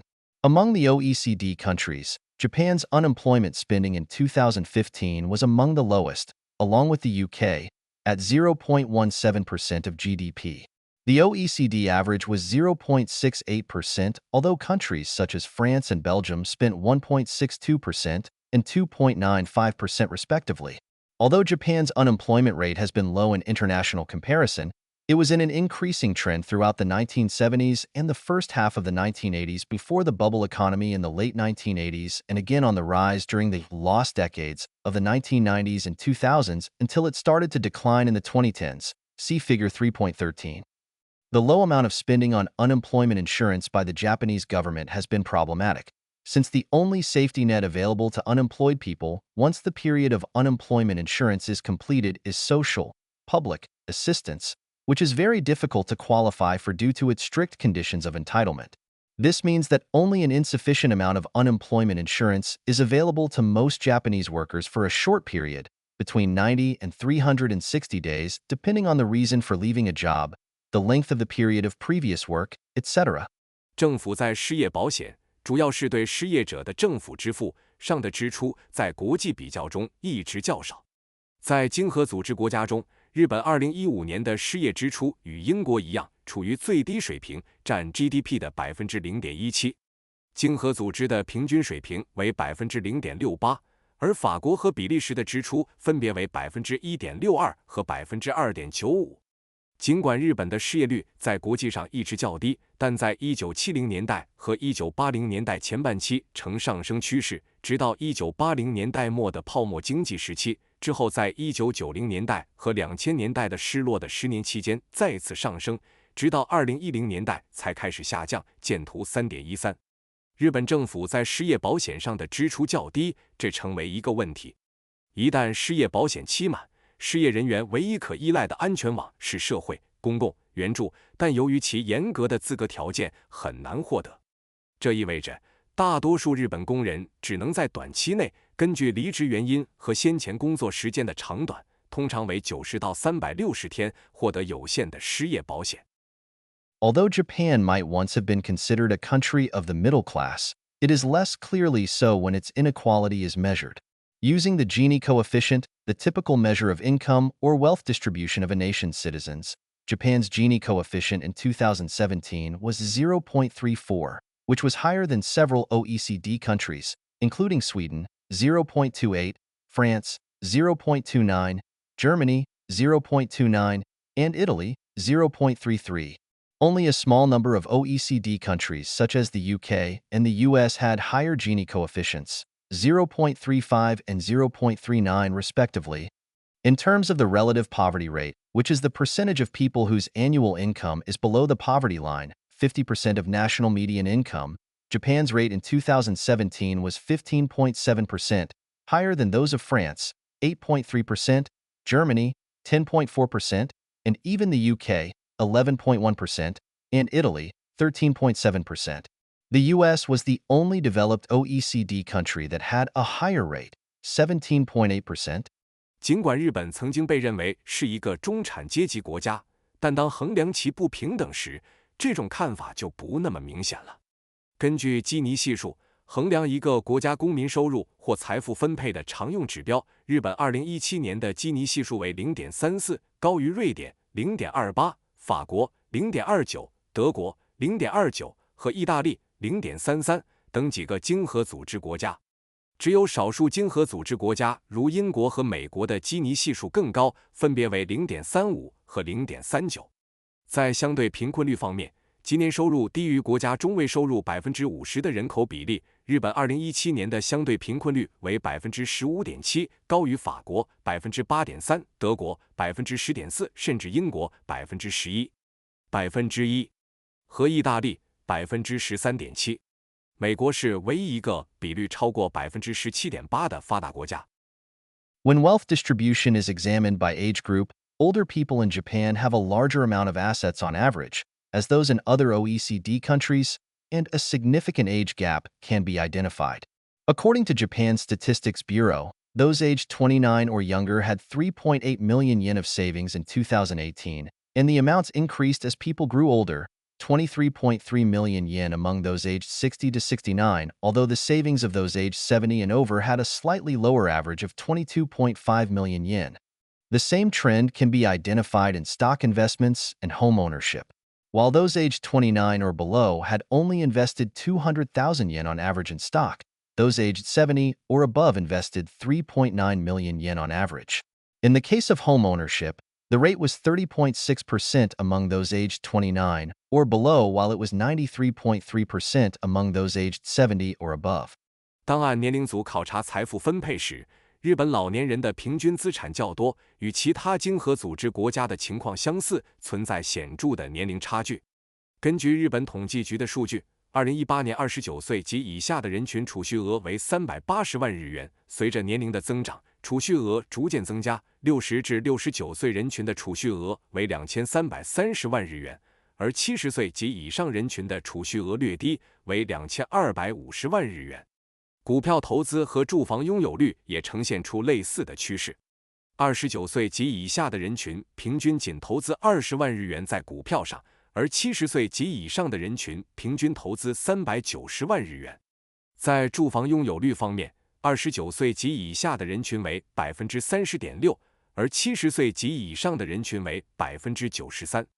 70岁及以上人群中占比 3%。Japan's aging population has serious implications for the maintenance of the welfare state. The percentage of the population aged 65 and over has been increasing, having grown to 26.6% in 2015 compared to 9.1% in 1980. See Figure 3.14. In 2015, Japan had the highest percentage of the population aged 65 and above, 26.6%, of any country. In 2060, the percentage is projected to increase to 38.1%, followed by countries such as Korea, 37.1%, and Italy, 33.4%. In 2017, Japanese women had the highest life expectancy, 87.3 years. In the world, Japanese men also had one of the highest life expectancies at 81.1 years. This aging population has already strained the government budget, but will do so even more in the future and could jeopardize the sustainability of national pension, healthcare insurance, and other social welfare services unless drastic cuts to welfare budget are made soon. The increasing number of elderly people is likely to mean meager welfare services in the future, as shown by the recent controversy on the report issued by the financial agency stating that individuals would likely need an extra 20 million yen in addition to the national pension to provide for them if they are to live to 100 years old. 日本的老龄化人口对福利国家的维护产生了严重影响。65岁及以上人口的比例持续增长，从1980年的 9.1% 增加到2015年的 26.6%， 见图 3.14。2015年，日本65岁及以上人口的比例 26.6% 为全球最高。预计到2060年，这一比例将增至 38.1%， 其次是韩国 37.1% 和意大利 33.4%。2017年，日本女性的预期寿命为 87.3 岁，居世界首位，日本男性的预期寿命为81.1岁，也是全球最高之一。老龄化人口已经给政府预算带来了压力，但未来这种压力将更加严重。如果不尽快大幅削减福利预算，可能会危及国家养老金、健康保险和其他社会福利服务的可持续性。随着老年人口的增加，未来福利服务可能会减少。正如财务省最近发布的报告所显示的那样，该报告指出，如果要活到100岁，个人除了国家养老金外，可能还需要额外的2000万日元来养活自己。4. The structure of the Japanese economy. 日本经济的结构。As outlined in the previous chapters, the Japanese economy experienced high growth in the 1960s and relatively high growth up to the late 1980s in international comparison. However, the Japanese economy has suffered from stagnation and low growth since the collapse of the bubble economy in the early 1990s. Although the structure of Japan's economy has been transformed significantly in some sectors to cope with economic stagnation, we can also identify some continuities in the structure of the economy despite pressure from globalization and regional economic integration in East Asia and the Asia-Pacific. While we can see some structural transformations characteristic of American-style capitalism, we can also identify the continuity of structures distinctly Japanese and different from other capitalisms such as America's. 如前几章所述，日本经济在1960年代经历了高速增长，直到1980年代末，在国际比较中仍保持相对较高的增长。然而，自1990年代初泡沫经济崩溃以来，日本经济一直面临停滞和低增长的问题。尽管日本经济在某些领域已经进行了重大转型以应对经济停滞，但在全球化和东亚及亚太地区经济一体化的压力下，经济结构中仍存在一些连续性。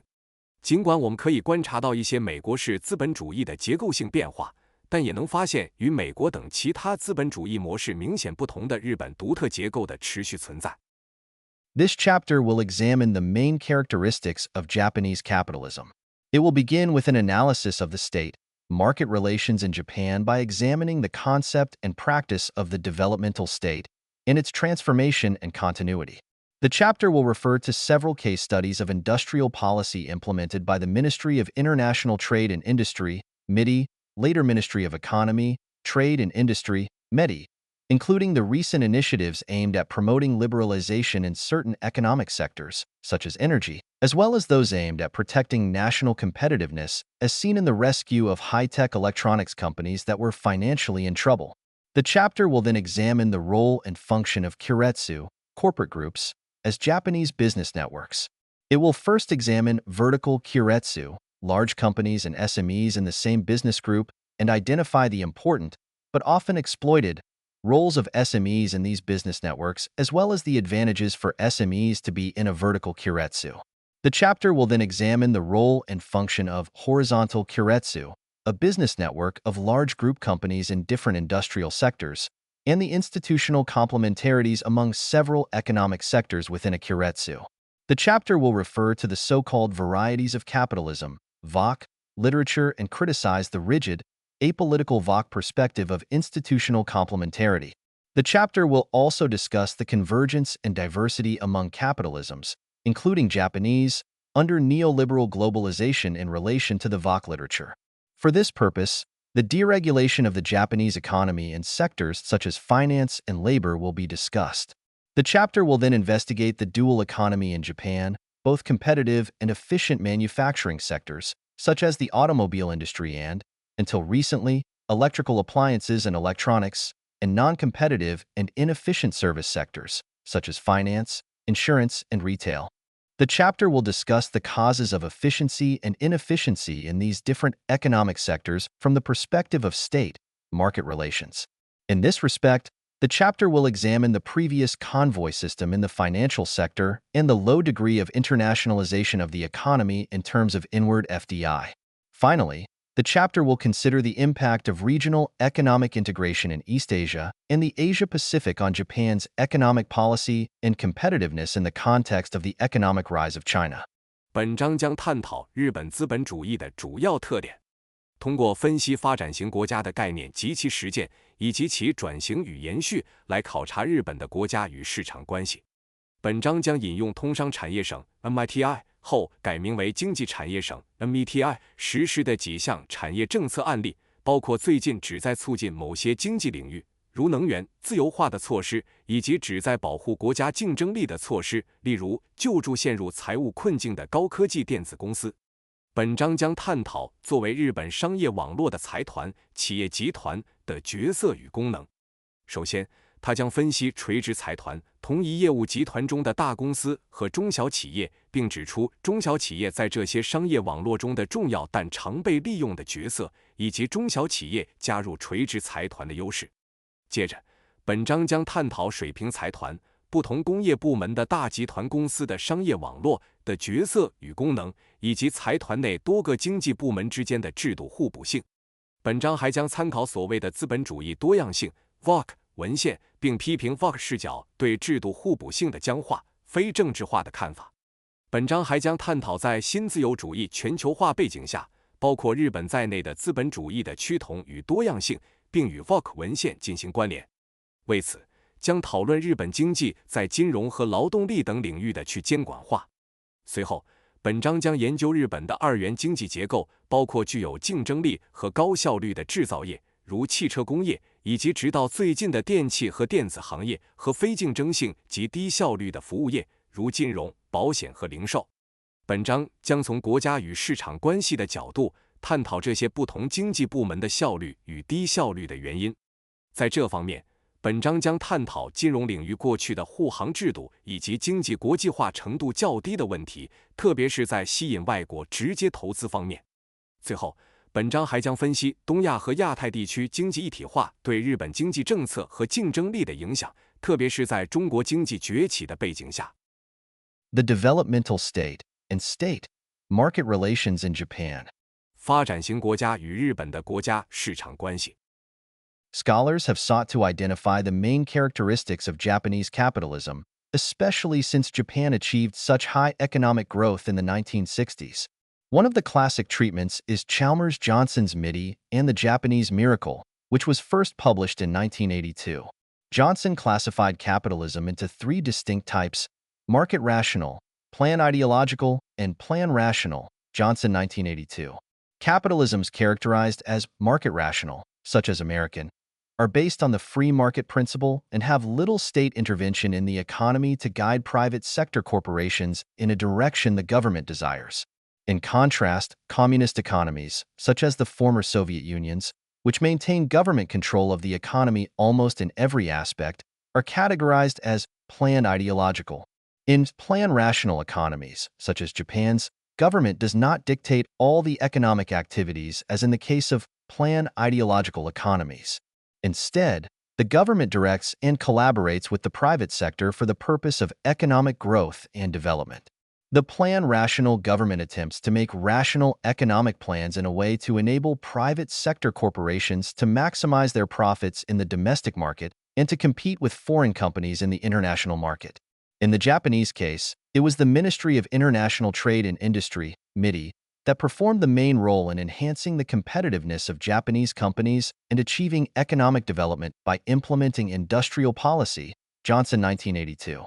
学者们一直试图确定日本资本主义的主要特征，特别是在日本于1960年代实现显著经济增长之后。查尔默斯·约翰逊的《通产省与日本奇迹》是这一领域的经典研究，该书首次出版于1982年。约翰逊将资本主义分为三种类型：市场理性、计划意识形态和计划理性。约翰逊1982。被归类为市场理性的资本主义，如美国，基于自由市场原则，政府对经济的干预较少，以引导私营部门公司朝着政府希望的方向发展。相反，像前苏联这样的共产主义经济，几乎在所有方面都保持政府对经济的控制，被归类为计划意识形态。而在计划理性经济中，如日本，政府并不像计划意识形态经济那样全面规定经济活动。相反，政府与私营部门合作，以促进经济增长和发展。计划理性政府努力制定合理的经济计划，使私营企业在本国市场实现利润最大化，并在国际市场上与外国企业竞争。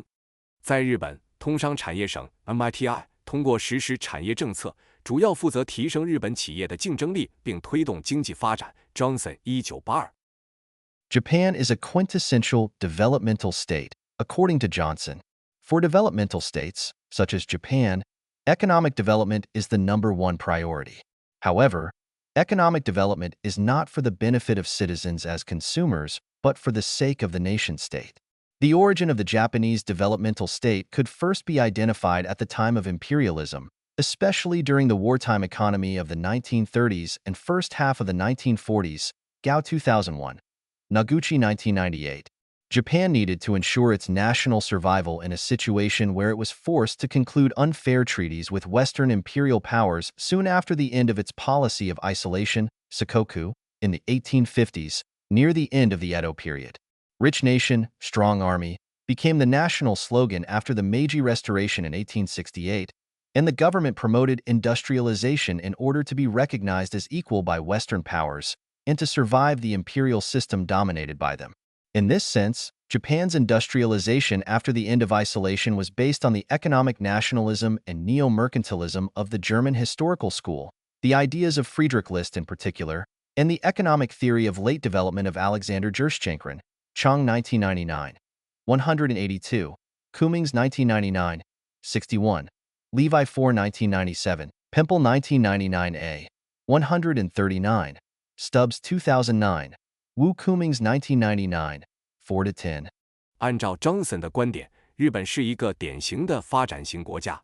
对于像日本这样的发展型国家，经济发展是首要任务。然而，经济发展并非为了提升公民作为消费者的福利，而是为了国家的整体利益。日本的发展型国家模式最早可以追溯到帝国主义时期，特别是在20世纪30年代和40年代前半期的战时经济。Gay 2001 Noguchi 1998。日本需要确保国家的生存，当时在19世纪50年代即德川幕府末期结束闭关锁国政策后不久，被迫与西方帝国主义国家签订了不平等条约。富国强兵成为1868年明治维新后的国家口号。政府为了被西方列强承认为平等国家，并在他们主导的帝国体系中生存，推动了工业化。从这个意义上说，日本结束孤立后的工业化是基于德国历史学派，特别是弗里德里希·李斯特的思想的经济民族主义和新重商主义，以及亚历山大·格申克隆的后发优势经济理论 Chang 1999 182 Cummings 1999 61 Levi 4 1997 Temple 1999 139 Stubbs 2009 Wu Cummings 1999 40。 However, it was during the 1930s and the first half of the 1940s that the essence of the Japanese developmental state was formed, Gao 2001, Noguchi 1998.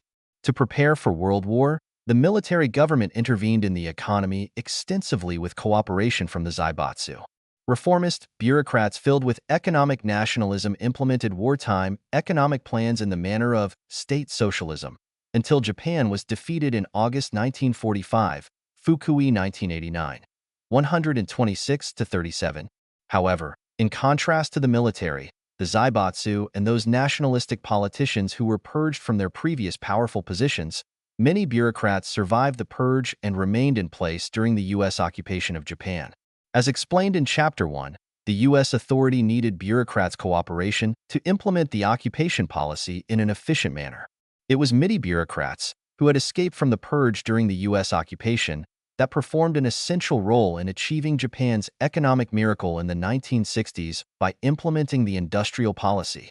然而，正是在20世纪30年代和40年代前半期，日本的发展型国家模式得以形成。Gay 2001 Noguchi 1998。为了备战，军政府与财阀合作，广泛干预经济。改革派官僚充满经济民族主义，以国家社会主义的方式实施战时经济计划，直到1945年8月日本战败。Fukui 1989 12637。然而，与被从权力位置上清除的军方、财阀和民族主义政治家不同，许多官僚幸存下来，并在美国占领日本期间继续留任。如第一章所述，为了有效实施占领政策，美国当局需要官僚的合作。在20世纪60年代，正是那些在美国占领期间避免了被清洗的通产省官僚，在实施产业政策方面发挥了关键作用，促成了日本的经济奇迹。Industrial policy was an essential tool for MITI to achieve economic growth and enhance the competitiveness of Japanese companies in the international market.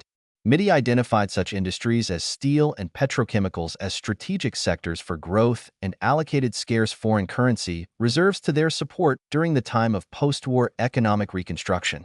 This industrial policy is generally considered to have been successful in raising national champions in several industrial sectors, and to have been fundamental to Japan's economic reconstruction and later economic growth. MITI led and coordinated with private sector companies in the implementation of industrial policy to promote investment in the strategic sectors identified by it. MITI provided both incentives and disincentives to induce private sector companies to take business action in a way it desired rather than forcing them to do so by implementing measures in the form of administrative guidance, which did not have legal force but which private sector business still found difficult to ignore or refuse because of the possibility of retaliation or unfavorable treatment by MITI in the case of noncompliance. However, industrial policy was often aimed at achieving mutual benefits for both the government and private sector companies, rather than the state taking a confrontational stance towards the market. Johnson, 1999. 47-50, 56-60. 产业政策是通产省推动经济增长和提升日本企业国际竞争力的关键工具。通产省将钢铁和石化等行业认定为战略增长领域，并在战后经济重建期间将有限的外汇储备分配给这些领域以提供支持。这一产业政策普遍被认为在培养多个工业领域的领军企业方面取得了成功，并对日本的经济重建和后续增长起到了基础性作用。通产省领导并协调私营企业，共同实施产业政策，促进对这些战略领域的投资。MITI 通过提供激励和非激励措施，促使私营企业按照其期望的方式采取商业行动，而不是通过实施没有法律效力的行政指导来强制执行。由于担心不遵守时会受到 MITI 的报复或不利对待，私营企业通常难以忽视或拒绝这些指导。然而，产业政策通常旨在实现政府和私营企业的互利，而不是采取政府对市场的对抗立场。Johnson 1999 4750 5660。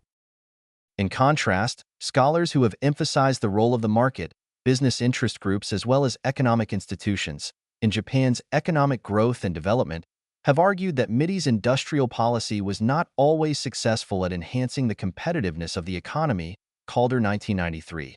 Friedman, 1988, Okimoto, 1989, Samuels, 1987, Uriu, 1996. They cite, for example, as mentioned in Chapter 1, MITI's attempt to rationalize the automobile industry in 1955 by merging several car companies to create a national champion that would produce cheap but high-quality cars, which those companies resisted and the merger did not materialize. Hume, 2000, 78-9. Given the competitiveness of the Japanese car industry, MITI's attempt might have been counterproductive. 相反，强调市场，包括商业利益集团和经纪机构，在日本经济增长和发展中作用的学者认为，通产省的产业政策并不总是能够增强经济的竞争力。Calder 1993 Freeman 1988 Okimoto 1989 Samuels 1987 Uriu 1996。例如，正如第一章所述，通产省在1955年试图通过合并几家汽车公司来合理化汽车工业，创建一个生产廉价但高质量汽车的国家冠军，但这些公司抵制合并，最终未能实现。Hume 2789。鉴于日本汽车工业的竞争力，通产省的这一尝试可能适得其反。Scholars have also pointed out that MITI's industrial policy was not only the pro-competitive policy of the developmental state, but also an anti-competitive and protective policy. For example, MITI implemented anti-competitive policies to protect domestic industries that were not efficient or productive from international competition. Elder, 2003. Such policies included regulations aimed at deterring foreign companies from entering the Japanese market and allowing inefficient industrial sectors to form cartels so that those sectors would be better able to generate profits. Kono, 2003. 99. Tilton and Choi, 2007. 19. In addition, This anti-competitive industrial policy also functioned to protect and maintain jobs in inefficient sectors or SMEs. Hume 2000. 72-6, 83. Miwa 1995. 427. In the case of troubled industries, such as cement and petrochemical, MITI's industrial policy was aimed at protecting the least competitive companies in each industry and supporting the production cartels that enabled those non-competitive companies to survive. Uriu 1996, 253-6. For this reason, Johnson has been criticized for not paying sufficient attention to socio-economic coalitions or interest group politics and instead focused on state bureaucracy and the pro-competitive aspect of the industrial policy of Japan's developmental state. Pimple 1999a, 144-5. 学者们还指出，通产省的产业政策不仅促进了竞争，也具有反竞争和保护性质。例如，通产省实施了反竞争政策，以保护那些效率低下或生产率低的国内产业免受国际竞争。Elder 2003。这些政策包括阻止外国公司进入日本市场的法规，以及允许低效工业部门形成卡特尔，以提高这些部门的盈利能力。Kono 2003 99 Tilton 与 Trey 2007 19。此外，这种反竞争的产业政策还保护和维持了低效部门或中小企业中的就业。Tiong 2000 726 83 Miwa 1995 427。在问题行业如水泥和石化领域，通产省的产业政策旨在保护每个行业中竞争力最弱的公司，并支持那些使这些非竞争性公司能够生存的生产卡特尔。Uriu 1996 2536。因此，Johnson 因没有充分关注社会经济联盟或利益集团政治，而是专注于日本发展型国家产业政策中的国家官僚机构和促进竞争的方面而受到批评。Temple 1999a 1445。In Japan's interest group politics, which has typically involved inefficient industries such as agriculture, construction, finance, and retail, the LDP-Zoku politicians have functioned as intermediaries or the pipeline that connects interest groups and the national bureaucratic ministries with the jurisdiction of the relevant sectors. In response to LDP-Zoku politicians' demands, the relevant ministries, including MITI, have implemented anti-competitive, protective policies for the benefit of the relevant interest groups in inefficient and unproductive industries. Seen in these terms, MITI's industrial policy is different from the industrial policy portrayed by Johnson in his MITI and the Japanese Miracle. The iron triangle of the LDP government, the bureaucracy, and big business, say, Kan, Zai, has been identified as the most powerful interest group in Japan. However, Japan's interest groups include not only big business but also SMEs in inefficient economic sectors. Okumura 1994, 53, 65-8. Aoki Masahiko has claimed that Japan was transformed from the quintessential developmental state to a bureaucratic pluralist state, where bureaucrats as well as the LDP-Zoku politicians were engaged in distributing economic benefits among several interest groups. For example, the Ministry of Construction and the LDP Construction Zoku politicians who worked for the construction industry. Aoki 1999, 25. However, the income transfer from industrial sectors with higher productivity, such as automobile industry and electronics, to those sectors with lower productivity, such as construction and agriculture, might have become difficult to maintain due to the increasing competitive pressures on the higher productivity sectors from neighboring Asian countries. Low productivity sectors in a problematic situation would also demand more protection from the LDP government and bureaucracy. 在日本的利益集团政治中，通常涉及农业、建筑、金融和零售等低效行业。自民党的族议员充当了连接利益集团和相关领域国家官僚部门的桥梁或管道。为了满足自民党族议员的需求，包括通产省在内的相关部门实施了反竞争、保护性政策，以支持低效和非生产性行业的相关利益集团。从这个角度来看，通产省的产业政策与约翰逊在其著作《通产省与日本奇迹》中描述的产业政策有所不同。铁三角指的是自民党政府、官僚机构和大企业，政、官、财被认为是日本最强大的利益集团。然而，日本的利益集团不仅包括大企业，还包括低效经济部门的中小企业。奥村1994比53 65-8。青木昌彦认为，日本从典型的发展型国家转变为官僚多元主义国家。在这种国家中，官僚和自民党族议员参与向多个利益集团分配经济利益。例如，建设省和自民党建设族议员为建筑业工作，青木1999比25。然而，由于邻近亚洲国家对高生产率行业，如汽车和电子行业的竞争压力日益增大，从这些高生产率行业向低生产率行业，如建筑和农业的收入转移可能变得难以持续。低生产率行业在面临困境时，也会要求自民党政府和官僚机构提供更多的保护。Whether Japan can best be described as a developmental state or a bureaucratic pluralist state, Japanese society is corporate-centered, and the consideration of consumer benefits are second to the benefits of corporations. The mentality of Kansun Minpai, respect bureaucrats and despise people, prevailed until the collapse of the bubble economy in the early 1990s, when Japanese people first began to question the credibility of bureaucrats in the light of the economy's poor performance and numerous scandals involving bureaucrats. In Japan's corporate-centered society, pro-consumer competition policy has been weak, partly as a legacy of the developmental state, and instead pro-business policy has been dominant. See Tilton and Choi 2007 in the case of Japan's information and communications industries. Also, it is important to note that in some sectors, Japanese companies have played an important role in providing social welfare benefits such as housing provision instead of the government. Nagano 1994, 262. Osawa 1993. Social welfare provision by corporations has been the Japanese model of privatized social welfare, and Japanese companies have played the dual role of competing in business and maintaining the jobs of their employees. Gao 2001, 47. This has increased the loyalty of regular workers in large companies towards their companies and has been useful for employers to maintain a harmonious relationship with employees. This has also enabled the government to maintain a relatively small government in comparison to some other countries such as Scandinavian. 无论是将日本描述为发展型国家，还是官僚多元主义国家，日本社会都是以企业为中心的，消费者的利益往往排在企业利益之后。尊官轻民及尊重官僚、轻视民众的观念一直盛行，直到20世纪90年代初泡沫经济崩溃，日本人才开始质疑官僚的可信度，尤其是在经济表现不佳和涉及官僚的众多丑闻之后。在以企业为中心的日本社会中，消费者保护的竞争政策一直较弱，部分原因是发展型国家的遗留问题，而亲企业的政策则占主导地位。参见 Tilton 与 Choi 2007关于日本信息和通信行业的案例。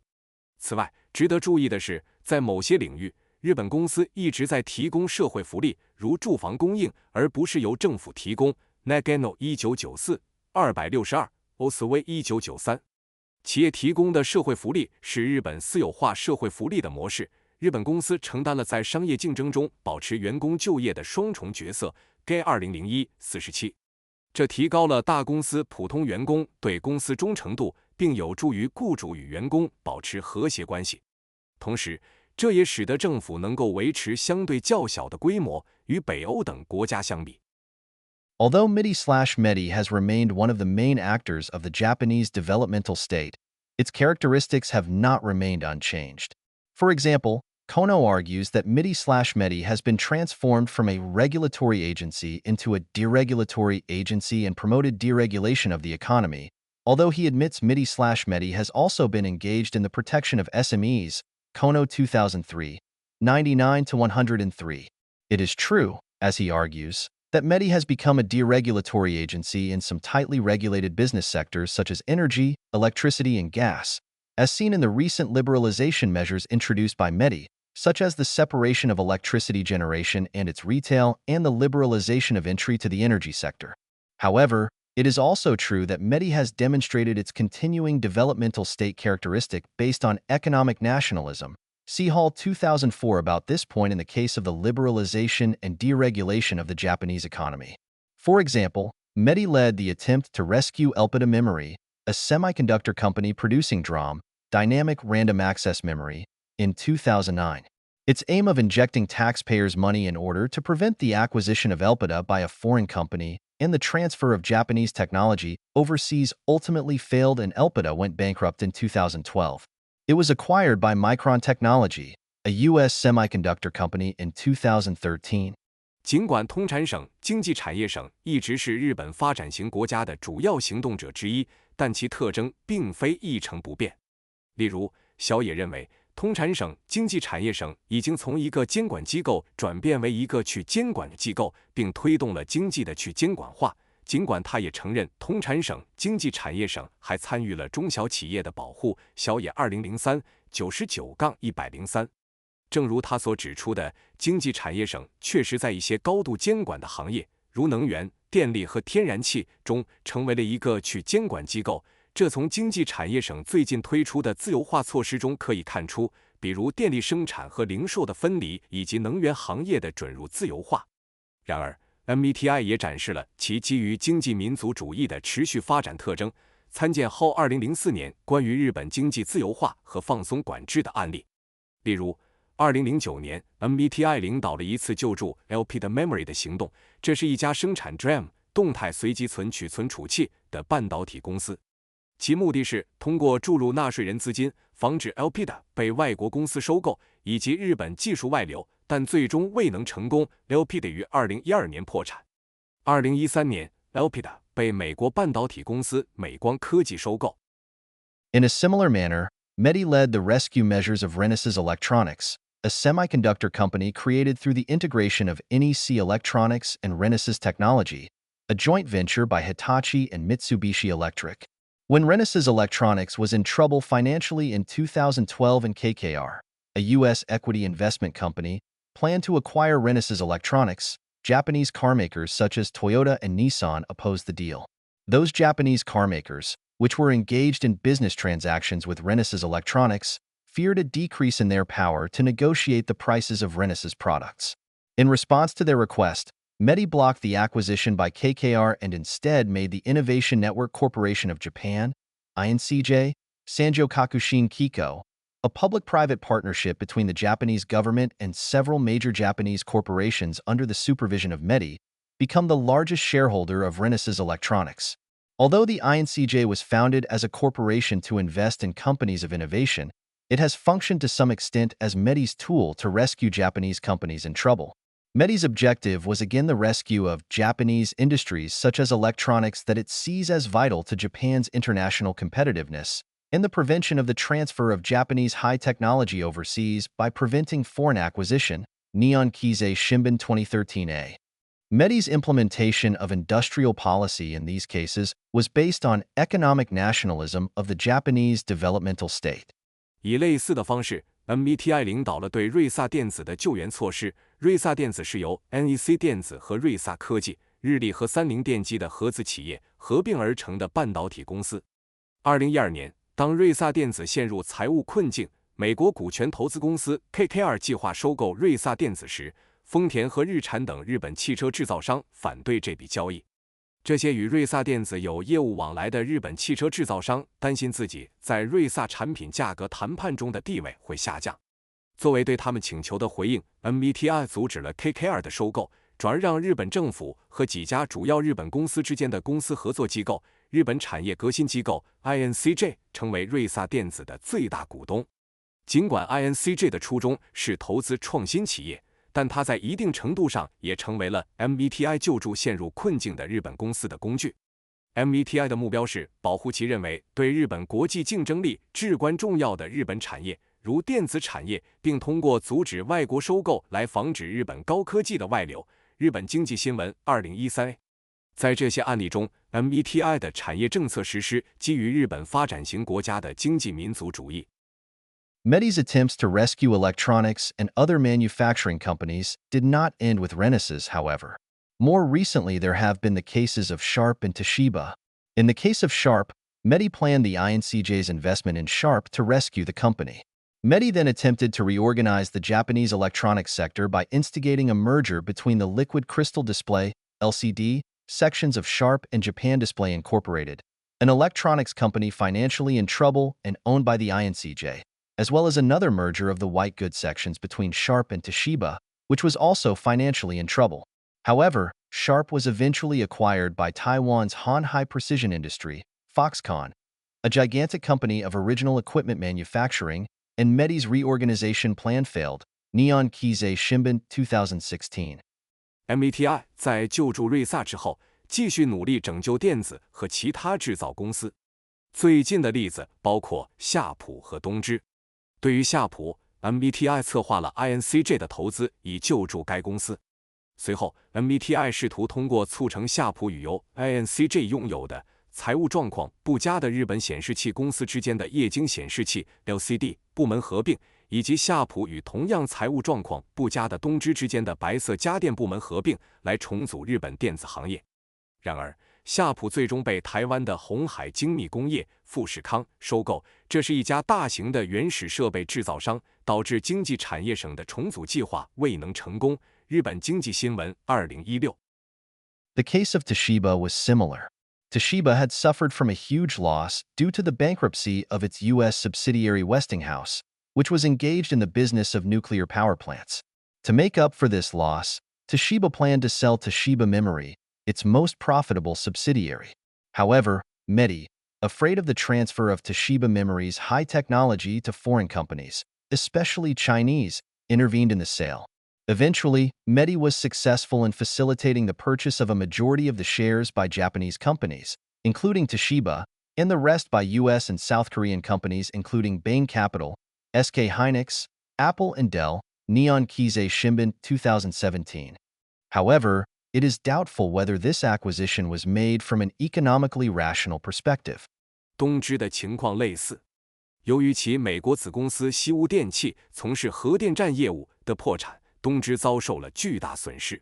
为了弥补这一损失，东芝计划出售其最盈利的子公司东芝存储器。然而，经济产业省担心东芝存储器的高科技会转移到外国公司，尤其是中国公司，因此干预了此次出售。最终，经济产业省成功促成了由日本公司，包括东芝，以及美国和韩国公司，如贝恩资本、SK 海力士、苹果和戴尔购买多数股份。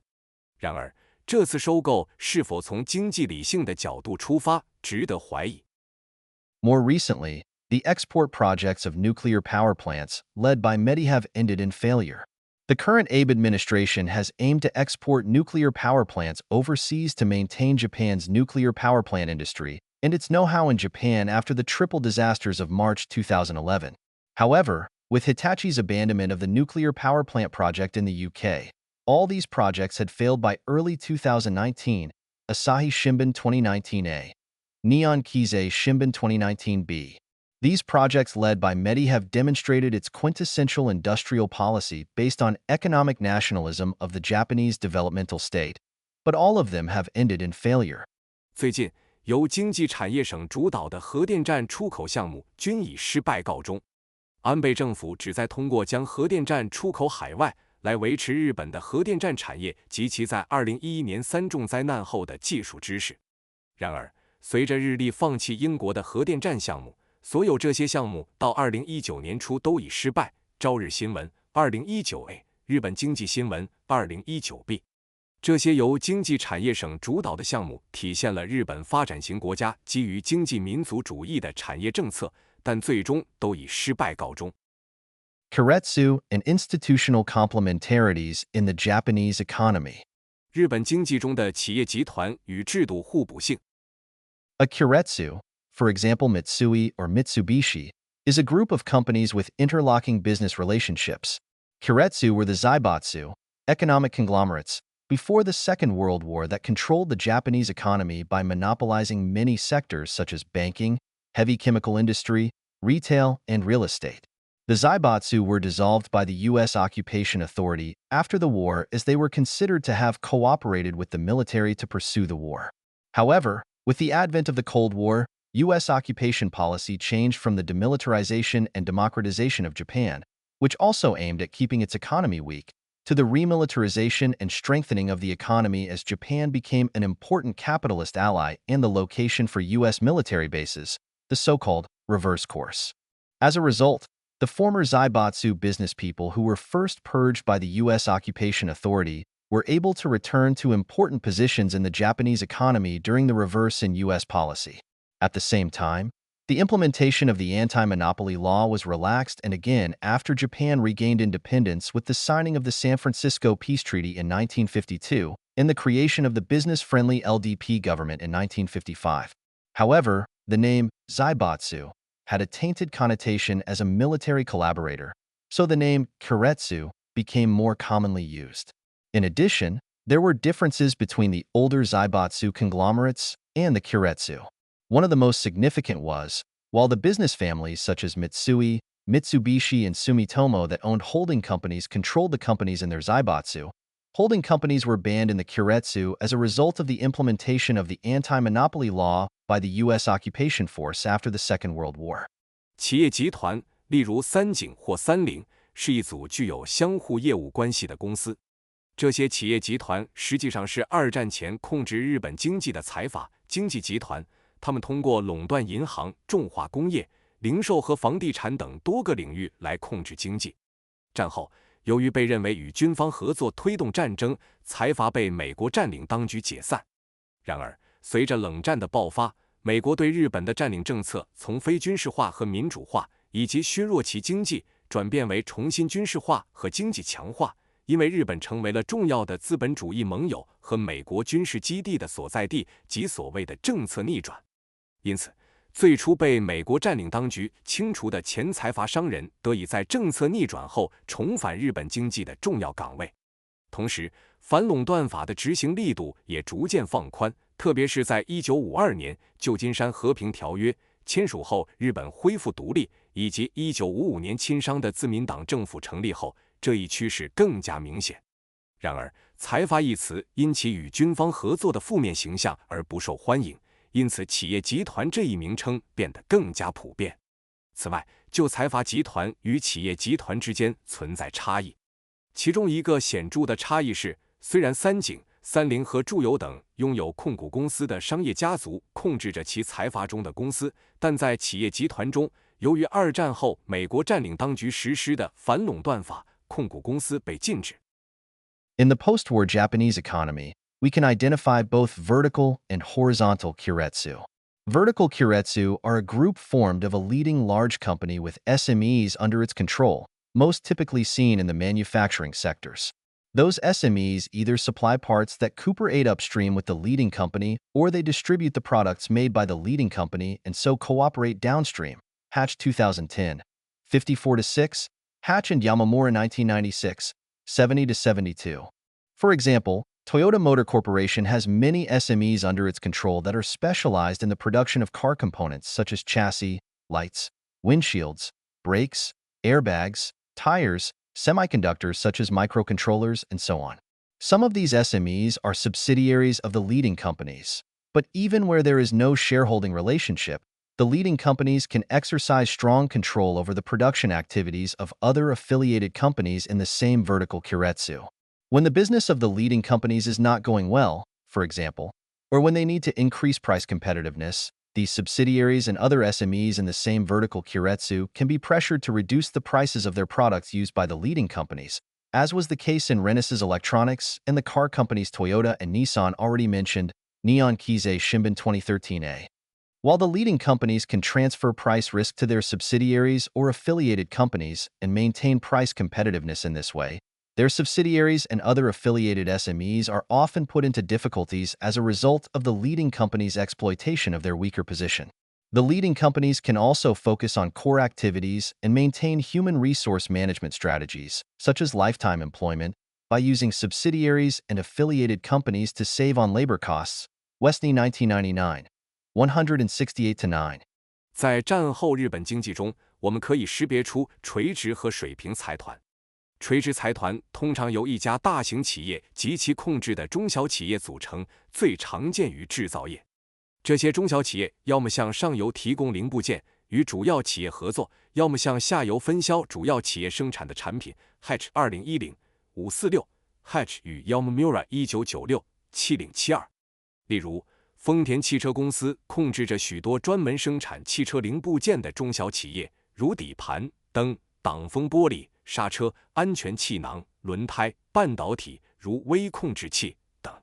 这些中小企业中的一些是领先公司的子公司，即使没有股权关系，领先公司也能对同一垂直系列中的其他关联公司的生产活动施加强有力的控制。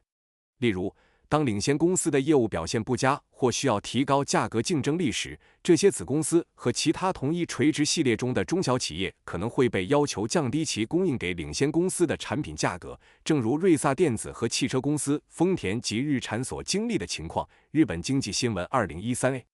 尽管领先公司可以通过将价格风险转移给子公司或关联公司来保持价格竞争力，但这些子公司和其他关联中小企业往往因为领先公司利用其较弱的地位而陷入困境。领先公司还可以通过使用子公司和关联公司来节省劳动力成本，从而专注于核心活动并维持人力资源管理策略，例如终身雇佣 Wesney 1999-1689。However, there are some advantages to being in a vertical keiretsu for subsidiaries and affiliated SMEs. For example, their leading company can act as guarantor for securing bank loans. And the transfer of employees from the leading company to subsidiaries or affiliated companies, whether on a temporary or permanent basis, could also be useful for maintaining communication with the leading company and for acquiring technologies and business know-how from the leading company. Although this technological transfer could also work in the opposite direction, Wesney 1999, 164-5.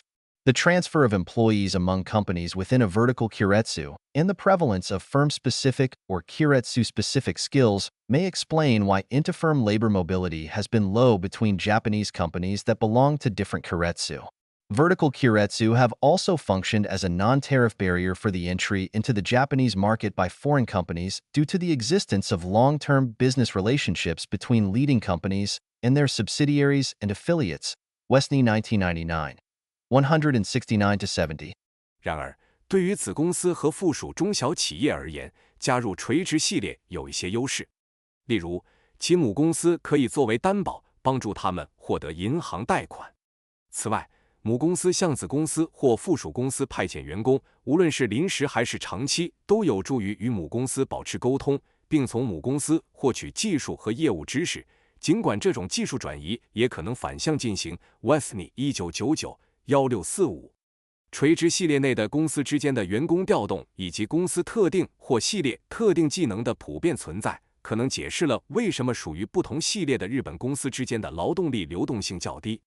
由于主要公司与其子公司和附属公司之间存在长期业务关系，垂直系列也成为了外国公司进入日本市场的非关税壁垒。Wesney 1999-16970。In contrast, horizontal keiretsu are business groups made up of large companies in different economic sectors.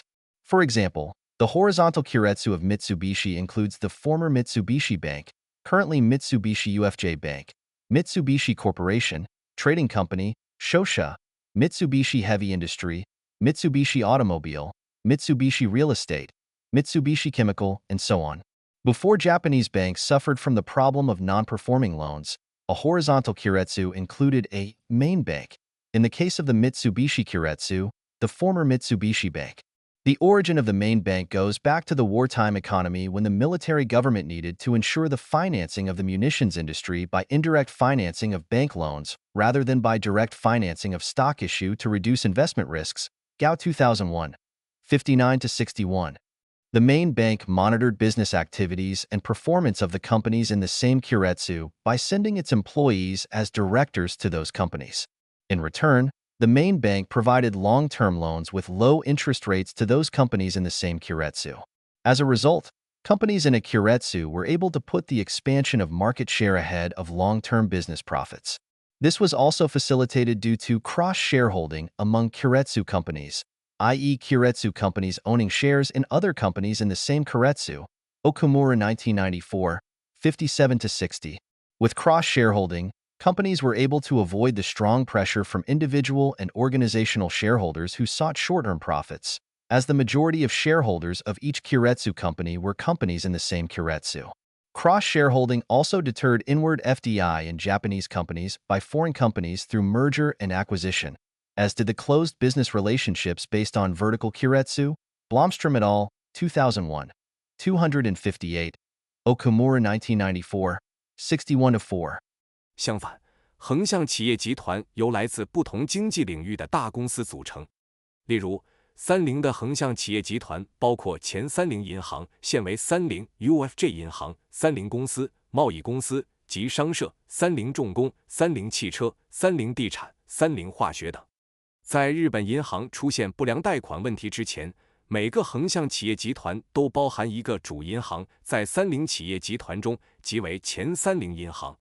主要银行的起源可以追溯到战时经济，当时军政府为了减少投资风险，需要通过银行贷款的间接方式来确保军火工业的融资，而不是直接发行股票。高2001-59-61。主要银行通过派遣员工担任同一财团公司的董事，来监督这些公司的业务活动和业绩。作为回报，主要银行向同一财团的公司提供低利率的长期贷款。因此，财团内的公司能够优先考虑市场份额的扩张，而不是长期业务利润。这还得到了财团公司之间交叉持股的促进。企业集团内的公司相互持有其他集团公司的股份。Okumura 1994-57-60。通过这种交叉持股，公司能够避免来自追求短期利润的个人和机构股东的强烈压力，因为每个企业集团的大多数股东都是集团内部的其他公司。此外，交叉持股还通过基于垂直企业集团的封闭业务关系，阻止了外国公司通过并购对日本公司的直接投资。Blomstrom et al. 2001-258。Okumura 1994-61-4。Hall and Soskis have argued that the good performance of the economy depends on the complementarity, or good fit, of its economic institutions, and in the case of the Japanese economy, several scholars have identified institutional complementarities among the companies in the horizontal keiretsu. Aoki 1999.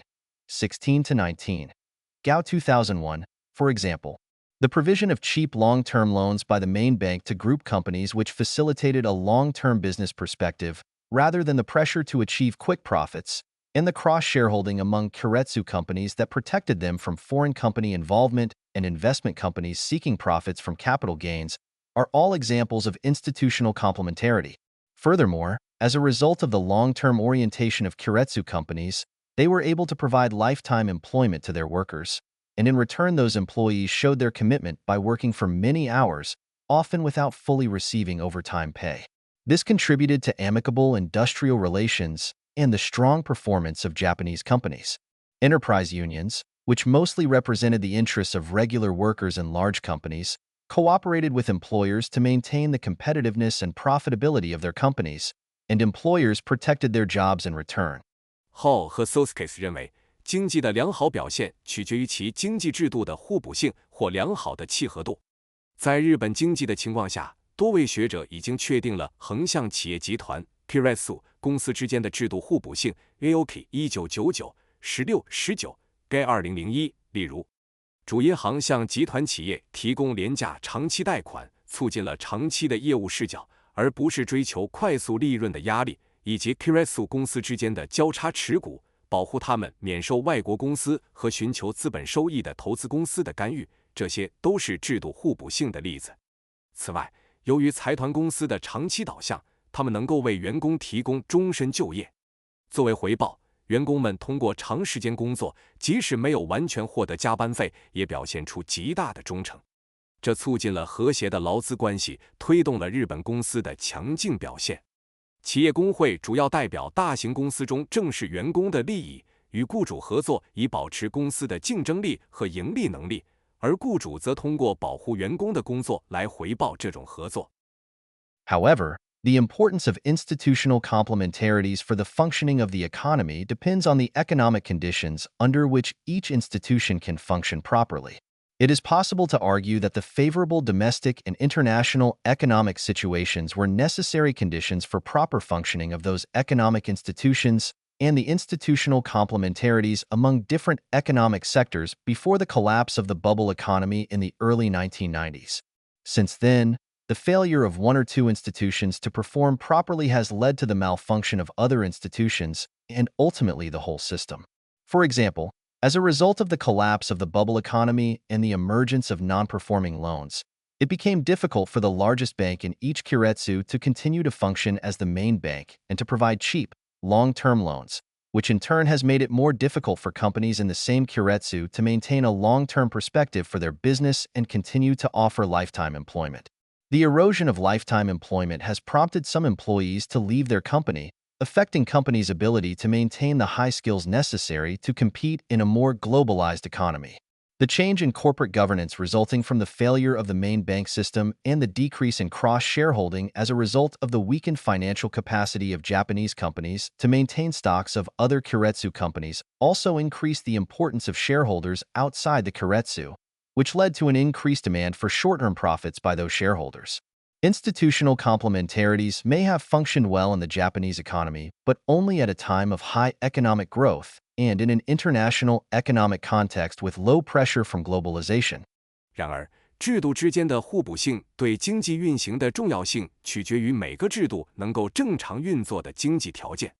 可以说，有利的国内和国际经济环境是这些经济制度及其在不同经济部门之间互补性在20世纪90年代初泡沫经济崩溃前正常运作的必要条件。自那以后，一个或两个制度未能正常运作，导致了其他制度的失灵，最终导致了整个系统的崩溃。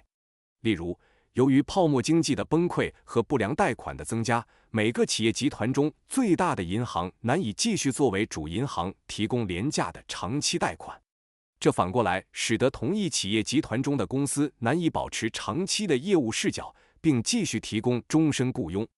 终身雇佣制度的削弱导致一些员工离开公司，影响了公司维持在更加全球化的经济中竞争所需的高技能的能力。主要银行系统的失败和日本公司财务能力的减弱导致交叉持股减少，这增加了集团外股东的重要性，进而导致这些股东对短期利润的需求增加。制度互补性可能在日本经济中曾经运作良好，但仅限于高经济增长时期和全球化压力较小的国际经济环境。Convergence and diversity among capitalisms under neoliberal globalization. 新自由主义全球化背景下资本主义的趋同与多样性。In the varieties of capitalism, VOC, literature, Japan along with Germany are categorized as coordinated market economies, CMEs, Hall and Soskis 2001. Whereas, countries such as the United States and the UK are categorized as liberal market economies, LMEs. In CMEs, the complementarities among economic institutions, such as financial provision, corporate governance, industrial relations, skills training, and so on, can be seen to enhance the function of other economic institutions in a complementary manner, as seen above in the Japanese case. However, these institutional complementarities based on coordination that are characteristic of CMEs are absent from LMEs. Vox scholars such as Hall and Soskis have claimed that LMEs and CMEs will not converge even with strong pressure from globalization, and neither will CMEs become more like LMEs despite the strong market discipline exerted by globalization. Instead, they argue, CMEs will seek to strengthen coordination among economic institutions even further so that the companies would be better able to survive in a more competitive business environment under globalization. In contrast to LMEs, where we would expect further deregulation of the economy, CMEs would attempt to increase their economic efficiency and competitiveness through further coordination. Hall and Soskis 2001. Hall and Thalen 2009. Kitchelt et al. 1999. In this way, LMEs and CMEs will not converge even under the strongest pressure from neoliberalism and globalization and will maintain diversity based on their own institutional complementarities.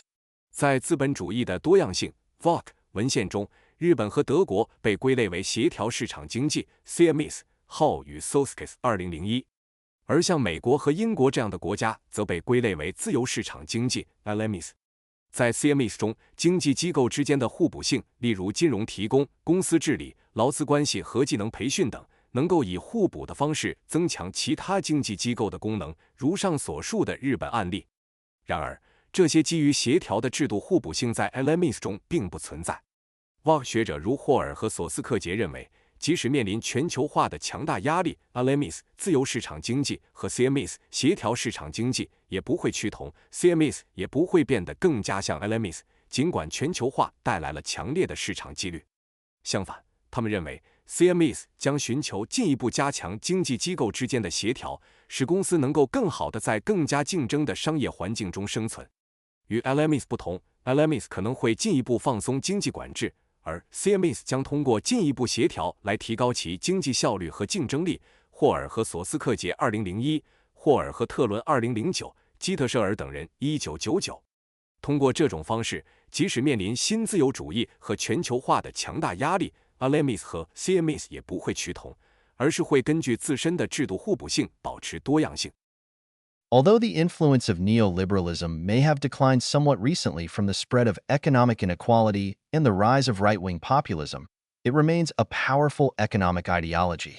And there are scholars, in contrast to the VOC adherents, who emphasize the dominant influence of neoliberalism and the increasing degree of liberalization of world economies, whether LMEs or CMEs, Baccaro and Howell 2011, Cerny et al. 2005, Howell and Gavan 2011, Kalinowski 2015, Streeck 2009.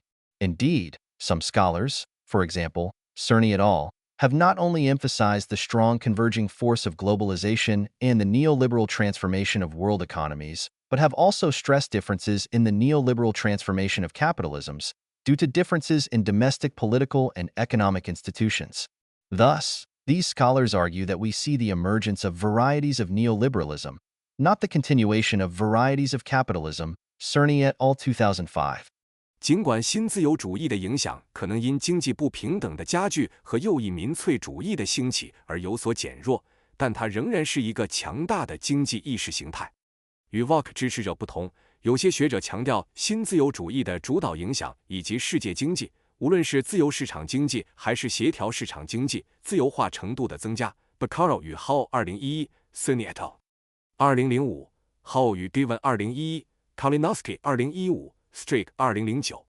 确实，一些学者，例如 Cerny et al., 不仅强调了全球化和世界经济新自由主义转型的强大趋同力量，还指出，由于国内政治和经济制度的差异，新自由主义资本主义转型存在差异。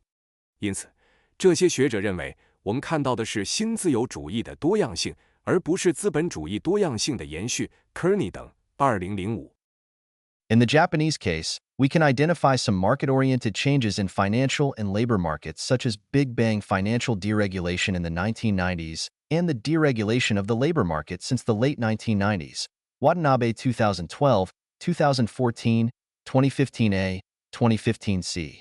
These changes in the Japanese economy are characteristic of LMEs. However, we can also identify business practices that do not conform to market disciplines in several economic sectors, especially those inefficient sectors such as agriculture, construction, retail, and finance supported by the LDP government. In this respect, the VOC interpretive framework can be criticized for its exclusive focus on competitive sectors of the economy with supposedly tight institutional complementarities. However, as seen above, the state's compensation role can be widely seen in the inefficient sectors of the Japanese economy. So while it may be the case that some business practices in some sectors of the economy may have converged to those of LMEs, there are several others that do not conform to the business practices based on market disciplines associated with some sectors of LMEs. In any case, the VOC scholars claim that CMEs would strengthen coordination rather than implement deregulation. Under intensified neoliberal globalization is more difficult to support at times of economic hardship due to the growing urgency for employers to reduce labor costs and increase flexibility, and so diminish their capacity to maintain, much less strengthen, coordination.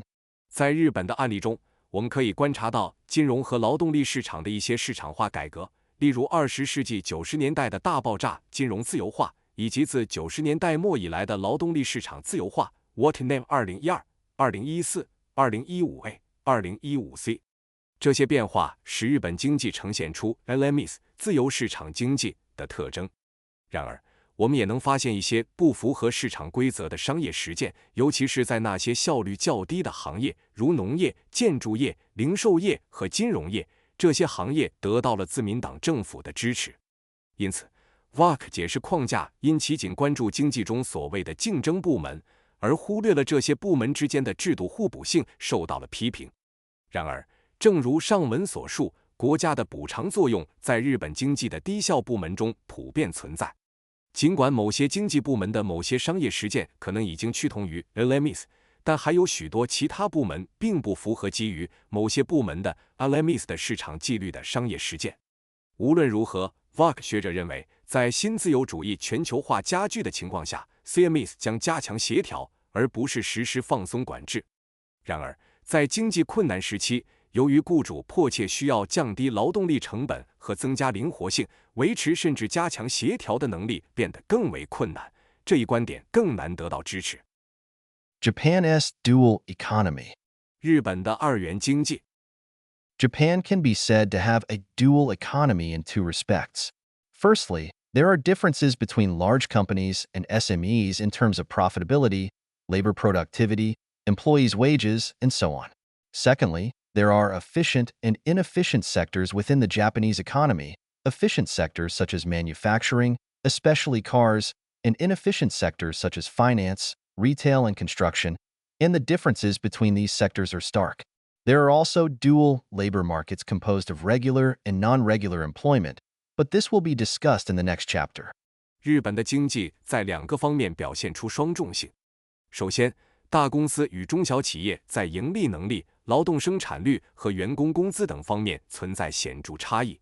其次，日本经济内部存在高效和低效部门，高效部门如制造业，特别是汽车行业；低效部门如金融、零售和建筑业，这些部门之间的差异十分明显。此外，日本的劳动力市场也分为正式和非正式就业，这一点将在下一章详细讨论。In Japan, 99.7% of companies are SMEs and only 0.3% are large companies. 0.9, however, in terms of the number of employees, 14.3 million employees in large companies and 33.6 million employees in SMEs. The disparity is less marked. Large companies have higher productivity on average compared to SMEs. The recurring profits of large companies were around 50% larger than those of SMEs in 2008, 15.6 trillion yen compared to 10.3 trillion yen. However, the gap has widened since then. In 2017, the recurring profits of large companies were 57.6 trillion yen, while those of SMEs were 21.3 trillion yen. See Figure 4.1. 在日本，99.7%的公司是中小企业，只有0.3%的公司是大型企业。然而，从员工数量来看，大型企业有1430万名员工，中小企业有3360万名员工，这种差距并不